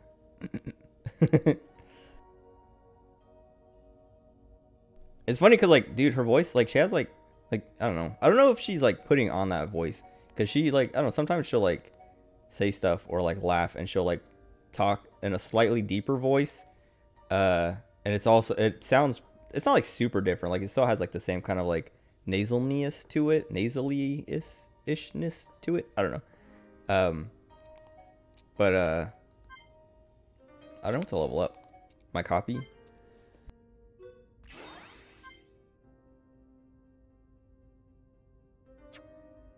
Excuse me. I burped and like I had pizza for dinner, and like I burped up some of the pizza and it burned. I hate it. I hate it. I had like some heartburn too after eating that pizza. So it's like, why am I suffering twice? Enna's nasally voice ASMR one. Has she done ASMR? I feel like she didn't, like, I don't know if she has, but I feel like she would avoid it because she's pretty weird about doing stuff that makes people get, what do you call it, like weird about her. You identify as racially confused because you're mostly European, but 1/8 Cherokee. Me too. Actually, I don't know. I'm like, I think it is like 1/8. Because my grandma is half, so my mom would be a quarter. So yeah, I would be 1/8. Because my grandma's mom was native Cherokee.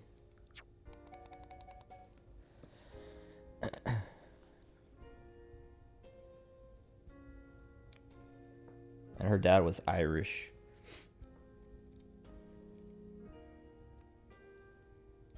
I should level this up, huh? Whatever. Shulk. Dude, I haven't played a Shulk in so long. I was like, let me level these up. Then I was like, I'm probably not going to touch them for a bit. But, I also was like, wait, I don't even remember how to use these. I know there's like the Buster is the attack one. Yeah. Attack all enemies in a line. But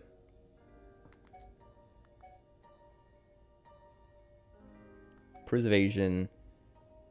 Deflects. Oh, right. The shield. And this lets everyone attack Mechon. And then this is Aura seal, removing enemies' aura and spike effects.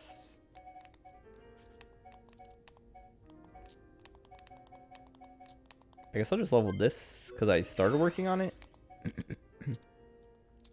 What is this? The bleed one?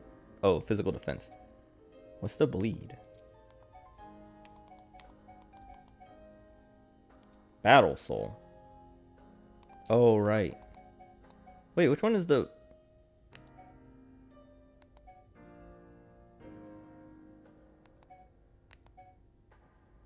I thought he had a bleed. Maybe that was just Dunban.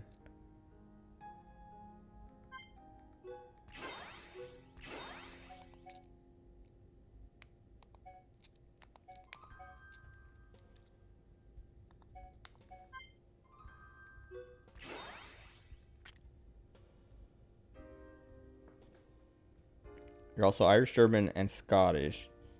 Why you abstain from alcohol? Become an alcoholic instantly.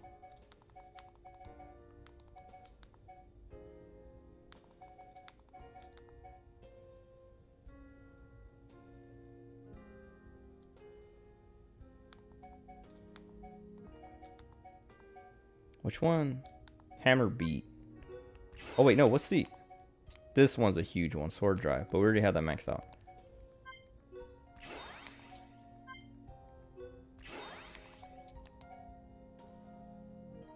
Okay.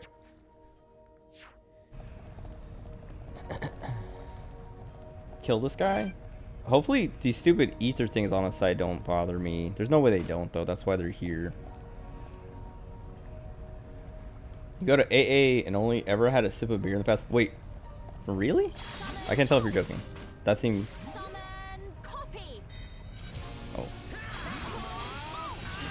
Oh. Unnecessary. Unless you go for some other reason. Okay, now we have to kill this guy first.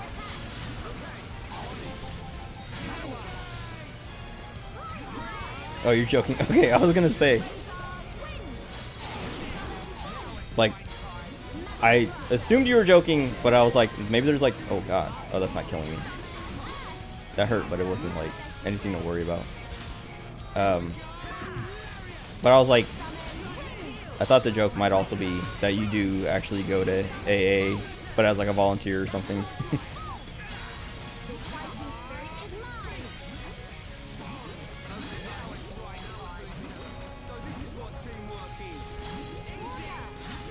I think they're too far, or Shulk's too far to get my... Oh, they're both too far to get my bus. Oh, he's pushing me away. Alright, well... Oh, he's dead. Man, what a bunch of jokers. Let's stay focused. That was pretty easy. But I mean, I'm not super over leveled. That fight was like... That guy was under leveled.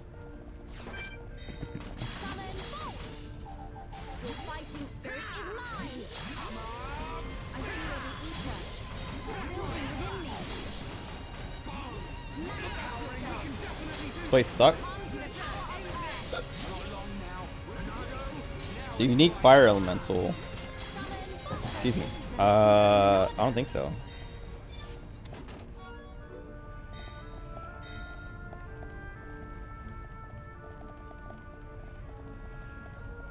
Is there anything behind the water, the lava fall? I was gonna say waterfall.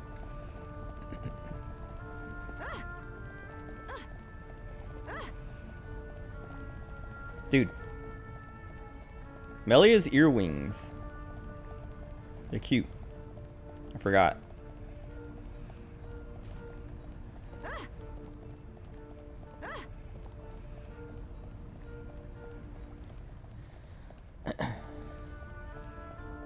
I wonder if... So, her wings are smaller than normal Hyantia.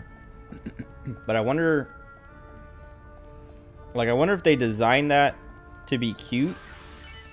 And then they came up with the whole, like, oh, because she's half human, half Homs, her wings are smaller. If they came up with that later as, like, a reason for why her wings are smaller. Or if they were just, like... If that was the plan the whole time. Of, like, okay, she's Hyantia, but she's only half. So we have to give her smaller wings.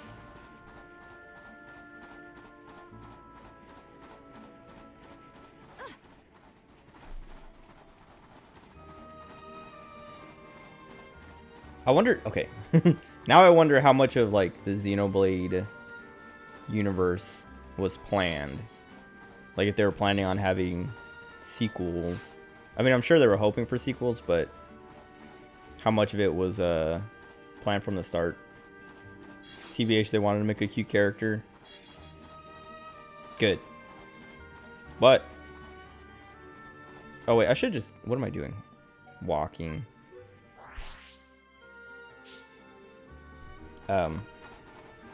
But they do. Well, I don't know if they actually ever state like, oh, her wings are smaller because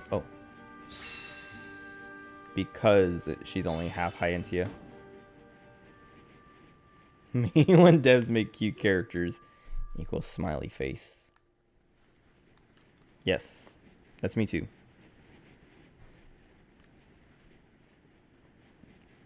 The letters are worn and difficult to make out, but it's definitely the language of the Hyentia. They look just like the lettering on Prison Island. If only we could. If only we could just walk up to it and open it. Just walk inside. Why didn't they try that? They do. It's why she hides her face. Oh, right, the mask. This place. Something up, Shulk. No, it's just... Have to hear a Japanese I voice. feel like I know this place.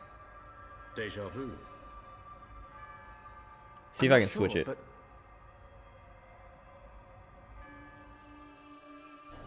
Do we have a vision? Oh. I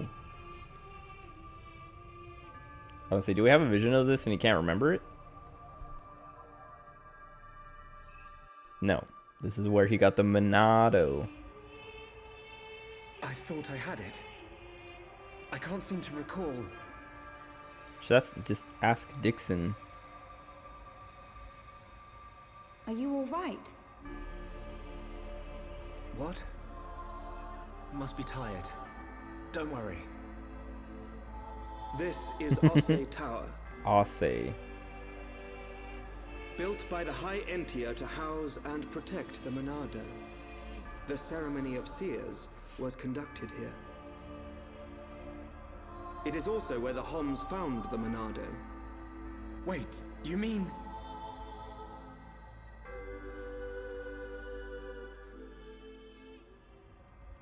He just lit a fire inside. This is where the Monado was kept. My dad. I mean, it's not like it's gonna catch on fire, but... Have you always been able to see the future? You told me you were from a long line of seers. Did you have the ability from birth? Once, I too came into contact with the Monado. Those that are to be seers must touch the Monado, and a chosen few receive our power. That is the ceremony of my family. And the ceremony was held right here. Clips through the floor. Shulk, why do you think we can see the future? I can't tell. So, like... I hadn't Hold on. really thought about it. After I grabbed the Monado, I just saw things. Your visions are the flow of ether itself. Ether is the very source of our world's existence. Where and how much ether there exists now and in the future can be predicted. Therefore, in principle, the future of living beings such as us can also be predicted.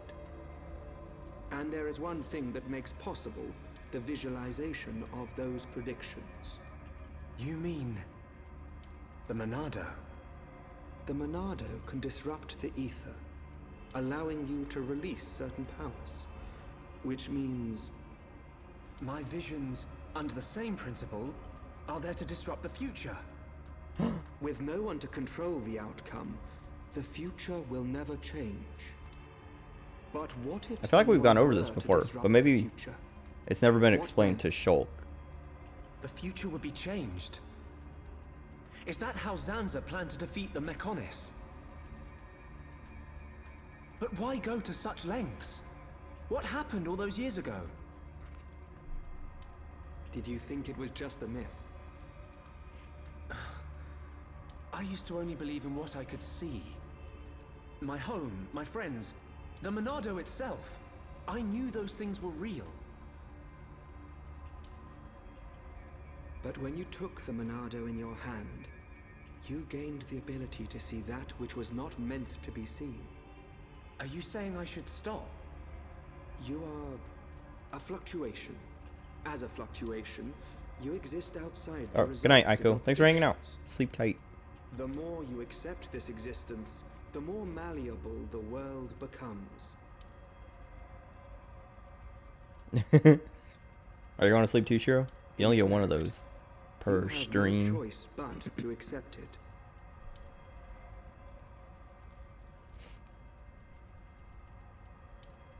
No? Well, you wasted it. Now when you leave, I can't say goodnight. You simply cannot sleep. Good morning. You've we accepted sleep this well? fact. I can't feel my face or feet. What do you think? They're rubbing it in. They're rubbing it in your face. Ryan not tell truth. Ryan snoring make Ricky think of Orluka.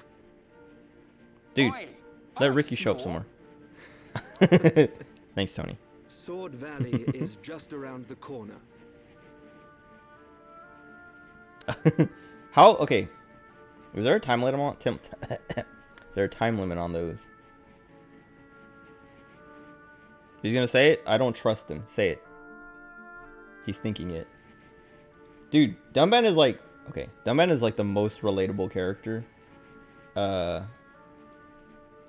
he's keeping up. Like, Shulk and Ryan... Like, Shulk isn't... Ryan is actually dumb. Shulk is not that dumb. It's just... He's kind of, like, clueless. But Dunban... Every time anything happens, Dunban is like, oh, yeah. And, like, literally just understands everything. Help her? Why would she do that? I love when she does that. Anyway. Dumban's good. Hold on. Trying to find channel points.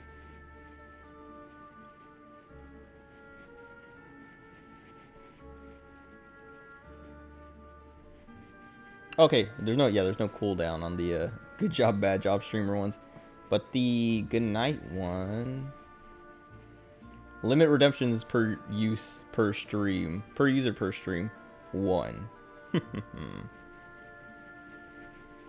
Okay.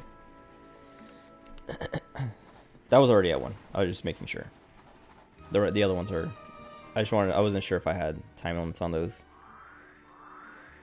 Let's find out there's not. Your points. You can waste them if you want. Because I don't know, like, I don't know what else to do. I feel like every stream with channel points, like, the only thing that people ever use their channel points on is to make an alert go off or to highlight their message. And so I was like, alright, yeah. That's why I thought I had alerts. I was like, wait, where are my alerts for those? Because that's basically what those would be for. Oh. Okay, wait. Where are we going? This way. So I'll go this way. I don't know if this connects to here. We'll see. I'll fill out the map now. The rest of it. Oh, I was gonna say, during that cutscene, there's like a few different scenes where Alvis or someone was walking, and I'm like, I was thinking, I wonder if the animations, because like their walk animations always look like they look like they're moving. I don't know, they look weird because like they either look like their model is moving too fast or too slow than their walk animation is. Yeah, it's like they either are moving too slow for how their walk animation looks, or they're moving too fast for how their walk animation looks. And it's like, I don't know how much of that is them trying to keep stuff as close to the original, because like I can, like, it feels archaic. Like I'm like, every time I see it, oh wait, I'm following the stupid thing. I like literally was like, all right, let me fill out the rest of the map, and then immediately just start following the line. But like in the cutscenes when that happens, it looks archaic. Like, oh, this is like in an older JRPG, this would look fine. And so like when I see it here, I'm like, I wonder how much of that is them just kind of like being like, yeah, you know, just like leave that in there. Even though it looks weirder now because the models and stuff look a little bit better. Actually, a lot better. I've seen like the old models for all the characters. Everyone is so ugly. Like actually. Oops. Like I think I've said it before, like playing this game, that if I saw, like I didn't know anything about Xenoblade Chronicles until 2. Like it was like I had heard of the game, but it was never, I'd never seen anything of it, or like, yeah, like seen cutscenes or watched anybody play it or anything. So like I didn't know how ugly it was, the original. So like playing this and then looking up or like seeing stuff from the original, like screenshots and things, I'm like, every time I'm like, dude, yeah, if this is what the game looked like, I probably wouldn't play it. Because like now, if the game came out like that now, I would be like, yeah, no, I don't want to play this. Everyone is so ugly. No, thank you. And it's kind of like, yeah, I don't know. Like, I guess there are people who can look past it, or who people don't think it looks that bad, but it's not even that it's like bad, like quality wise. It's just everyone, like the style is so, it's like, I don't want to say amateur, but it's like I don't know. It's like off, like just barely, like, cause like everyone still looks kind of the same. They just look better. I don't know how to explain it other than that. Like if you see old screenshots of Ryan, he looks stupid, but in this game he looks fine. And Shulk and Melia, even Melia, like she's not nearly as cute. And Fiora, like everyone. It's just like, what happened? Like, I don't know. I haven't looked into the development of the original. So, like, I don't know what the history of the studio was and, like, all that. So, I don't know if it was, like, just, like, their first game or what. It looks like a monkey-human hybrid in the OG game. He looks like that now. He does look. Like, okay. Well, his sideburns, okay, he doesn't actually look like a monkey. But he's the monkiest looking character that we have. But I think part of it is his sideburns, and so like in the older games, that's probably what pushes it into that direction. Because he has hair on his face like a monkey. But yeah, he's ugly. Everyone's ugly. But now everyone looks good. Like it's always kind of jarring when I see old screenshots of the original, because it is like, man, that is not who I know them as. That is not what they look like. Thank God. Whoops. I thought that said ovaries. I accidentally hit the trigger, or like L. It says Zepha Ories. Like when I canceled it and like went to look to see what the name was, I thought it said ovaries, and I was like, wait a second.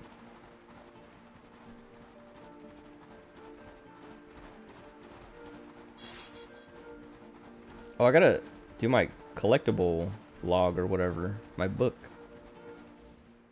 Oh, I've been reading. So, okay. I said book. I've been reading this Smash that I got for Christmas. This Junji Ito collection. And like the first story, I was like, okay, please. Because like, I don't know. Junji Ito, I don't know how much you guys have read of Junji Ito, but he's kind of, I don't know. His storytelling is kind of inconsistent. Like sometimes he writes really good stories, and sometimes they're kind of like they're very Japanese in that like it's like Japanese ghost stories or horror stories where sometimes there's no happy ending. Sometimes the story is just like, yeah, there's a ghost and it kills you. The end. And that's it. And that's like how some of his stories are, and they're kind of unsatisfying. But it's the art is like the main part of it. But the first story in the book was like pretty underwhelming, even for like a Junji Ito thing. But then everything after that, everything since that first one has been pretty good. And the one I'm in the middle of right now is like really good. I can't remember. Hold on. It's like a haunted house, but let me see what the title is. Ugh. I got this like sweetheart card. I don't know how visible it will be. Hold on. Because the reflection on my monitor or whatever from my monitor. It's, whatever. I got it with, like, that. From the, last year's, like, Valentine's stuff that they sold. Hold on. What's the story called? The Mystery of the Haunted House. I'm not done with it. It's not very, like, the stories aren't that long, but I started reading it, and, it's pretty good. Like, the haunted house guy, the guy who runs the haunted house, he's, like, one of the coolest characters I've ever seen in a Junji Ito story. Even though he's very suspicious. Also, do these guys just have, like, exposed butts? Like, what is that? Are they wearing something? Yeah, they're wearing something. But they just have, like, defined butt cheeks. Why are they wearing that? They're covered in fur. Don't they have... What's the giant guy? Doesn't he just, like, have, like, a massive pube, like, around his, like, just, like, a big old forest of pubes around his crotch to, like, cover up? Why do these guys have to wear underwear? Anyway, the Junji Ito story. It's, I'm probably like halfway through it. It's not, like I was saying, they're not very long. It's just I was in the middle of reading it when, like, I took my brother to the orthodontist and he came out as I was in the middle of it. So I was like, oh, let me close this and then I'll finish it later. But, yeah, that, like, the dude, there's, like, a bunch of panels that are just him or have, like, he's, yeah, I don't know. He's, like, in a bunch of panels because it's, like, he's, like, an important, like, he's not the main character of the story, but he's, like, he seems like he might be the main antagonist. But I'm waiting for a kind of, like, the reveal still, but I don't know, like Junji Ito's stuff is like that's yeah, I don't know, I like him. He's like my favorite mangaka or whatever, but like every now and then I see someone like a character's that this is gonna open up later, huh, or I come out of that at some point, but I see a character design from him that I'm just like, man, like Tomie, just like that's the stuff. And that guy in the haunted house story is like, that's the stuff. But there's another story that I read that oh, Earthbound. It's called Earthbound. And it's like, it might be one of my favorite stories now. I never read it before. I still haven't gotten to the Soichi stuff. I don't know how far in it is. I know there's a table of contents, but I want to read it from like cover to cover and read it in order, in the order that they put the stories in. Because like that was like what I was most excited about when I got that book, because like I was talking about it before, but I checked that book out at the library a while ago when I was reading the Chainsaw Man volumes. I want to check those out. And wait, how did I never see this before? Oh no, I'm like higher up.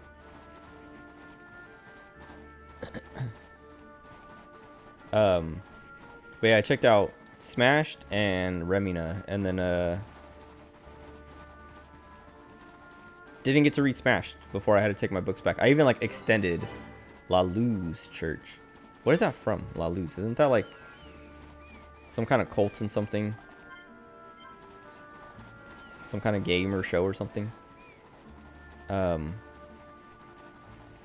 yeah, like I remember, like I checked out like 3 Chainsaw Man books, Hellstar, Remina, and Smashed, and then ran out of time to read them, and they're like, oh, you need to return it, but you could extend your deadline or whatever. So I did that, and then I ran out of time again because I don't know, I hadn't been reading as actively, and then I was like, dang it, and I gotta take them back. And so then I didn't get to read it, and then I forgot to, like, because I could have taken them back and then just rechecked them out, but I was like, I'm just gonna drop them off, I'll read them later. And then I forgot and didn't. And then, yeah, my friends gave me Smash for Christmas. And I was like, oh, that's perfect. Because, like, literally, I checked this book out from the library, excited to read it. Because it has Soichi stories. And I never read Soichi because nobody ever translates it. Not even, like, online. Like, scanlations and stuff. Nobody localizes them or translates them or anything. And that's why, like, the main reason I checked the book out was because, like, I wanted to read a Soichi story. And didn't get to, and then yeah, then I got that book and I was like, perfect. Anyway,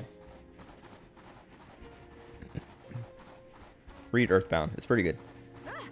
Basically, the story is people start just like doing poses randomly. Like they get stuck doing a pose, and they can't stop, and they can't move. And people like families and friends and whatever are like trying to get them to stop and help them and whatever, but they won't. I'm not going to that. I was about to go like all the way up and around to go to that crystal, but I don't care. I never do anything with these crystals.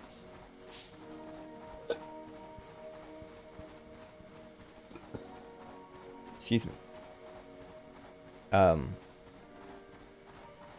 Yeah, and like there's like the story, so like yeah, like that's the main kind of like premises.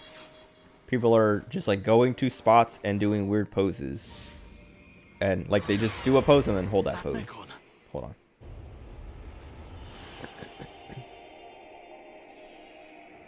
She clipped through the ground. Is this Pokemon? Wait. Dude, wait. Did she join our party? Please. But she has to keep the suit. It is you. Hey, that's Fiora. No, it's Mayneth. Young Oh, he's and mad. Leonardo. We meet again. Fiora. Fiora. Is that my name? Oh, I gotta pee. I was supposed to go to the bathroom earlier. Then you know this body? So it's true. You really don't remember us at all. Fiora, listen. If nothing else, you must remember your family. That's Dunban over there. Family. There is family. Wielder of the Monado. There is a matter I must speak to you about. Ooh. Oh, that's what's his name. What was that? Not Alvis. I was like, why would Alvis do that? Just like in front of everybody. Metal face. Stay alert. You killed my father! Get him! Get away from her! Now, let's all calm down. If I slip, I might mess up her hair. You. You're disgusting! Would you be so kind and hand over that dangerous toy you have? I could take it after I smash you all to a pulp. But we wouldn't want that, would we? All right. You can have it. What? But only if you let her go.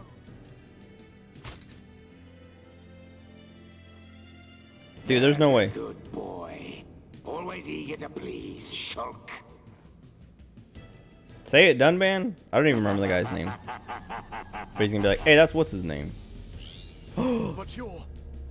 How's it going, Dunban? Is that... Why did he get out?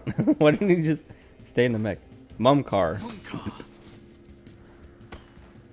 I thought it might be, but you're to blame for all this. He looks cooler in this outfit. I can't tell you how badly I wanted this sword. Has this puny boy even figured out how it works yet? Yes. What are you willing to do? Would you even kill a Holmes to beat us? You dare ask that of us? Why did you betray us to Meconis? Why did you kill our friends at the colony? Why? You wanna know? Because it's your home. You piece of... Piece of what? Oh, wait, it can move without him? Stay where you are. Cool. That thing works by remote. So, unless you want me to put a hole in her neck... So what's it to be? Also, I thought she was stronger than him. Grovel at my feet and beg? I mean, maybe she is. Oh. We will not bow to you!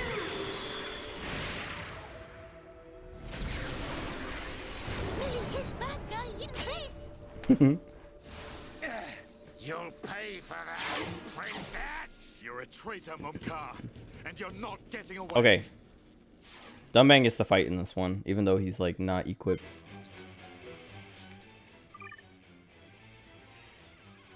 Wait. Party.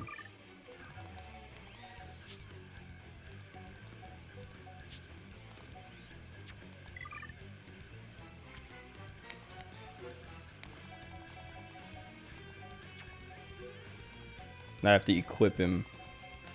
Because it's been like 50 hours since he's had anything got into play.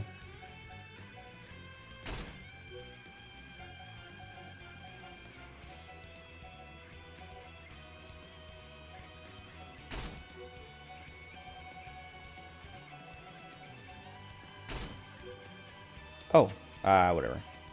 Doesn't have any like slots on it.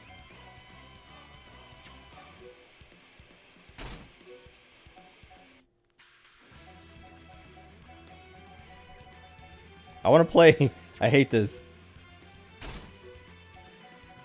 That's why I kept saying that I wish there was like a equip best button. I usually never use those in games.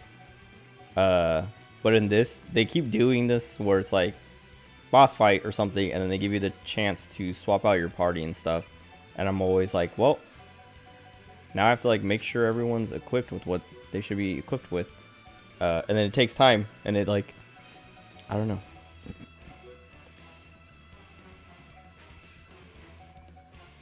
They play the music, and I'm just like, let me in, let me at them, but I can't.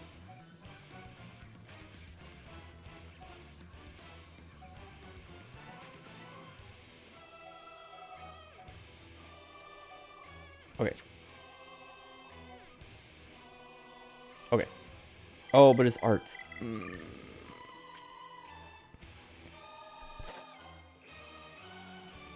He has 34,000 points to spend. Soaring Tempest, what?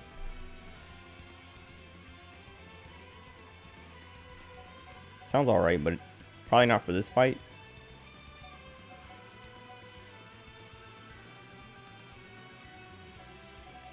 Wait.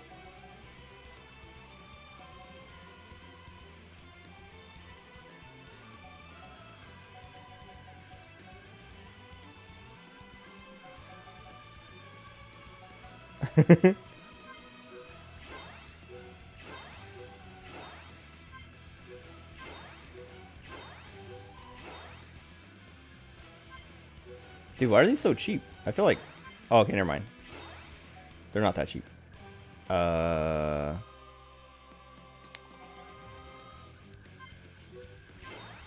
ones that have like the top one stuff are the expensive ones.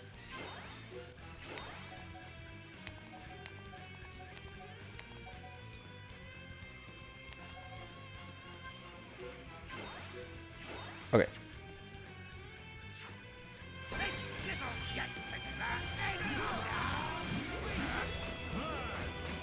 Somebody get him off me.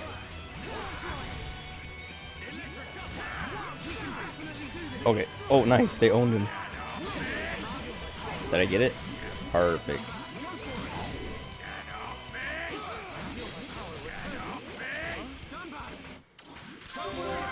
But this one reduces aggro. I should have done that. I was sitting there staring at him like, stop looking at... Oh, he's still looking. Okay, there we go.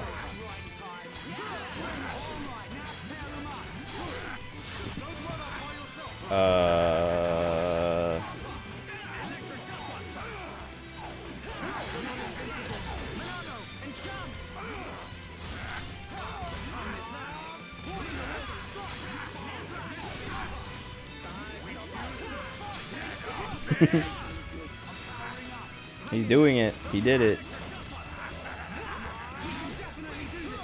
Ooh. Okay. Do this. We go break him before. It's not. We didn't need that. Oh, Ryan doesn't have. Should have done it the other way. I should have swapped Ryan and Dunban. It's fine.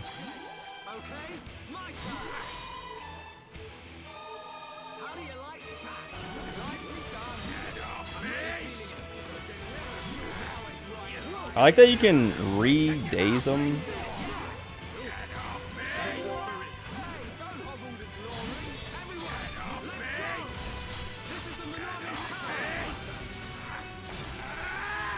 Owned. He was laying on the ground for like 80% of the fight. Yeah, just saying get off me. You fought beside me. That sword badly. Why did you change sides? Why the back off? You're as blind as you were then. I saw someone say that this song plays whenever someone dies. But it's played a few times and nobody's died. But every time it plays now, I'm like, oh, someone's gonna die. Please not. Please no. Is that it? That's the puerile reason you killed all those innocent people. Ravaged Oh. our home. I love this body. The power.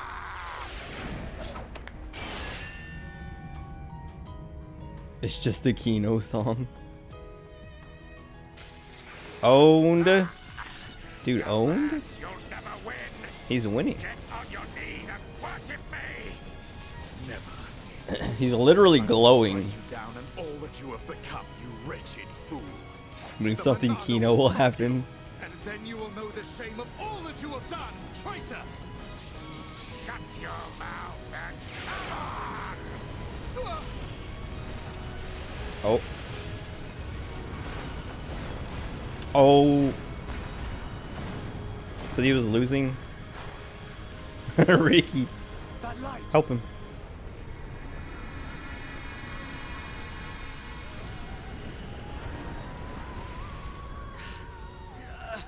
What the? That's the one that was like, oh yeah, it's got the tail. It's The one that not was like like the other Mechon. in that super dark room or whatever. It was like pitch black. This is the strongest Mechon ever built. Who is that? Controlled by me. Oh. Egil. Egil. Leader of Mechonis.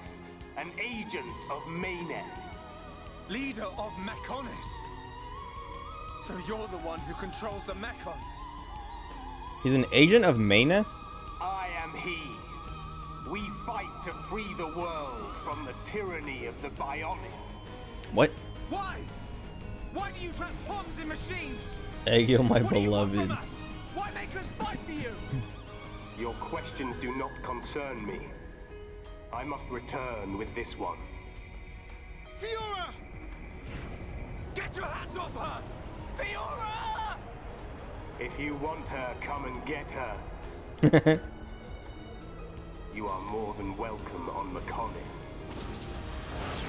Come and visit any time, Dunban! Munka. We're coming! And we won't give up!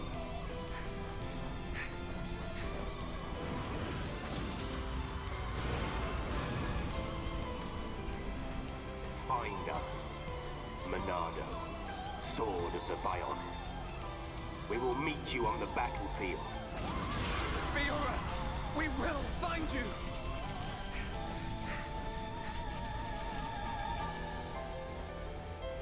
Fiora! Jeez. I like how they're running after them. Like they're gonna actually catch them.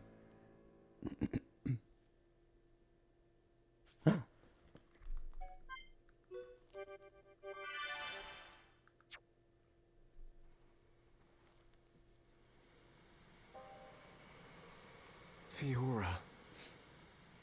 Shulk. She's... Get it together, Shulk. We ain't got time to be hanging around here. I don't know what's happened to her, but that was Fiora. No doubt about it. You know what that means? She ain't dead. We gotta get her back. How they do it. Right. We've come too far to give up now. Then we'll go to Mechonis and find Fiora. Just beyond there lies Sword Valley. Dude, Momkar's pretty good. Mechon flew in the direction of Galahad Fortress. Because in the beginning... Fiora may be there. Maybe. Will you pursue, Shulk? Yes. Hold on. We will get Fiora back. What was I talking about before that entire sequence? I don't remember. Why does his face look like :3? Why does his face look like he's gonna betray me? I like how he's like... I don't know. He acts like he doesn't know. He's like, I wonder if we go to this very specific place, if we'll find Maineth there, Fiora there. I wonder. Oh, but yeah, Mumkar, he's like, when they had him in the beginning, like in that intro cutscene or however early on it was, he was like super lame, and I was like, dude, this guy is cringe. This guy's lame. Even as like a, I don't know, I didn't think he was gonna be like this much of an antagonist, but I was like, oh yeah, he's definitely like evil or whatever, willing to betray us. But then like him being Metal Face, like, cause Metal Face is cool. I was like, dude, what? But like knowing that it's him, it's like, okay, wait, maybe Mumkar was cool, and I just didn't know it. And then like when he got out of the Mechon and like his new suit, I was just like, wait, he looks cool. What happened? Because he used to look like a One Piece character, ugly. Now it looks cool.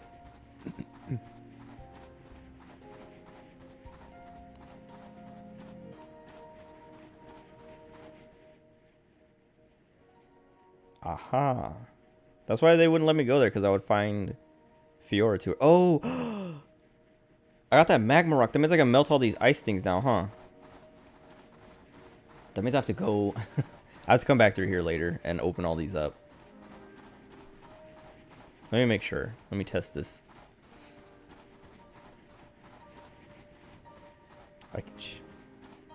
Why does this game not have a Koraidon I could be riding on?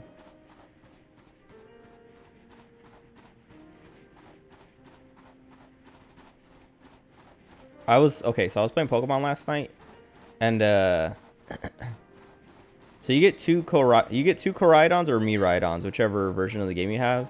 Like you get the one that you get at the beginning of the game that rides with you everywhere, and then you get the other one that like bullies them out of Area 0.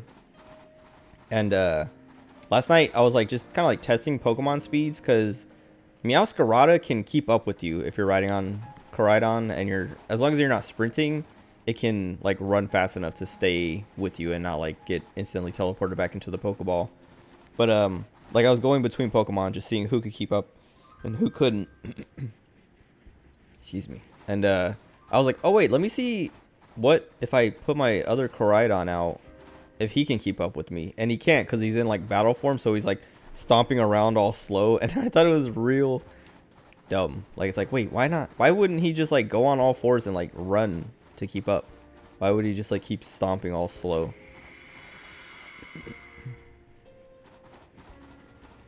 Dude, how does this guy get trapped back here? Chilkins catched me.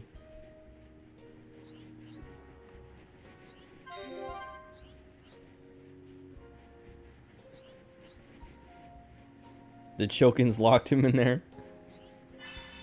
Or he was just hiding in here until the ice wall showed up. Why do no-pawns look so stupid? It's a defense mechanism.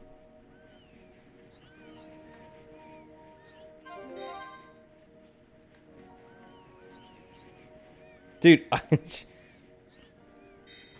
I love Melia and Shulk's like interactions.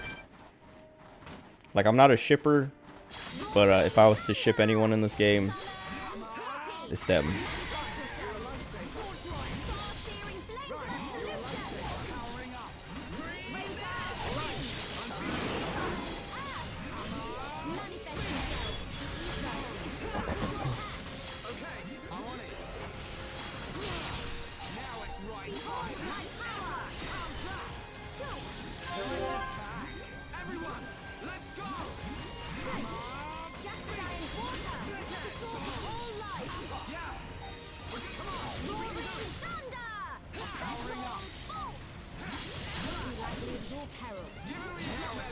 Owned?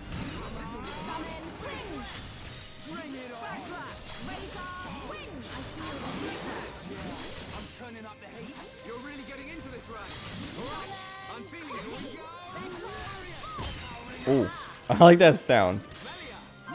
That hit sound.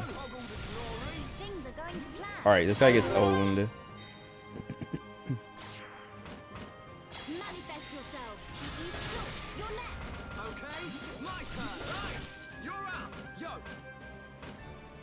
Where is it? Sword drive. Okay. Very good. That guy was only level 41. Cloud staff.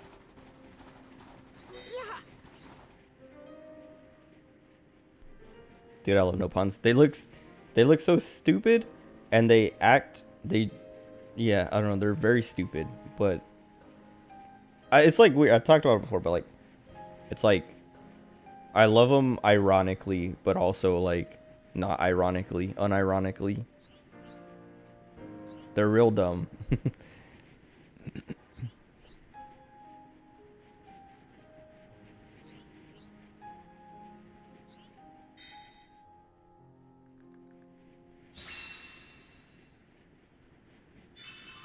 Heavy gear, heavy armor.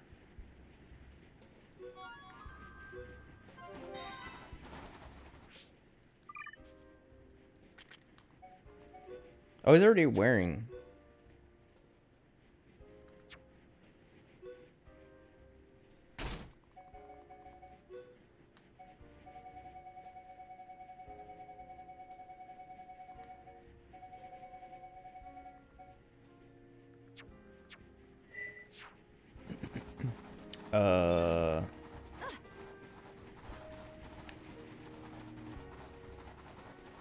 There's something in that cutscene, like that whole sequence, that I was like, oh well, yeah, I guess I talked about it a little bit, but like, I thought Mayneth, because like, wasn't there like another like earlier scene where it was Mayneth and Metalface, I guess Mumkar or whatever, and like Mayneth was doing something that he couldn't, or I don't know, she had like some kind of capability or something that made her better than him, but then I guess she did get like surprise attacked there, like, and she was like exposed because she opened up to like show herself, but it was still kind of like, wait, she just got beat up by Metalface. Also, why would he kill her? Isn't like the whole, aren't they on the same side? And she's like that. What's Egil showed up and was like, I work for Mayneth basically, and like took her back, and then everyone left with them, and it didn't seem like, I don't know. But I guess he could have also just been pretending. I mean, he did shoot her. I was gonna say pretending like he was gonna kill her, but he literally shot her. So I wouldn't. I do think he would have killed her. Wish I worked for Mayneth. If you worked for Mayneth, you would just be like, you would never see her. You might like pass by her in the hallway one day. That's it.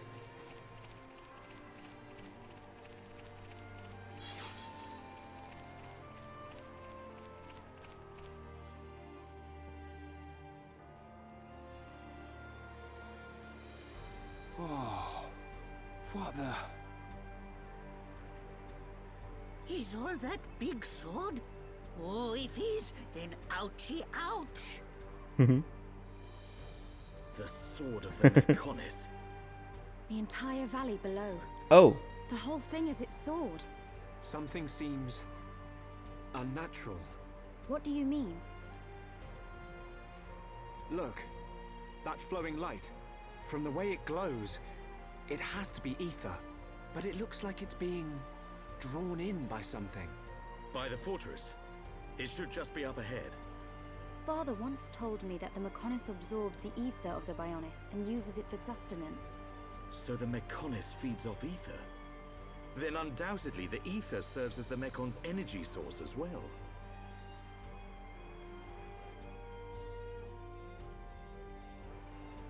Hold on. So there's like the quests that are like timed or whatever, and I think Sword Valley might be one of the things that ends them.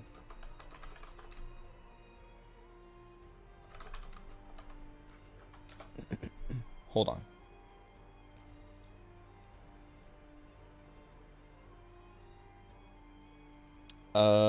Let's see.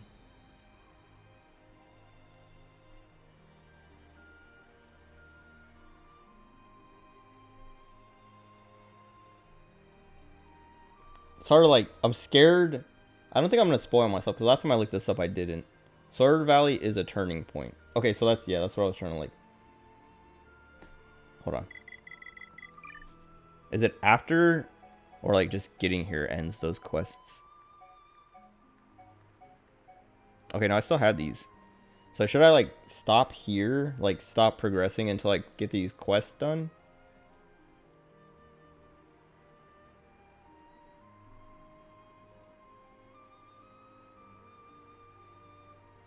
Once you're about to leave Maconis Field, unable to return to Sword Valley and Galahad Fortress.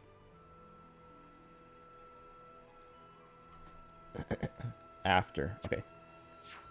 So, yeah, so whatever, when Maconis Field shows up, that's when I should worry.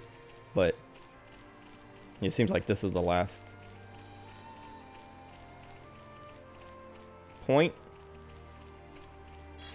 Like, I don't know if it's a point of no return, but it's the last point before those quests are incompletable. Uncompletable?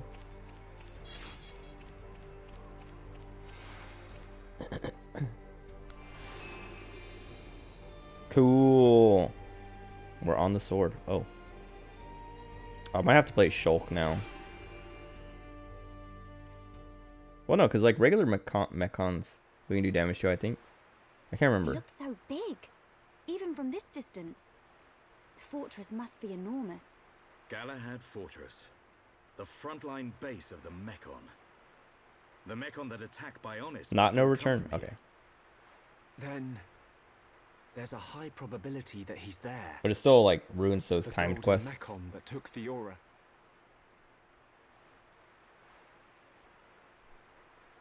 We're about to enter the Mechon stronghold. If there's anyone who wants to turn back now.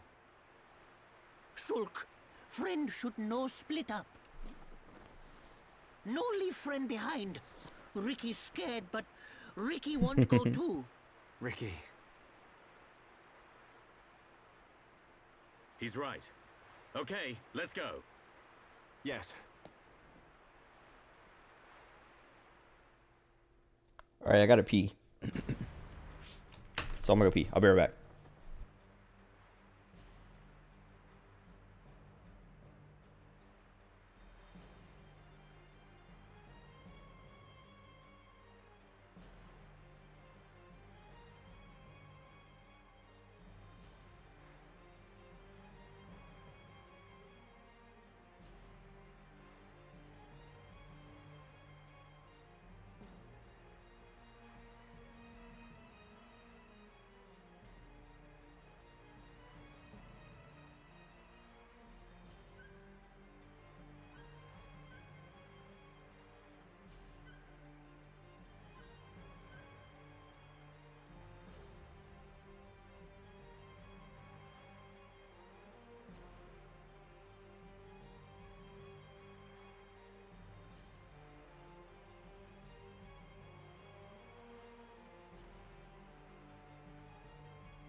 This dude's writing 500-word essays in my chat. Hold on. I just remembered something. Oh, never mind. 2 main says time quests. First is refugee camp.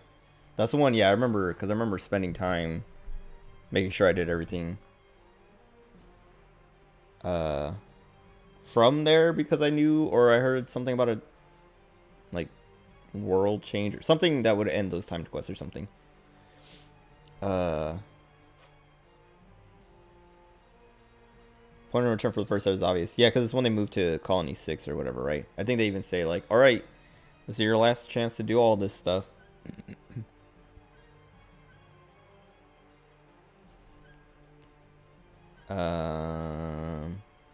Level 68 story boss. Oh, wow, that's like, okay, I have plenty of time. Or, well, it seems like I would, because that's 19 levels from now. And we'll probably be higher level than he is, because that's how every boss has been so far.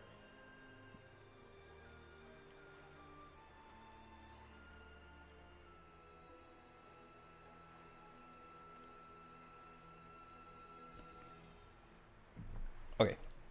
Well then. Proceeding.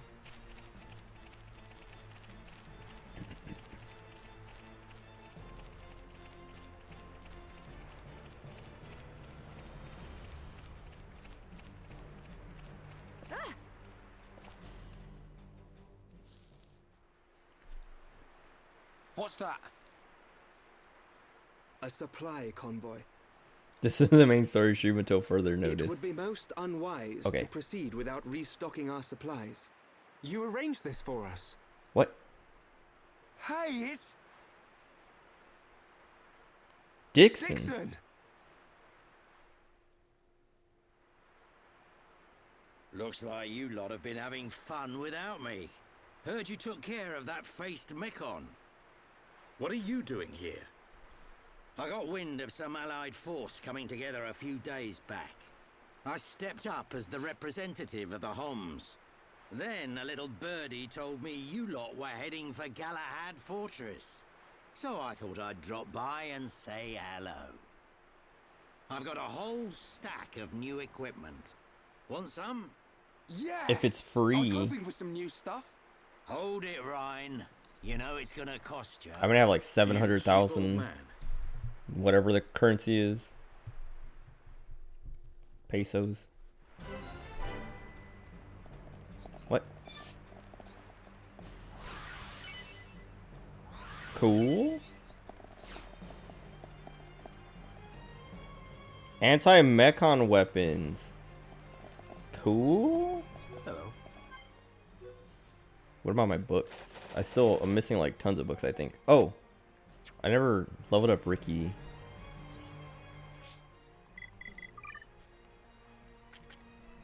Wait. Didn't I buy those books for Ricky? What happened? How come they didn't? Oh, maybe they did. I bought bedtime. Okay. Oh wait, unless I already had. No wait, they wouldn't let me buy them if I had already done that, right? Also, my collectibles, I didn't actually put that stuff in the Collectopedia. Oh, we got everything.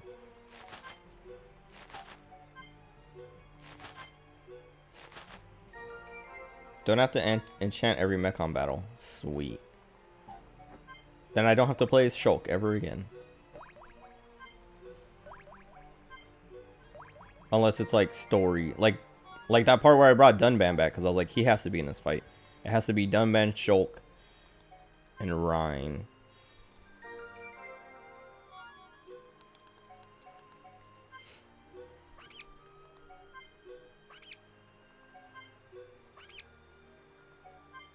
If only.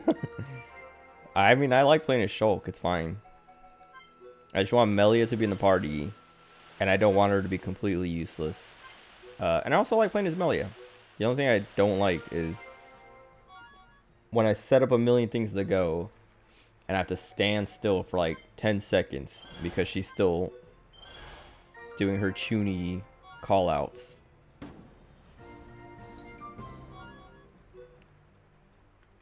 Cool.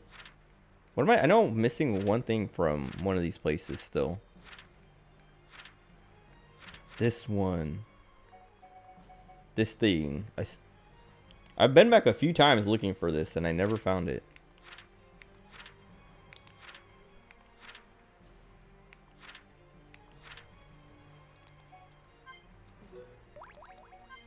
Oh, I wanted to read.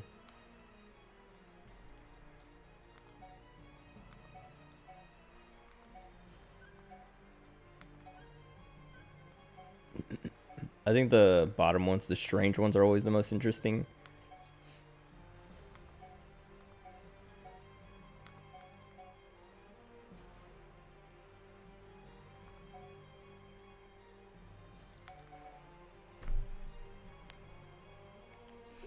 A wet rat. Although it has thick, soggy fur, cuddling one keeps you warm. Gross. Oh, that reminds me. I don't know why. I think it's like something from outside. Because sometimes like there's like, I don't know, bad smells in the neighborhood. Like they smell like, I don't know. I don't live near any farms. Not anymore. But sometimes you'll like catch a whiff of like cows and stuff. But for some reason there was like a smell of like wet dog coming from like outside. And it's like I could smell it inside. And like in the bathroom it was like the strongest. And I was like, did someone leave the window open? But it wasn't open. So I don't know how it was getting in, but I could also smell it in my room and like in the foyer or whatever, like the little front part of the house and stuff, like right by the front door and stuff. And it sucked because I was like, dude, it stinks. And like I was like checking the floor everywhere, like touching the carpet, because I was like, is there like water leaking in or something? Like is there a way the water, like the rain is getting in and it's like soaking up the floor or something? That's what the smell is. But nowhere I touched felt wet. Because it reminded me of when I was living in Florida, when I moved off base. The studio apartment I had like if it rained heavy enough, there was a corner of my apartment that would like get wet. Like the floor would just like start getting wet and soak, and like water was like leaking in somehow. And I got it fixed, but it was like it smelled like this. And I was like, that like my first thought was like, oh god, water is getting in somewhere. But everywhere I checked, so like unless it's just in the walls or it's just coming from outside, because I could also smell it outside. I don't know what it was. It's gone now. Sniffa.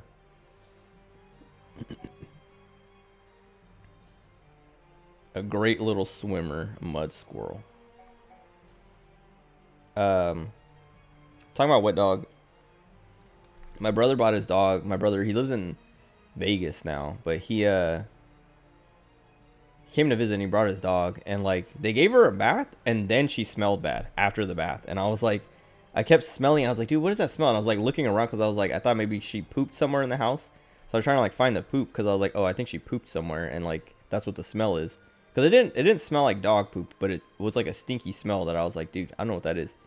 And then I was like, I asked him, I was like, dude, do you smell that? And he's like, oh yeah, that's Sammy. She just stinks after taking a shower sometimes. And I was like, how does that make sense? And he's like, yeah, I don't know. We literally just like wash her, and then she smells bad after the shower, after the bath. I don't know if that's normal with dogs. I don't know. I've never, the only time I remember washing dogs, when I was younger, because when we had Pepper, I literally never, like, she didn't get baths often anyway, but she didn't smell bad, like that bad. She smelled like a dog, but, I never gave her baths. Like my mom always did it, or my younger brothers would do it. But I don't remember her smelling bad afterwards. Anyway.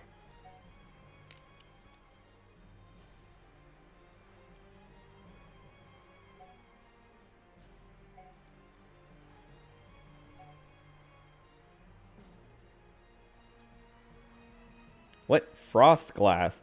No one knows if it's ice or glass, because there would be glass in the middle of snow. I mean, maybe, I guess. Large handcuffs.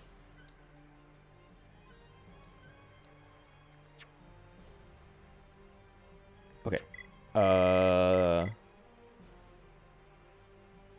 What else did I look in here for? Oh, I was looking for my items. Because of the books. Oh yeah, we still... Oh, they're learnt already. I just wasted my money buying them. Never mind. So I should sell them to this guy. Because they have the star next to them. I forgot. My money. Whatever. Reflection. Do we even have that?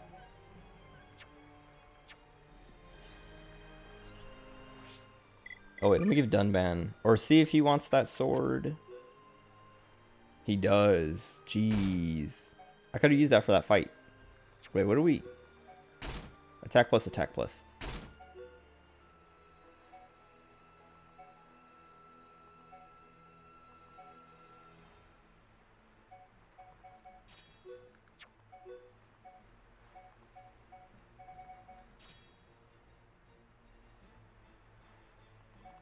What does it look like?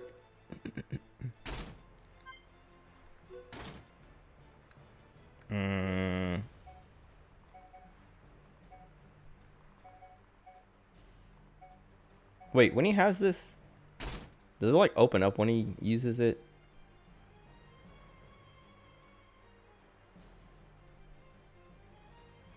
No.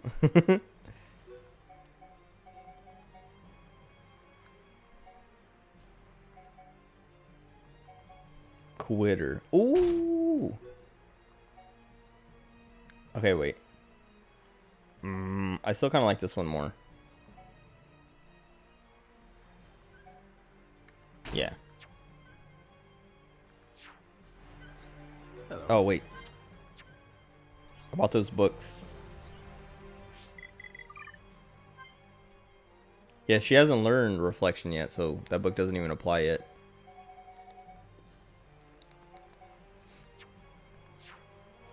Hello. Oh, wait. She also has a new rod. Cloud staff. Crit rate.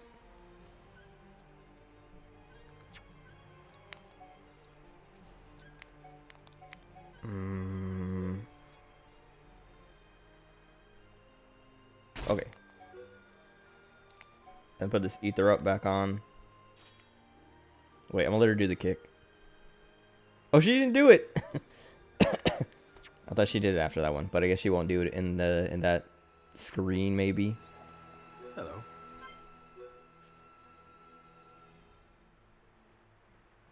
Oh my god, these are so expensive. I can get all of them. I should get all of them.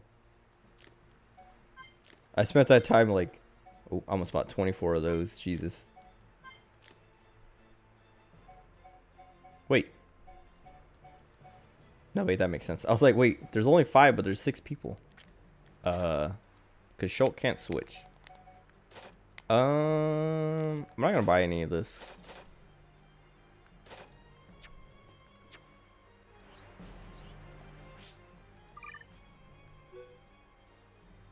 It's so much weaker though.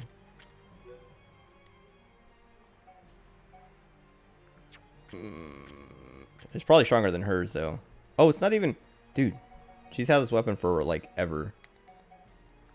Dude, why are they trolling me? They're like, oh, you want to hurt the Mechon? Well, enjoy doing like 50% less damage? Jesus.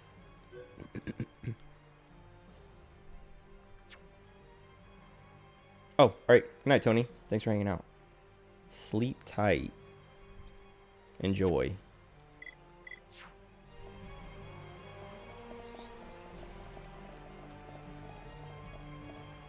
Okay, well, we have them for whenever we do encounter the Mechon. Bad job. I didn't do anything. You're the one who got me excited for the anti-Mechon weapons, and then they're like significantly worse. I would rather have Shulk just have to enchant every time, because enchant lasts for like half an hour. Let me actually look. It lasts pretty long. 90 seconds. I don't even think boss fights last that long. Hey there.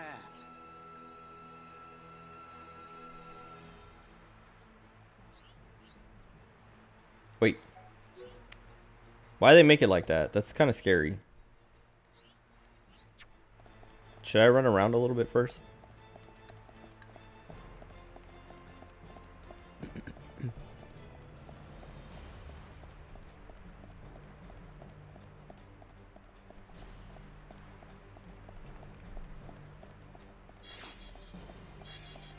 Are they gonna teleport me somewhere and then I can't come back for a little bit? Jujube silver. Jujube? Those candies, jujubes or whatever, they're pretty good, but like, you must talk to Dixon. Okay. They're good, but like most of my experience eating them is eating them stale because my uncle, like most of the time when I ate them, it's because my uncle brought them over and we're like hanging out, like me and my mom and brothers and uncle, like just like hang out like at a family gathering or whatever. And you know, he like would bring candy to share with everybody, and he likes jujubes stale, and so like I would eat them and I'm like, man, these are good, but like I wish they weren't stale. And so like I don't know why, but I like, oh no, I fear I approach my limit. when I think of them I'm like, man, they taste good, but like the texture sucks because they're like stale. But I'm like, oh wait, that's not how they normally are. I don't know why he likes them like that, because it's just a worse texture. Like that's it. They're just like, there's this like shell on them. Maybe that's why like, I guess the shell is what he likes, but it's like this weird layer of staleness to him that is like I don't know, objectively awful. But I guess objectively awful is wrong because he likes them. Wait, is that it? Yeah.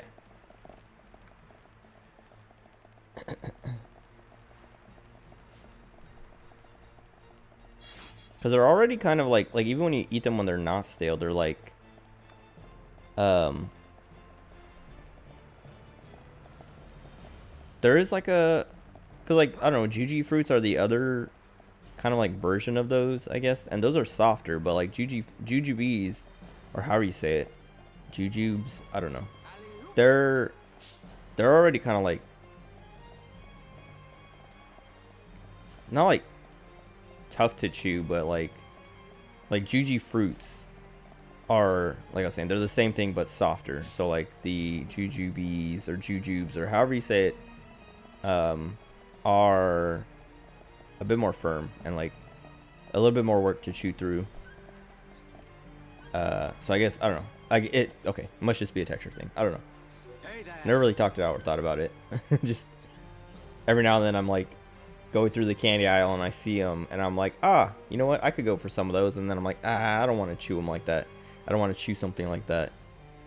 And then I don't know, then I just look at something else and grab something else. But they're not supposed to be like that. Fiora? You mean Dumban's sister? Yes. So that's why you're all looking so down. I can't believe they're sticking Homs into those faced Mekon. Looks like they weren't just eating us. They made Mumkar into one. He was the one who attacked Colony 9. So there's something weird about Fiora That was me main thinking he nest. snuffed it in that battle. Aren't you surprised? Did he attack Colony 9? I don't know what. Because drives those Mumkar Mekon.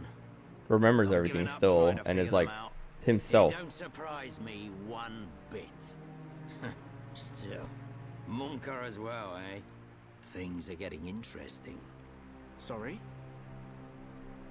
Oh, nothing. It is time for us to return. I would like Make to him continue explain. providing assistance, but my help is required in assembling Homs for the Allied force. There are also my duties as seer to consider. Then I'll be off too. You lot should be all right getting Wait. Fiora back.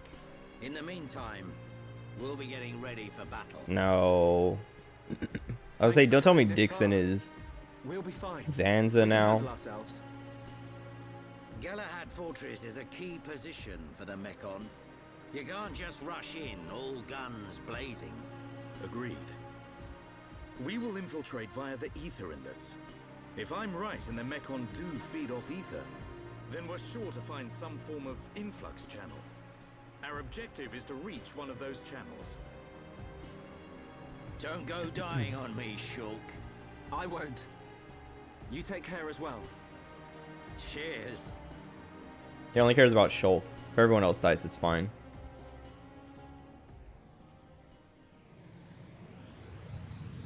Looks like it's just us.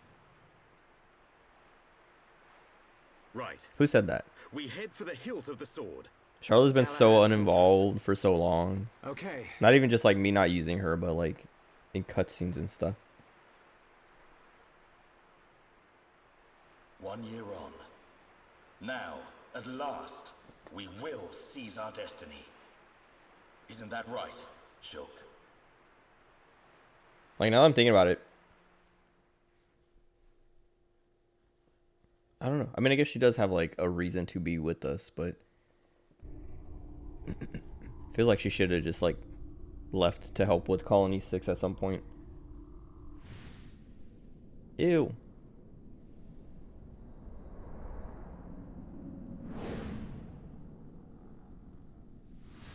So another has appeared with the ability to wield the Monado. But why would Zanza release the Monado? He surely knows it would become a double-edged sword. Didn't... Yet he relinquished Who it said... without Someone said the mere exact charge. same thing. Was it Maina? Face escaped my control and acted alone. Someone literally said the exact same words of like, why would he release the Monado? He knows it will be a double-edged sword. The usefulness of the faces has come to an end. Although, perhaps there are still things to be learned from having them challenge the boy. Wait, was his back like a Monado shape? But just like opened? Excuse me?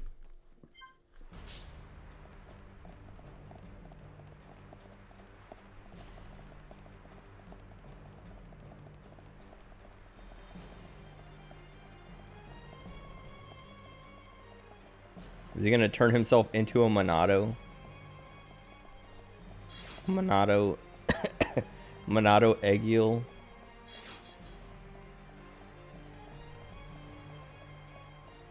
Dude, that High on Life game, it's been out for a while. I was like watching a clip. I don't remember what it was. Oh, it was Joel Haver or Joel Haver or however you say his name. He's like in that game a few times, like voice acting or whatever. And like, I don't know. Feels like his talent is wasted. But also, there's like another bit where someone was like, I don't know, like a lot of the humor in that game. Like I was listening to Jeff Gerstmann describe it, and he's like, yeah, it feels like the people who did the writing for the game are people who don't like video games. And like, because all the jokes are like, haha, don't you hate this thing in video games? But also we're doing it too. And it's like listening to it, that's a lot of it does come off as like, yeah, they just, all they're doing is like hating on video game tropes, I guess, like just like systems and like, I don't know, AI, like character, like enemy, like AI designs and stuff like that, or like placements and whatever. Just like making fun of it, but it's not funny, and they're trying to be like ironic and funny about it, but they're just like saying, like, they're like, isn't this thing bad, haha, but also this is like, we're also doing it too. And it's like, instead of like having something actually funny to say or a point to make. What is this? Oh, it is locked. They're just like, yeah, I don't know. Like Jeff Gerstmann was a little more extreme about it though. Like he's like, yeah, this game sucks because, like, I don't know, he hated it, and he's like, yeah, like I get it, like what he's saying, but like, I just think it's not funny, and I think that's why it comes off like that, or that's why he would, I don't know, take it that way. But also he could be right. But it also could just be like, because it's written by people who don't play that many video games, so I don't know. They're kind of like, yeah, it feels like it's like the writing, the jokes are written by people who maybe only play like the main AAA games that come out every year or whatever. This one's green. Wait.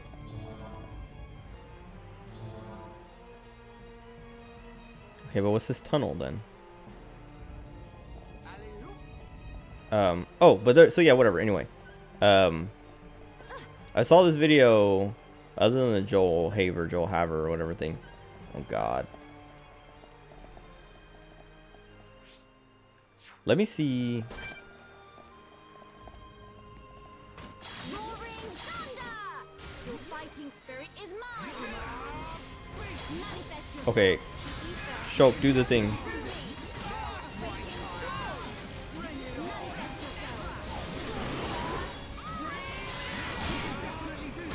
Okay. Did he enchant? What is happening? Where are all these numbers coming from? He must have enchanted. Literally everything got blown up a million times in a row. Anyway, yeah, there's like the video was like, oh, if you try to speedrun this game, and then it was like, they have like a joke if you try to skip like a couple sequences in the game, like the characters, the enemy AI, like recognizes that you, like, it's like, yeah, it's like there's like, what do you call them? Triggers that it's like, oh, these dudes are still alive and you're at this point. So the characters are like yelling at you like, oh, you're not going to kill us. You're just going to walk right past us. And it's like trying to be funny.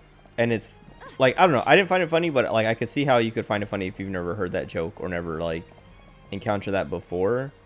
But also people were like, oh my God, this game is so good and like the best thing ever because they love their speedrunning community and blah, blah, blah.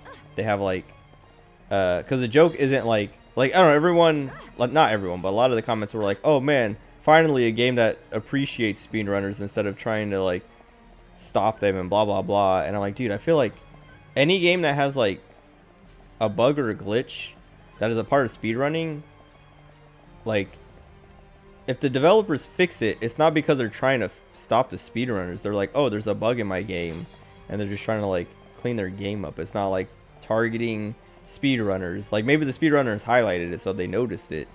But it's not like they're like, oh, I hate speedrunners. I want to ruin their experience. Because, like, speedrunners will just find a new way to do it anyway. And it doesn't, or they just won't update. Like, that's, like, the other thing is, like, I'm sure there are developers out there who, I feel like I actually heard a story about a developer who was, like, mad at speedrunners for basically breaking their game and kind of showing off all the problems with it. Even though it's very specific stuff you have to do very intentionally to get to happen, so it's not like normal people are gonna ever encounter it. But like these people are just like, I don't know, it's weird like to see. I don't know, like High on Life seems like a mediocre game at best, but like to see people like lose their mind and try really hard. I mean, this happens with like a lot of games. People like just go super hard on defending mediocre or bad games and trying to like highlight any slightly positive thing and blow it out of proportion as like, this is why this game is the best game, or this is why this is a good game. And it's like, I don't know, people like, it seems like people are really insecure in their taste in video games, or for like, yeah, I mean, it's just like an identity thing. It's like everything nowadays just, oh wait, did I go around the gate? Is that I mean, I did, but like, what was the point of that button then? Hold on.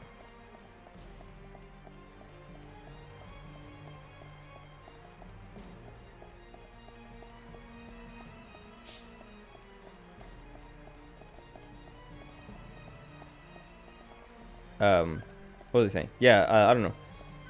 People see a game coming out and they're like, wow, this looks good, and then it feels like they always have to save face based on just like being excited for a game coming out. So like when the game does come out, they have to go out of their way or like do everything they can to scrape all the good and be like, look, this game is good, see? And they can't just accept the fact that yeah, this game might not be that great, you know? Okay, what's the point of this?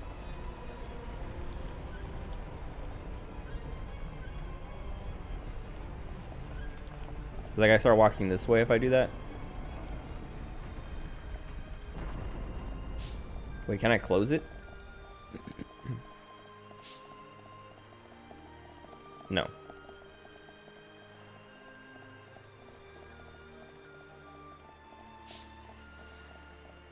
Anyway, High on Life, it's like, I think it's like a visually appealing game. It looks cool, like visually, it's colorful and all that. And I think the knife guy is actually funny and like the probably, out of what I've seen, probably the best part of the game.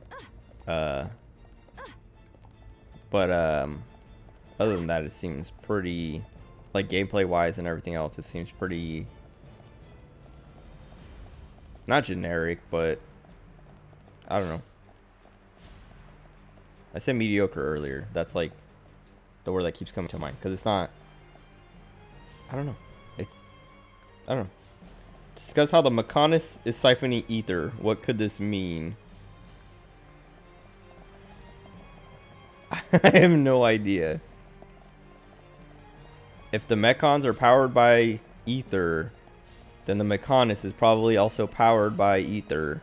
So he's siphoning the ether from the beiness to power himself back up or something, or power all his Mechons, and to prevent the Bionis from waking back up, because it seems like the Mechonis, I think I said this early on, but the Mechonis might be the good guys or they're doing stuff for a good reason. Hey, this guy's clipping. Oh, okay. Okay, that's enough. I was just walking by. Why did he do that? I didn't even pass by. I didn't go in front of him. I touched his leg and he freaked out. He got real mad. I just wanted that item. It's because I pointed out that he was clipping through the thing. He got mad. He's like, don't you dare. He's controlled by you. Literally, you're like, oh, you pointed out a bad thing in this game, the most minor infraction, die. I like how it looks like a bug though. I feel like a lot of them do. They look like insects. I guess like bugs are pretty mechanical.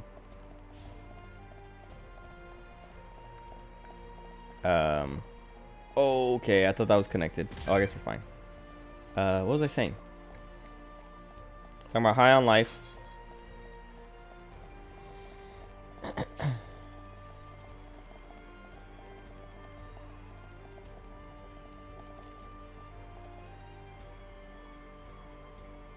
I don't know. I guess it's like also just like a certain type of humor.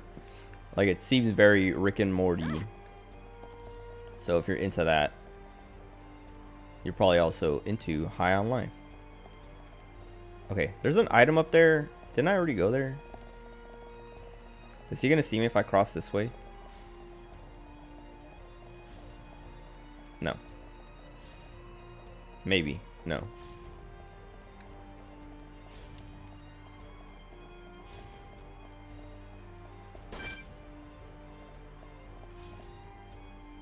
I want to try to fight him, but I wish I had like one more level. Like I wish everybody was 50. 49 feels a little bit too low. I could I don't know. I was like I could probably do it, but I feel like I fought plenty of things that were like 2 or 3 levels above me and they just like destroy me immediately. But this guy doesn't seem like one of those unique enemies, like bosses or whatever.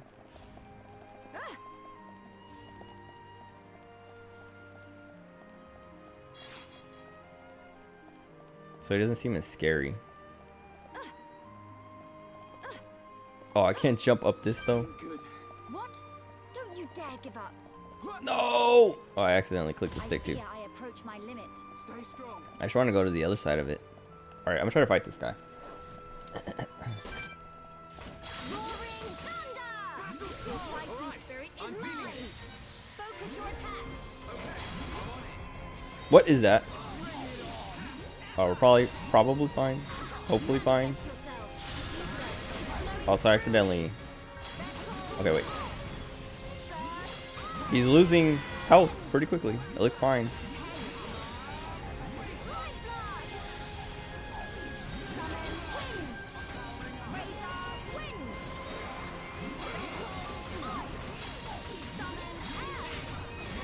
Shulk, stop.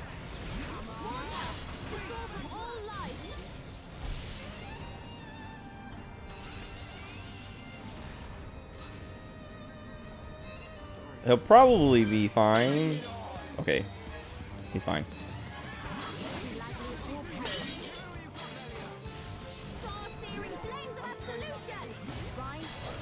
He's not gonna be fine.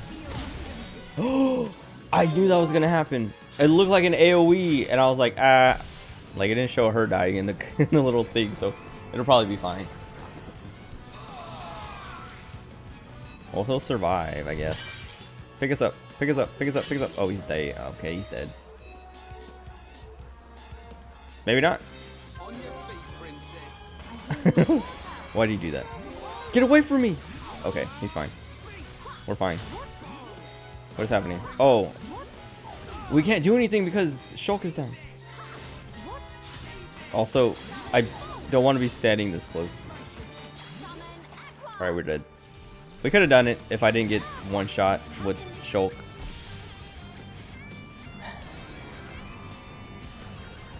Melee is just going to tank this.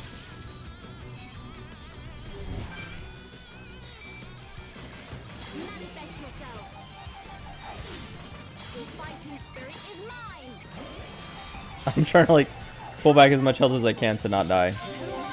Okay.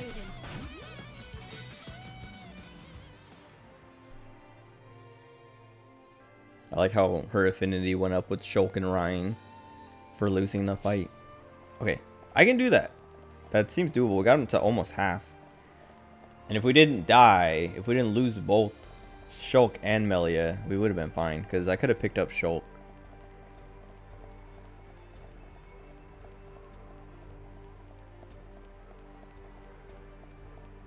And if I put the anti-mechon weapons on, it probably would be even better. Melia doesn't really need it, right?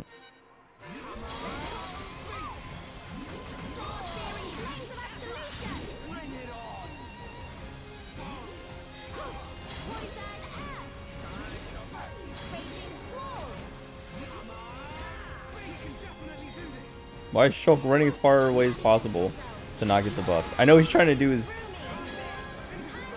like side attacks and stuff.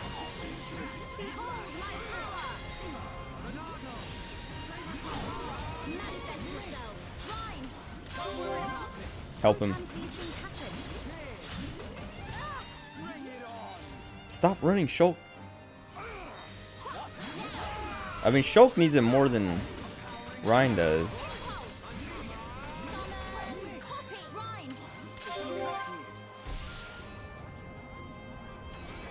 Okay, that's fine. He'll die. M104 Fortress Unit, my beloved. Why me? She'll survive. Okay. Will he survive?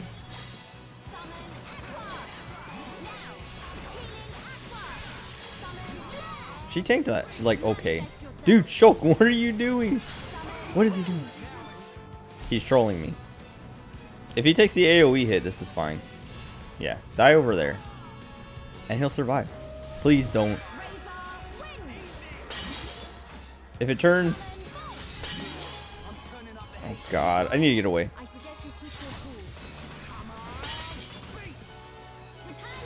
Not Melia, please.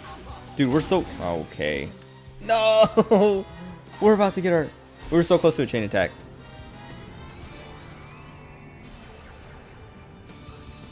Shulk, you better, like, immediately run over here.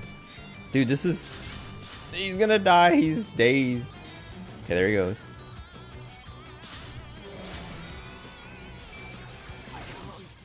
Go on. Why was he all the way over there? Like...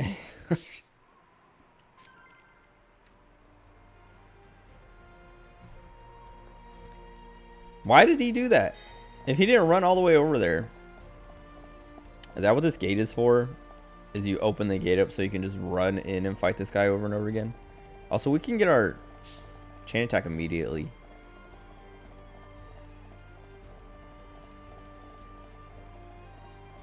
Because the gauge is pretty full still. And we can do this. Everyone, stay on your guard. I'm ready. Leave it to Ryan. Summon copy. Manifest yourself. Ether is flowing through me. Summon earth.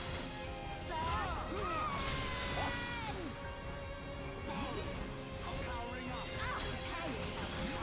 End. He keeps hitting her. Why? Nice. Okay. Perfect. Manifest yourself. Leave it to me. Do it. It didn't break.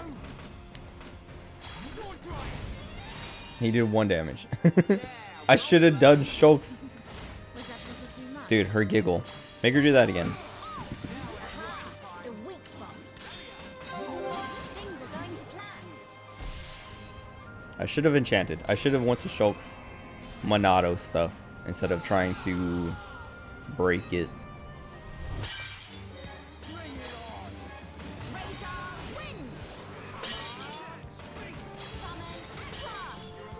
This is so annoying.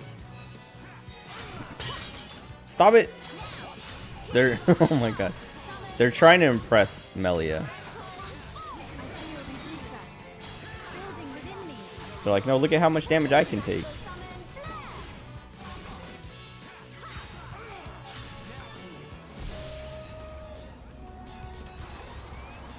Dude, this sucks. I should just stand next to Shulk.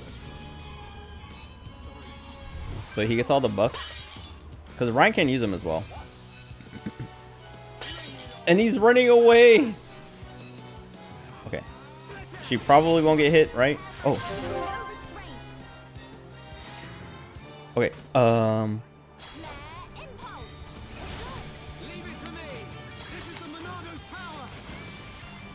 Please. I hope that reached him. Okay, good. Good. I'm not going to attack with Melia because I'm afraid to take that hit. Alright, we're fine.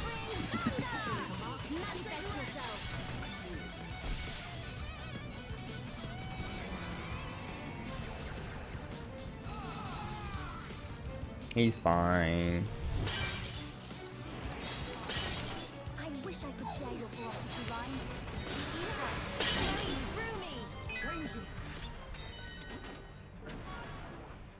Pretty electric cylinder. Told you it was easy. I just had to start with a full chain gauge. Or whatever it's called. Link attack thing. Is that, did we learn the reflection?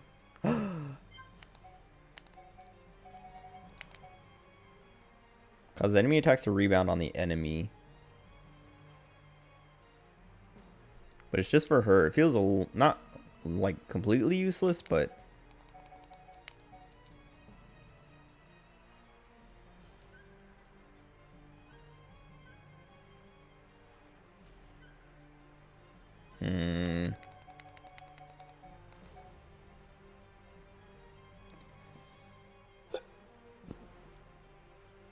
maybe I finally get rid of Aqua.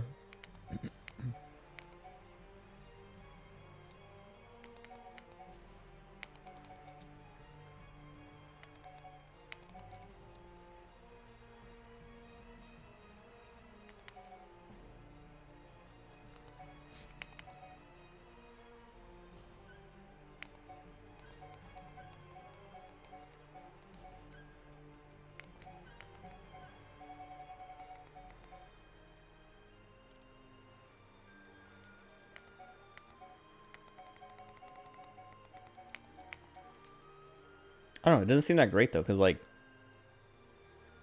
we don't want them to be attacking her, so like if they're attacking us, reflection shouldn't matter that much because Shulk and Ryan should be doing a better job at holding aggro. Oh god. No, my item. You're not invincible.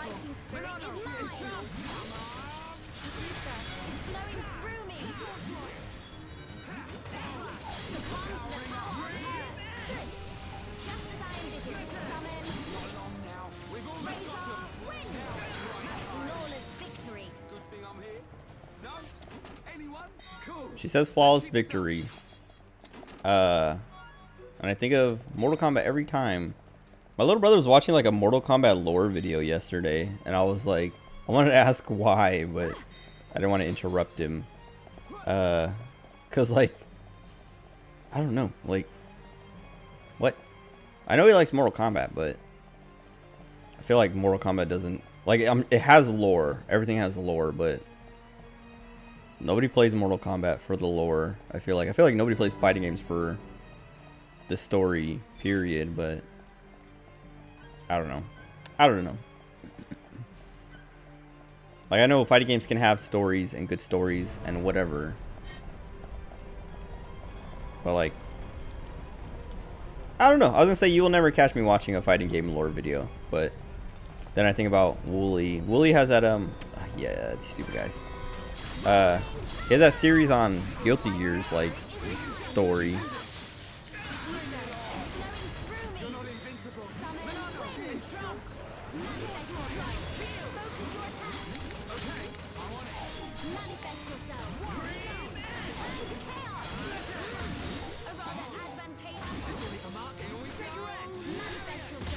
Owned.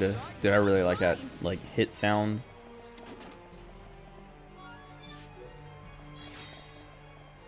Okay, so that guy sells me those anti-mechon weapons, but they suck. And then they drop me a bunch of like new weapons anyway. It gives you chills. Stop. You can like stuff without being like a, I don't know what you call that.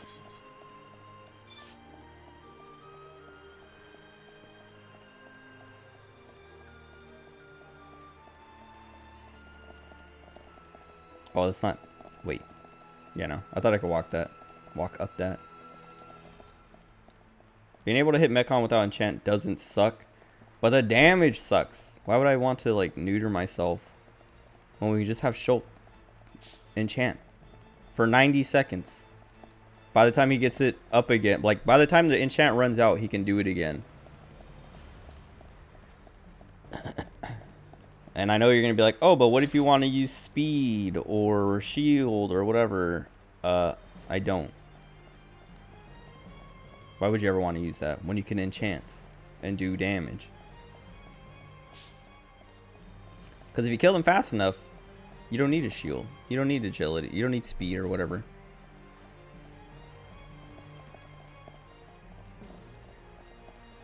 Every time you use enchant, you can't use... But enchant is the most useful because it's also like a strength buff or whatever, attack buff. Okay, wait. Okay. Floating Mechon, my beloved. You don't know its name. How can it be your beloved?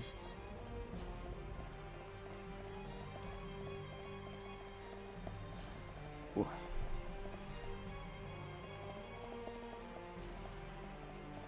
There's too many items for me to have to grab. Wait, I've already been on this side. Wait.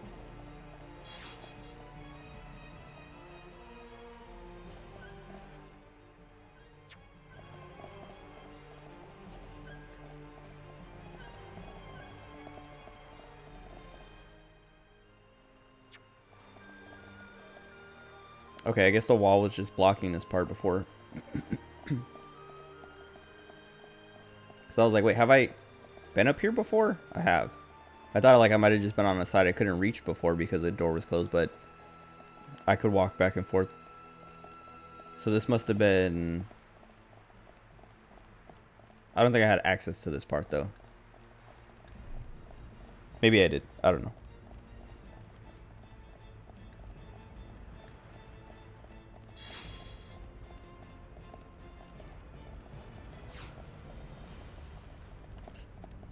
Why would they do that?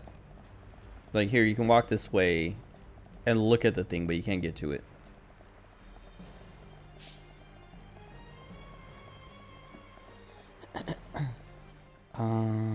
Okay.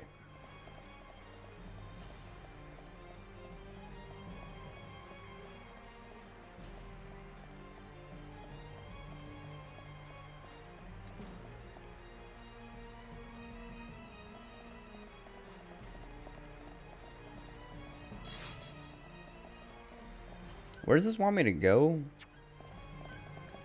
Oh. This is the dotted line in the top right on the minimap. When I was way back there, it like kept telling me to cross over to the other side, but then when I came back here, it's like, yeah, no, just go down. But it still wants me to go over there, so I don't know. The pathing seems weird, or like it doesn't know what to do in this area. What do I think the Mechon's thinking right now? Probably nothing. They're mechanical. They don't think. They don't have people in them. If they had people in them, maybe they would be. They're literally just like running their programming, their code to just walk back and forth until they see a cute girl with wings on her head, and then they have to attack. Probably thinking, what's main? Wait. Defeat prudent person. Orion cap. What's Mayneth thinking right now? She's thinking about... She's confused. She's thinking about, like... Shulk and Rhine and Dunban and... those memories and why she has them and what they mean and... real stuff. Important stuff. She's not thinking about... some random... dude who played the game one time a year ago or however long ago you played it.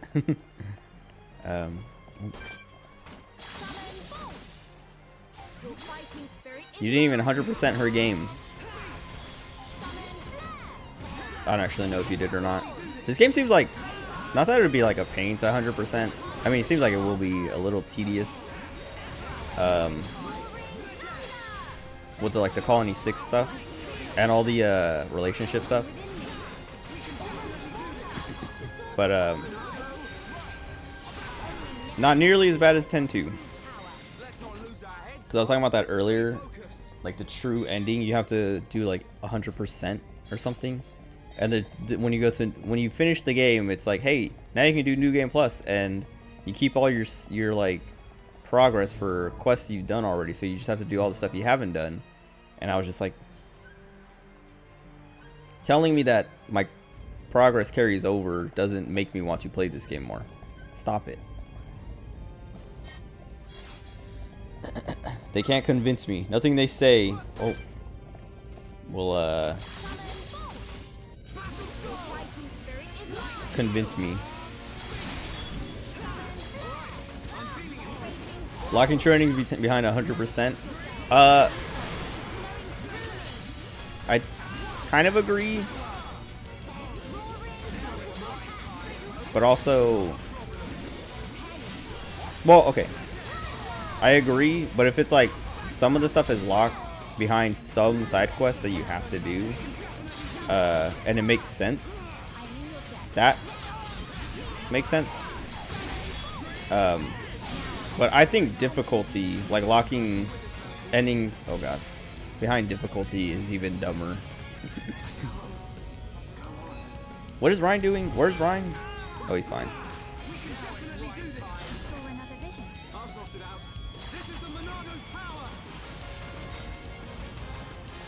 Speed? I don't remember what the colors were for what. Talent, art, speed. Hopefully this works. Okay, well, it doesn't matter because now.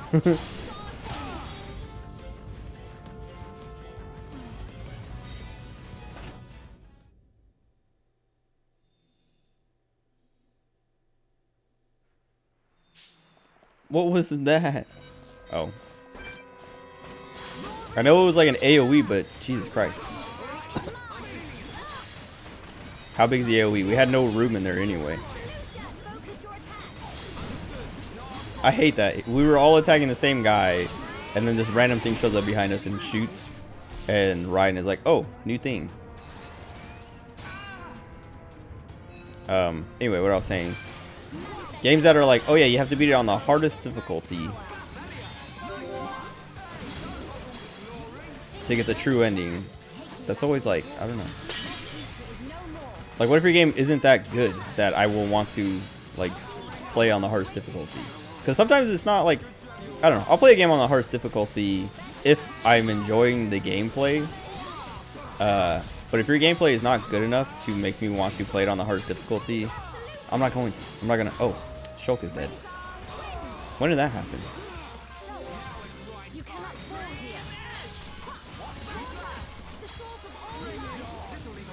Alright, I'm going to kill this guy.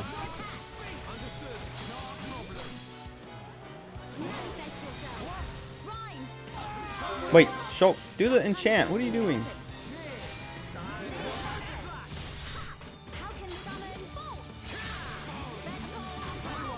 Maybe I should put the anti-mechon weapon on Ryan at least, because Melia doesn't her stuff still go through? Because it's ether. I haven't been paying attention.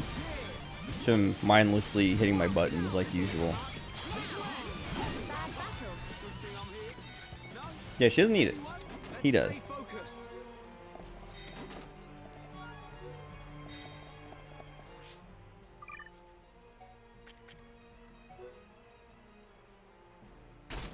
Has one slot.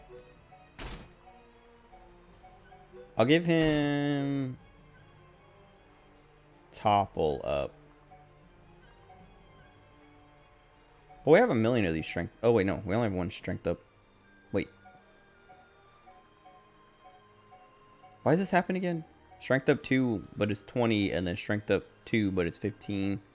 Oh, isn't it? It's like because you can craft them or whatever, and like the quality of the stuff you put in it or whatever, and the like how lucky you get during the little mini game.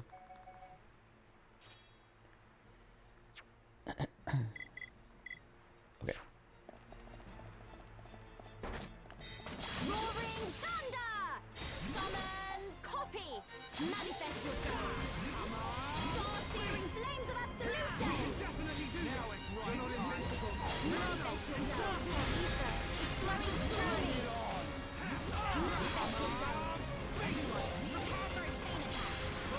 I don't want to waste my chain attack. I want to save it for that boss.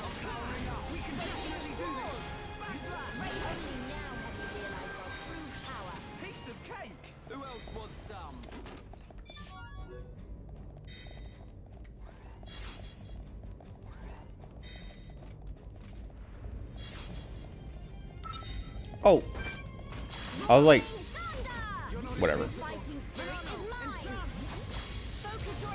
Wait, this chest is still here.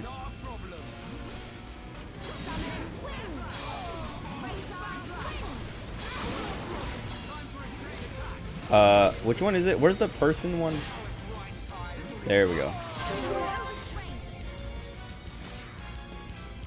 Wait, what? Okay. Okay. Perfect. Maybe I should have used it on one of the other ones just to kill it faster. Actually, you know what? I just told him to go to the other one.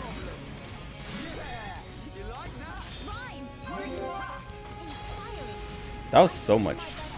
Where's the other one?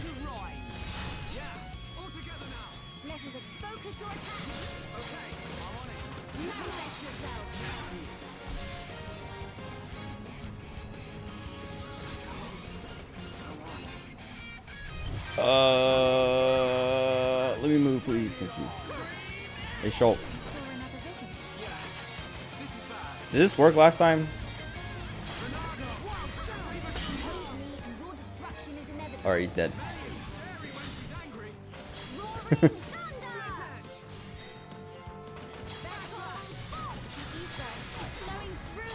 Oh, he still killed him.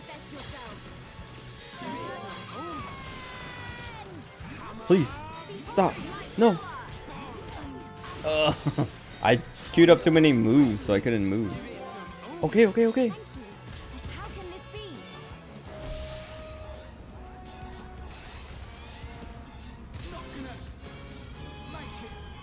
Should I shield that other move then?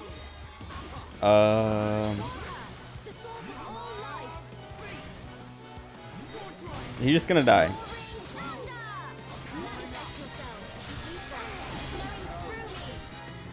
All we can do is like try to get her to build up enough gauge.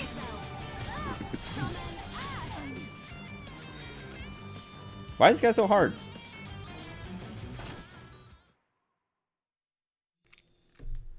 It's not even like I should be. I'm gonna try shielding. I can't remember. Isn't it like you have to match the colors? Hold on.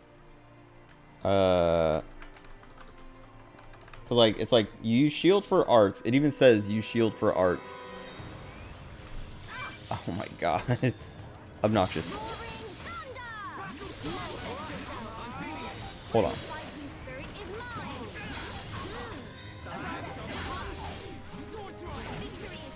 But when he does that thing, it's physical, so it's not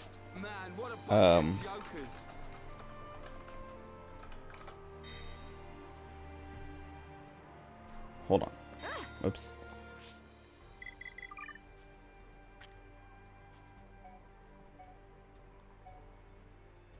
Deflects enemy talent arts of the same level or lower. Improves evasion. Maybe it just doesn't always guarantee it misses. Maybe I need to level these up.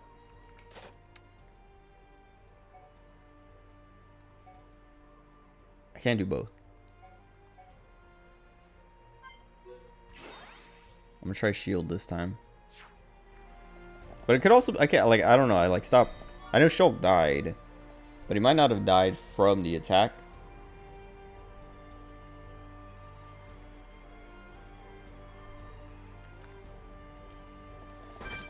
Your fighting spirit is mine. Manifest yourself. Focus your attack. Understood. I want it.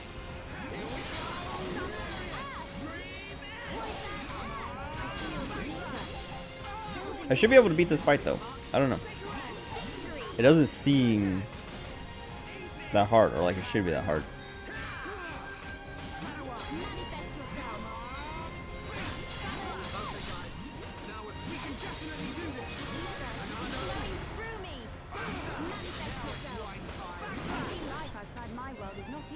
Nice job. Who else wants some?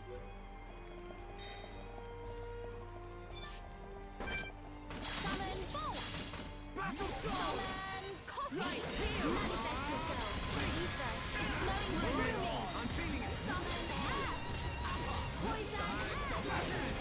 Raging wall. Razor. He wilded down right after the thing ran out.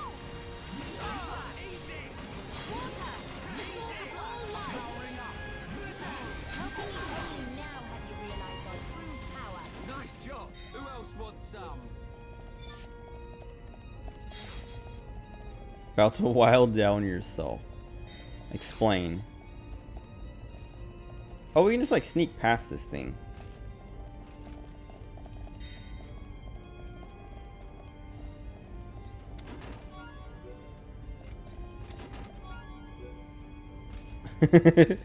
Please do not wild down. Please kill him before he gets there.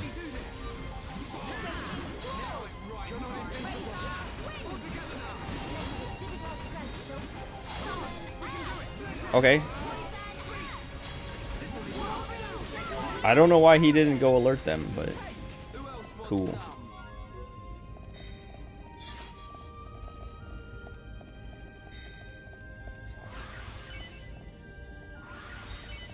What? Okay. So we kill these M63Xs first. Okay. Prepare yourselves. Leave it to right. Everyone, do your best.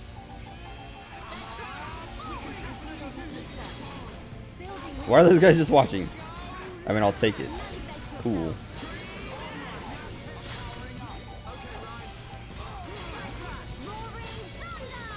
They're not getting my buffs.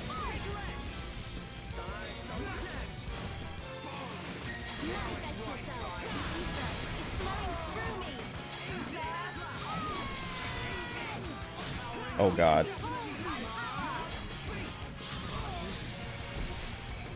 Melia. Somebody save me.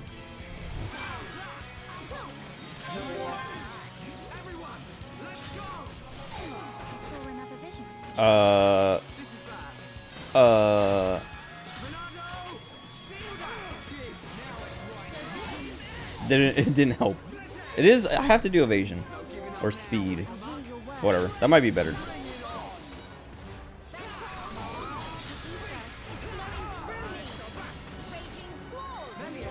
Raging Squirrel. No.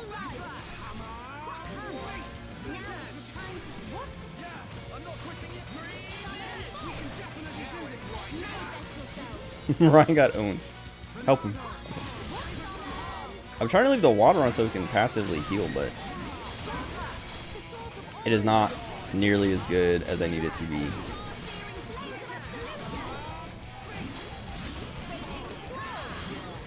I'm just trying to spam and build gauge.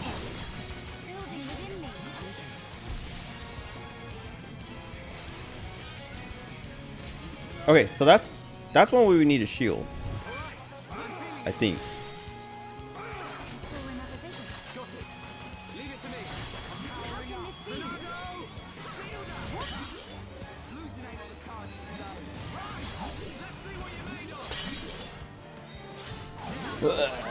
What is happening? So many things.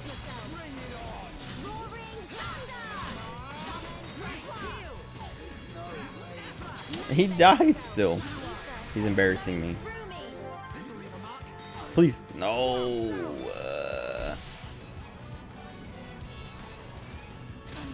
Maybe I shouldn't come back later.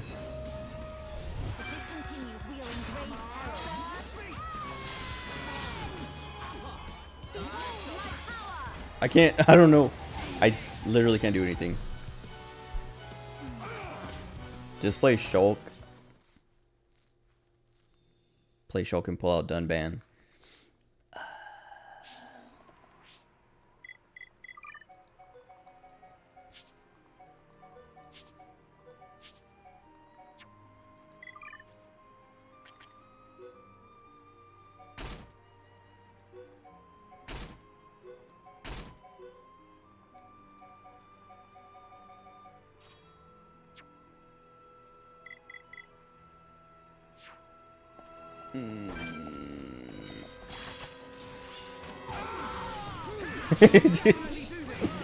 Immediately, he just screams at the top of his lungs. We barely started the fight. Let's focus our efforts. Dude.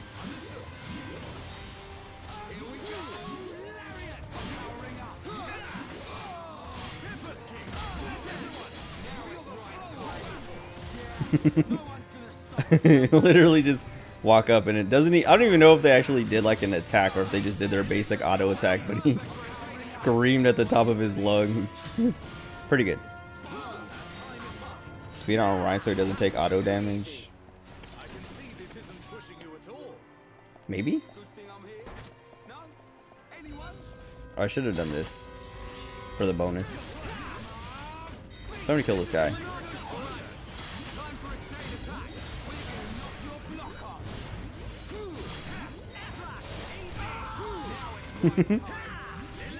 Make him stop. They're literally just tapping him. So dramatic.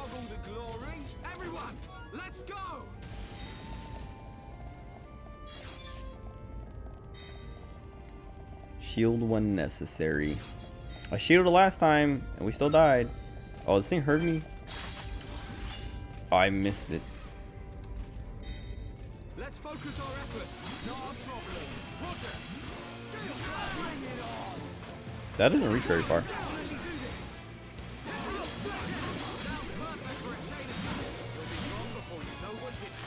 I'm gonna do it on this guy this time.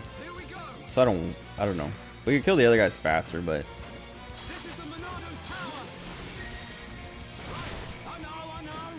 ugh. I should have done the other thing.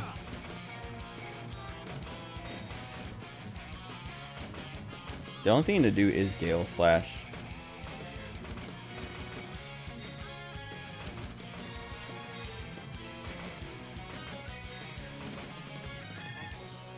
Or Heat Haze. Behold the power of the Monado. Kind of a waste. Good job, everyone. We did it.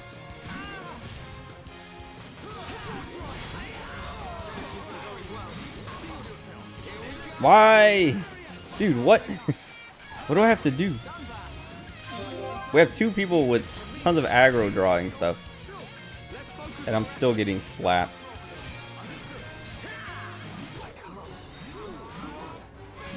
I guess it's because I used Dunban's Sting, which gets rid of all of his aggro. Hang in there. Don't give up. Come on. You can do it. I'm all right. Thank you.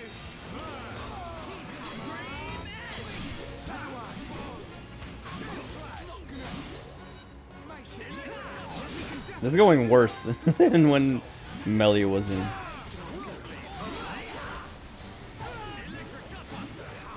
Okay. Of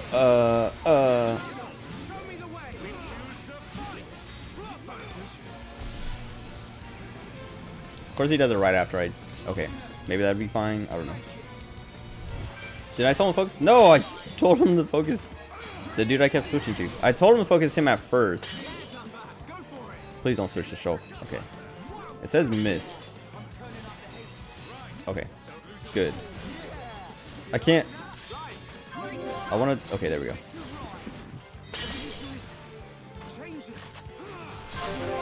Alright.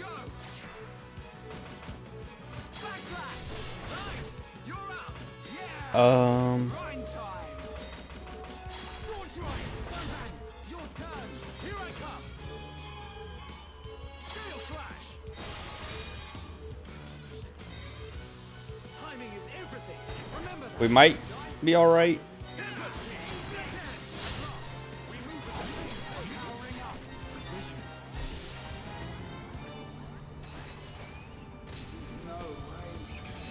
You'll be fine.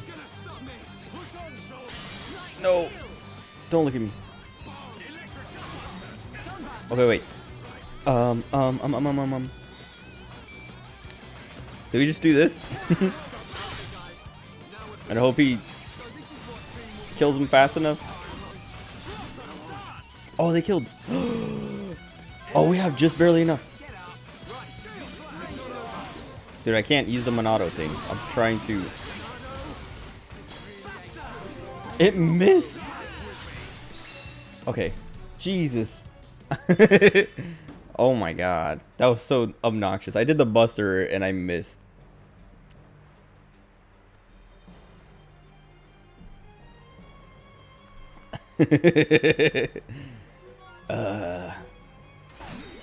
Impossible. Unbelievable. Dude, I literally was like,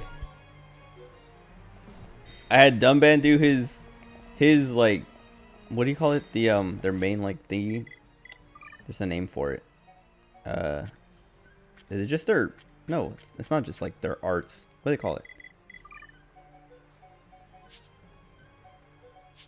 Tell Ryan to stop sniffing himself. Anyway, I was like, Dumban, do this so we kill him faster, so that even if Ryan dies or whoever dies, we still got it. And also, when they killed Shulk, they killed me. I like looked at the gauge and I was like, okay, that could be full. It could be 1 pixel too short. And then Ryan ran over and picked us up. So I was like, okay, we're good. and then I was trying to do the stupid buster for like 10 seconds straight, but it was like grayed out. I hit the button and it like grayed out, and there was like too busy doing a million other things before it let me actually do it, and I was worried I was gonna die. And then it let me do it, and it missed, and that would have been the killing blow. That would have just killed it, but it actually missed. And then I don't know, someone killed him after I missed that. Man, that was scary. That looked like it was not gonna work.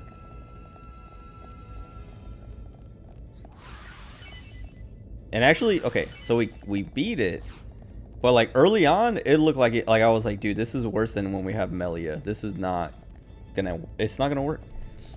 But we somehow recovered and made it work.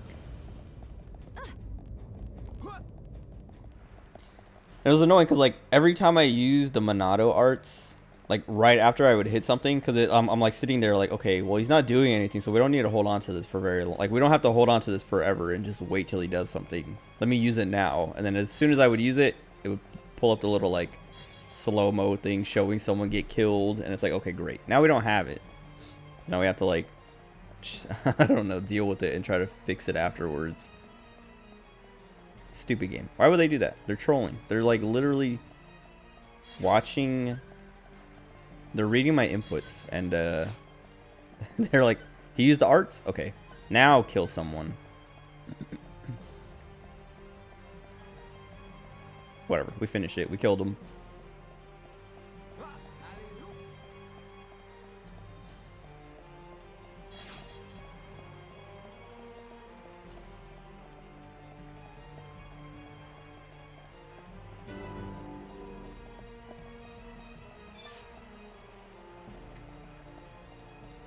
I keep wanting to compare this game to FF10, but it's like very superficially, I don't know. Because I'm gonna say like, this reminds me of when you're in Sin and you're like going to Yevon and you have to open up all the stupid little, like it's way worse than 10, their like version of this. But like opening up all the, oh my god, another one of those big ones. Opening up all the gates and things. Because it's like a maze. And then there's one part where there's like a door and it says, oh, you must kill like 5 enemies to open this door. And I go and kill 5 enemies, and then the door opens, and it's literally like there's a door and it drops, and there's just another door there, and then you go and kill like 10 more enemies, and then this door drops, and there's just another door there, and there's like 3 or 4 of them in a row, and you have to kill more enemies each time before it all the way fully opens all the way. And then it's just a shortcut to like, it's just like, yeah, it's just a shortcut, but it's not even a shortcut because you have to, like, walking around to get to the other side would have been shorter than fighting 50 enemies, like however many total enemies you have to fight. It was super annoying because I thought it was gonna be like treasure or something. I think there might have been a chest too, but I think you could have got to it by going the other way around. Honeybee unit. I didn't notice their name.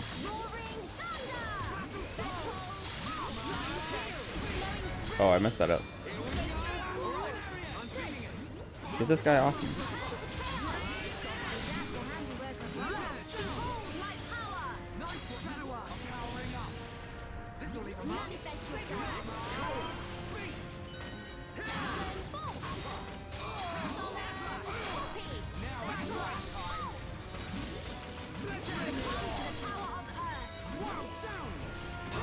They should just let me plug my keyboard in, so I can put these all on like 1 through 9 instead of having to like scroll all the way around.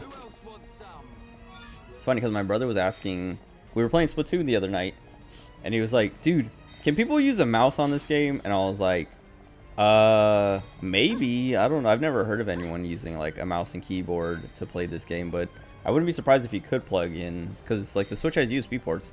So I was like, I wouldn't be surprised if you could plug that kind of stuff in, but there is like motion controls, which is just as good as a mouse. That's like, and I was like, that's how I play, dude. Like motion controls feels like playing with a mouse when it's good. And I was like, you should try it. Like, at least like see if you can get used to it. And he's like, no, every time I try it, I just don't like it. And I'm like, I didn't like it at first. Like, it's hard. I don't know. It's hard to convince people to like take the time to learn how to play with motion controls. because it is like kind of unintuitive. But it definitely, like, once you get used to it, like, I can't go back to stick on Splatoon. Like, I don't even, like, in Splatoon 2, I don't even remember, like, I remember starting out playing with sticks, because I was like, yeah, motion control sucks. And then everyone's like, no, you should play motion controls. Like, just take the time to get used to it. Like, play for, like, a few hours, just, like, one session. And if you still hate it after that, then, you know, stick with sticks. But you're definitely, oh, why did I jump off this? Man. Oh, I could have just walked up. Wait. Or maybe I couldn't before. I don't know. Anyway, yeah, motion controls in Splatoon is broken. In a good way. Like, it's like just better than sticks. And yeah, I don't know. Like, it's always weird. Cause, like, I don't know. I mean, I guess I get it. Like I would say, it's always weird when people are just super against motion controls. Like, they won't even try. But I kind of get it. But also, at the same time, it's like, no, dude, just, like, one session of Splatoon. Just try it. You'll be bad, but then you'll get used to it, and you'll kind of, like, learn and figure out why it's better. And it's because, like I was saying, it's like, it controls like controlling a mouse, because you're literally, like, using your hand to move instead of using your thumb to move a stick.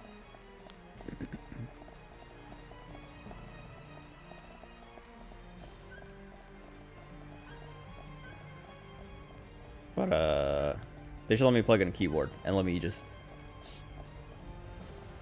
press 1 through 9. Or, like, plug in my mouse, because I have one of those MMO mouses with the numpad on the side. Just do it that way.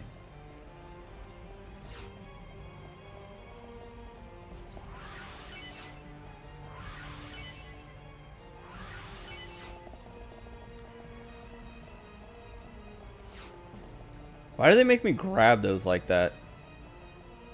Like, why doesn't it just give me all three in one? It's like old Monster Hunter. When you, like, go mining and stuff.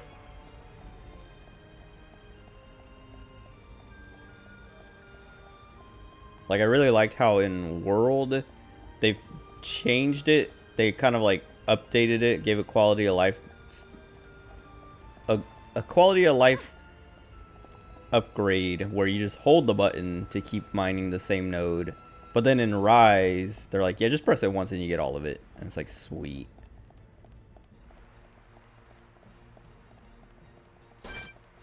Okay, well, we already killed one of these. I don't gotta do it again. Not yet, at least. Not until someone gives me a quest that's like, go kill the M104 again.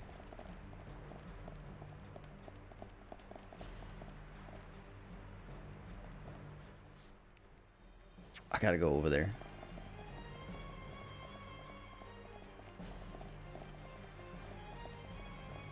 Is it gonna attack me? It better not attack me.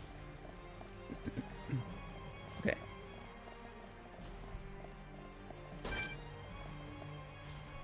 Have I killed one of those? I wish I had a bestiary. I've talked about that before. I wish this game had a bestiary.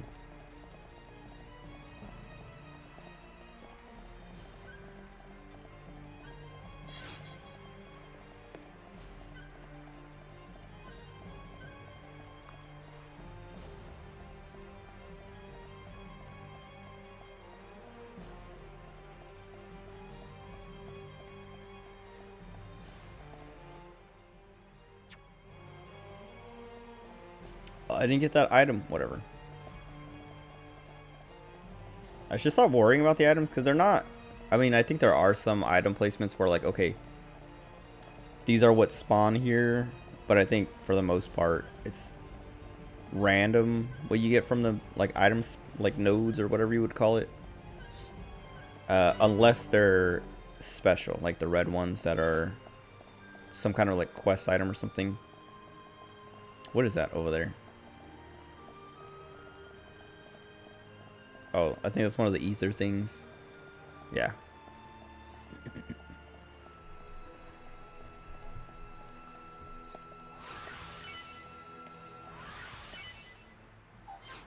What? I can't even get any more.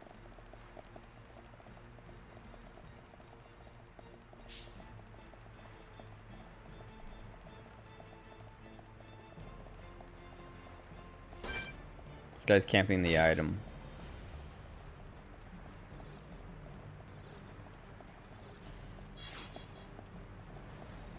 So if I swim in that, will I die?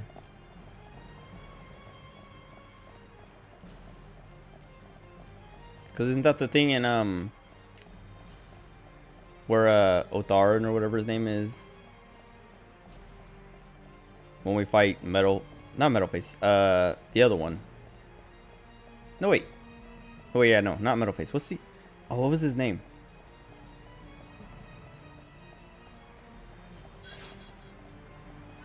I was gonna say Scarface. It's not Scarface. It's like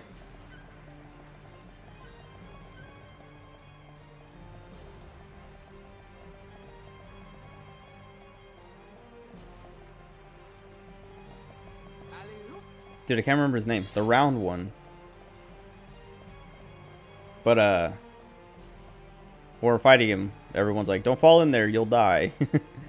Because it's like concentrated ether or something. And now the control base. Tranquil Morax. Who's giving us these? Wait, Morax? Genshin Impact?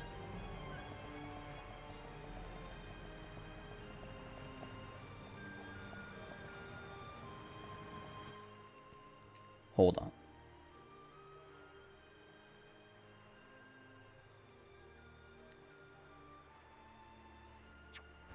Okay.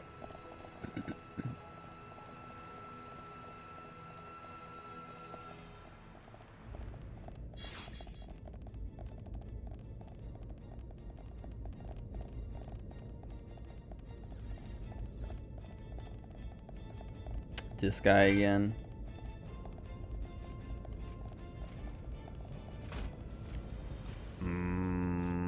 They're in there. No, wait, they're in this way. No, wait. Underneath?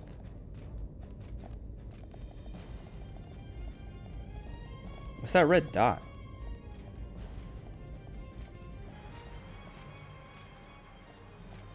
Okay.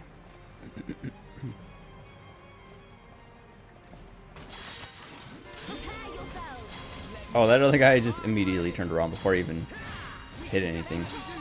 Covert Killer.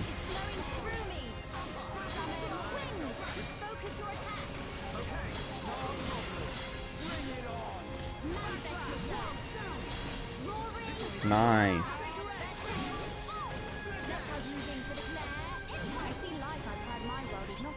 Let's stay focused. Who else wants some?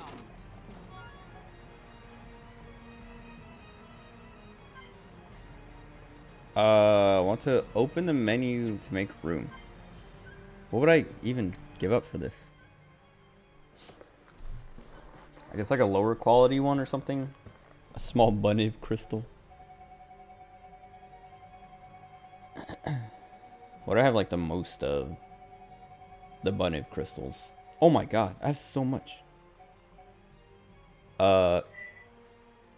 Sort. Sale price.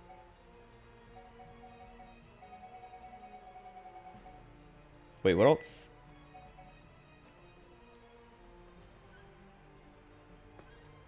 Color?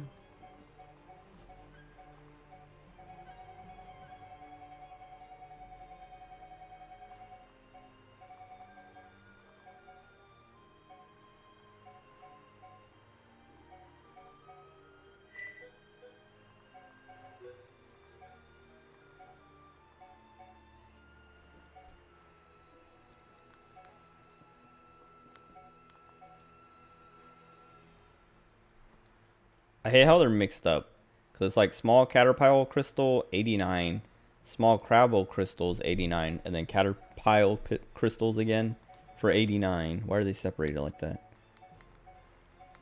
Because they all have different stats.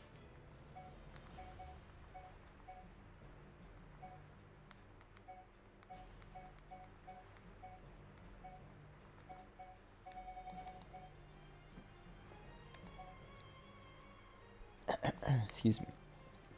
Maybe I should mess with these. Muscle up 96%. Ether defense up 49%.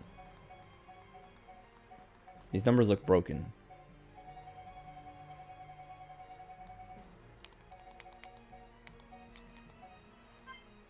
Sure.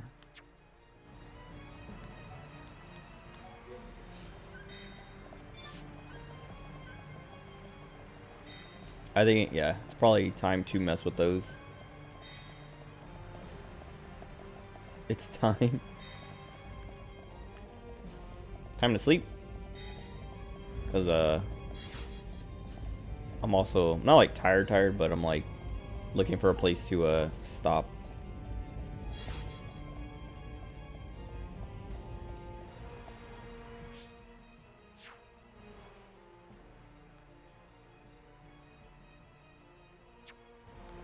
I don't want to get to like the next cutscene because I feel like it's gonna put me into like a long string of things, like fights and stuff.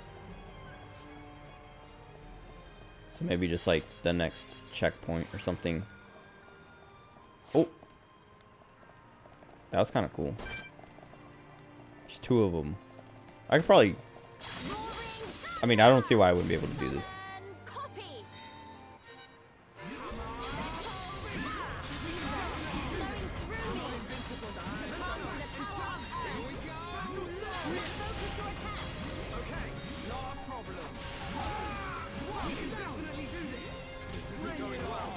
Oh.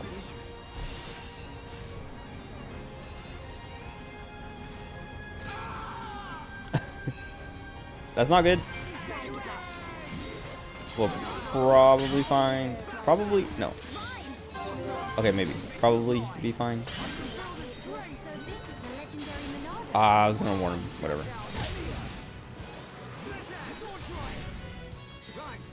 I can't encourage him.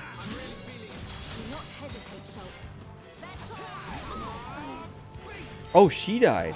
Excuse me? Okay, Ryan, please pick me up before. Thank you. What happened? I messed that up. Please. Just give me the gauge.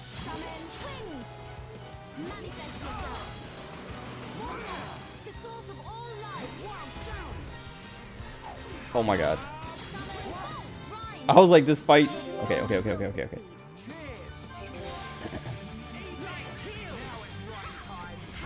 No, I was gonna encourage. Alright, we're fine.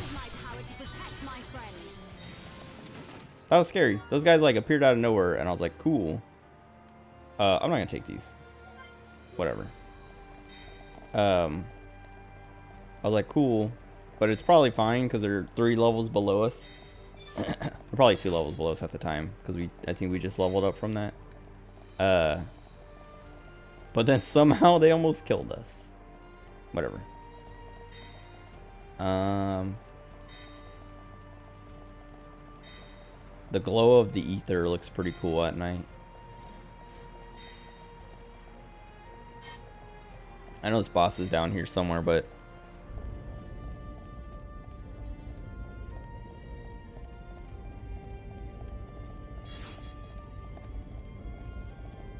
oh no! Oh, I thought I was gonna fall down there. Let's say I don't know if I can do this. Like I'm sure I can. It'll probably take a few tries, and I kind of don't want to spend the time right now. Ow. Excuse me. But I don't want to go like super. Well. Dude, what the heck? It's not even like hiccups. It's like I keep excuse me, having to burp. What is it saying? Yeah, there's like a landmark there, so I can just teleport back.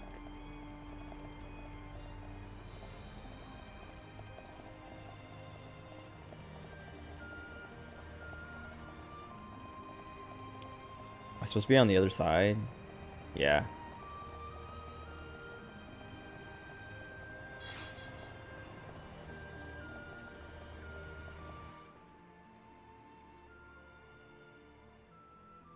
I also want to open this gate and keep going this way. Because this is where I'm supposed to go. So I don't want to go there. Because I know there's going to be like cutscene, blah, blah, blah. I don't want to go that way because that's where that guy is. Wait, unless it lets me go left.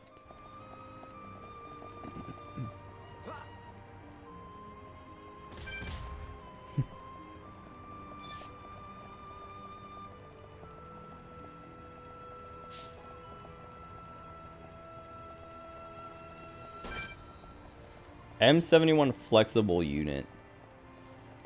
It looks cool. And it's brown, so it shouldn't be too bad.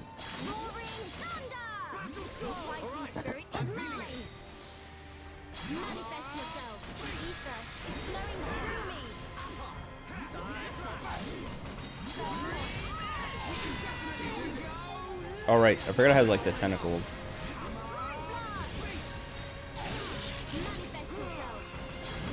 If I keep AoEing, I think.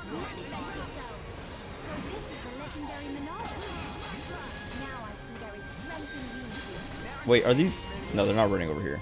Hopefully.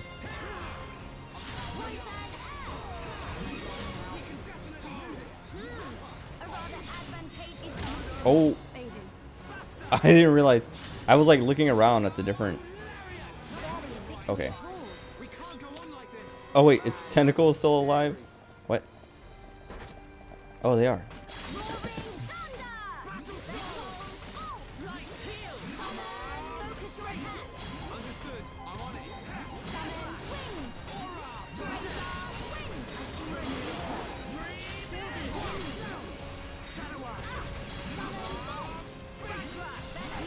Okay. How does that make sense?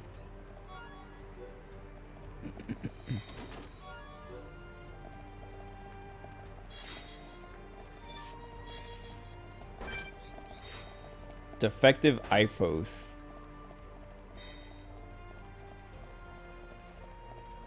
I like how they're running. Okay. This seems like a lot, actually. Oh, wait, no. Never mind. Or maybe? I thought there was a wall here because the map looks like there's a wall here.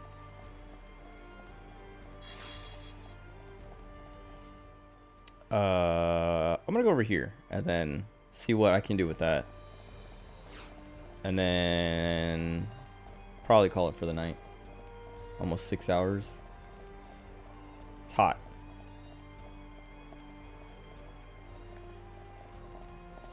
It's weird because, like, okay. So it's hot right now, and it's been hot recently, even though it's still winter, and it still gets cold, but, like, I know part of why it gets hot in here sometimes now is because of my PC, that new 3080 Ti and stuff in there, because I can feel the heat kicking up when I'm playing 14, and it's, like, working, I guess. But like it's not getting, it doesn't get that hot. But can I? Nice. But sometimes it's like it gets like just as hot and I'm not doing anything on my PC. Like not playing anything. Maybe just like watching a stream or something. And so it's like I don't know how much of that is my PC, like when I'm playing 14. Like it could just be coincidentally getting hot, and also my PC is warming up, so it like adds a little bit to it, or just makes me think it's my PC because I'm at like coincidentally at the same time playing something on my PC. Wait, what is? Oh, I went in a circle. I was like, what is? We have another quest here. Okay. I'm gonna go. I'm gonna say go to this one and then walk this way, but I could just finish doing my lap.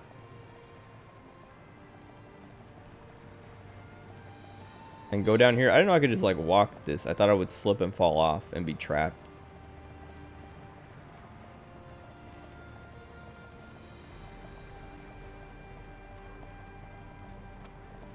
Oh. Okay, it does hurt. I was like, oh wait, I can walk in it. It's not instant death. And I was like, maybe if I stand in it?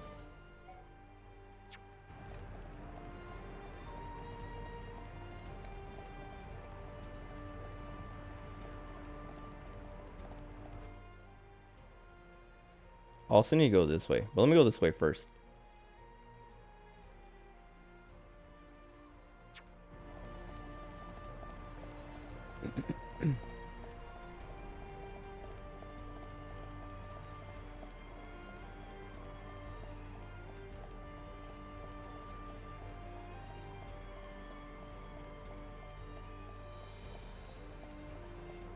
Glad they're kind of slow. Cause like, if they turn, what are they doing? Why did they stop? I knew it. They stopped because they're waiting for me to look away so they can teleport. Like, I probably turned and looked at them right before they were about to teleport. So then they're like, we can't just teleport in front of your eyes. Like, you can't see it happen.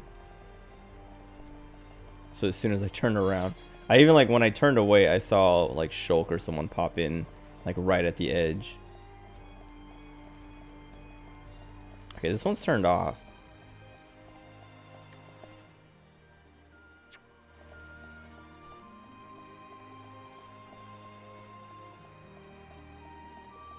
So either we need to turn it on to open it, like find a way to activate it so that we can then activate it,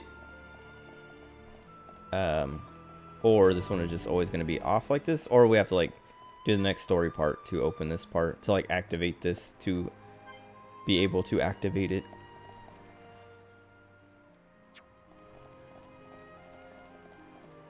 I like this song.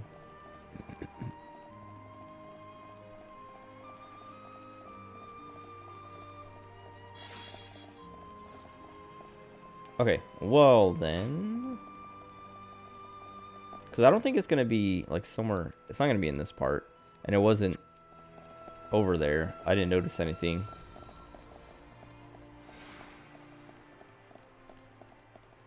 Right when I say I like the song, they're like, "All right, next."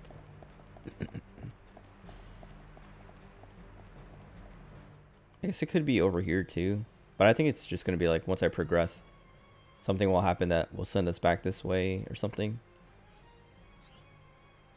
Let me walk down this way a little bit before I call it.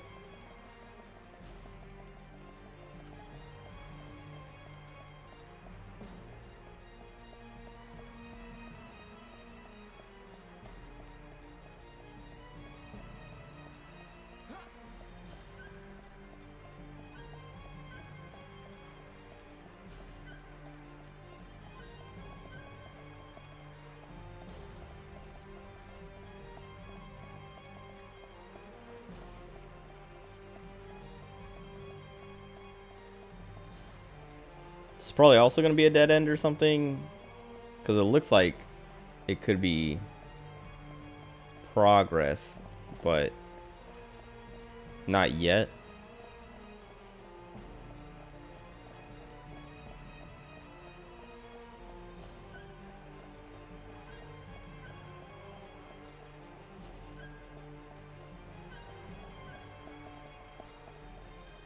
Oh, it's just a dead end because of the crack. Because it doesn't look like, some of those look like I can walk, like they're tight enough that I can walk on or whatever, but I feel like it's not actually going to let me walk on it.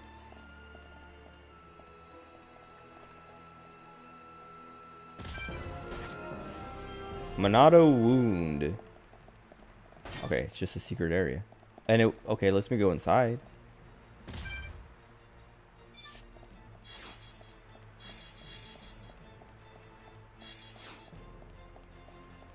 Is this where all that happened with the Dunban part in the beginning? Am I just trapped down here? Wait. No. Okay.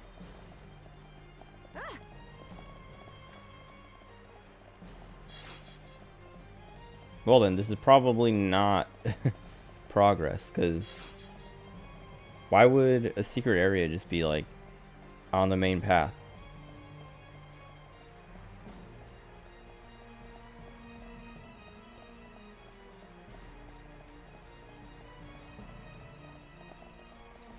Excuse me. I wonder why they don't have what do they call them? The like heart to hearts here, like one for Dunban to be like, I don't know. This was the place. I mean, it might not be the place. I don't know. But it was on the. It was in Sword Valley, right?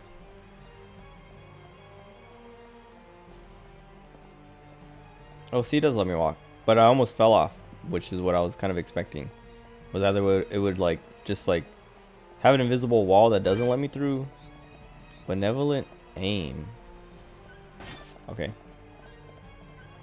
Come back later when we, I don't know. Part of me wants to be over leveled for these fights. Just so I can use Melia.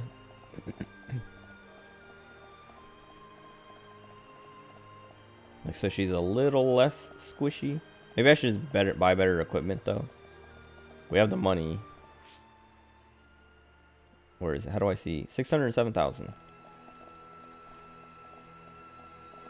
And we have like a lot to sell too, so we'll even make some.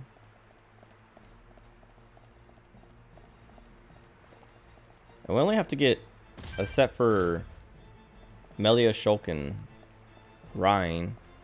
Maybe one for Dunban. Because Ricky and Charla are kind of benched until... Well, Charla's kind of permanently benched. I feel like I don't have a use for her ever. Ricky...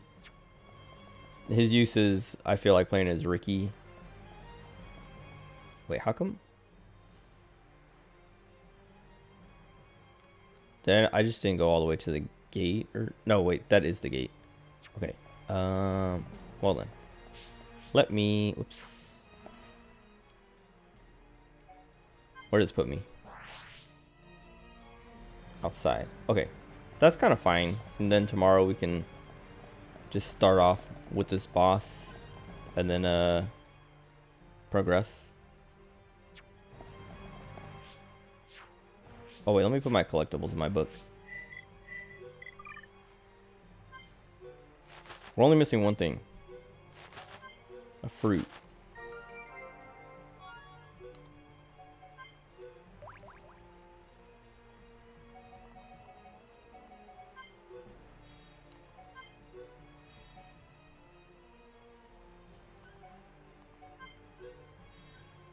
Abyss Heather.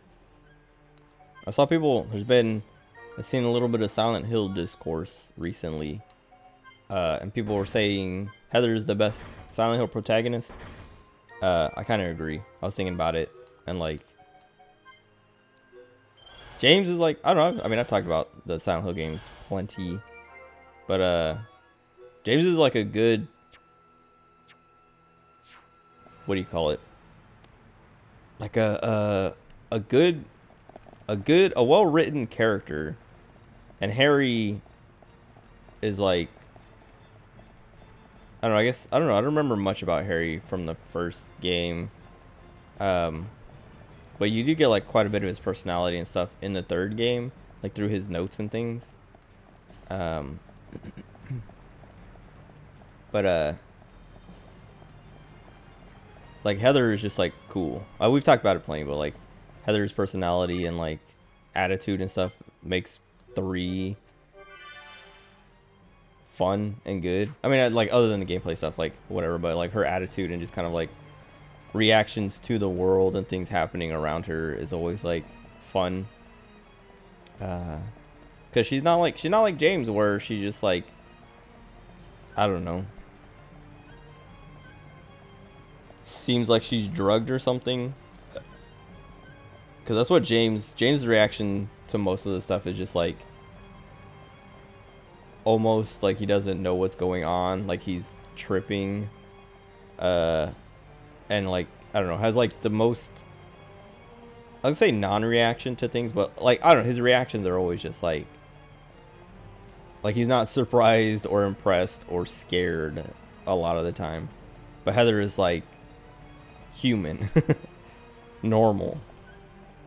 But that's like the stuff about James. That's what, like, playing through the game, you understand why, and like it makes sense. And the same thing for Heather.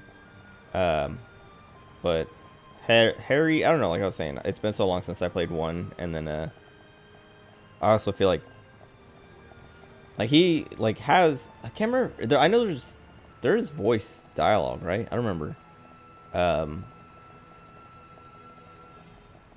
I'm pretty sure there is, but anyway, like Harry didn't leave much of an impression on me, if that makes sense. other than just to be like the protagonist. Like, you know who he is and why he's doing all this stuff. He's looking for his daughter, all that. But Heather's just like so likable and just fun.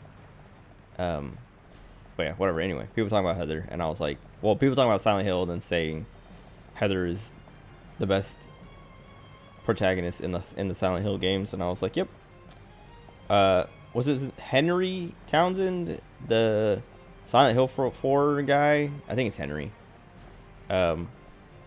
He's like James in the way he kind of like reacts to the weirdness of everything, of just like barely being affected by it, but he's like less interesting than James. Like, well, and it's not really Henry's fault, it's like the story, I guess, because Silent Hill 2, like, you're interested in James because of like everything that's happening, and you're like, why is this,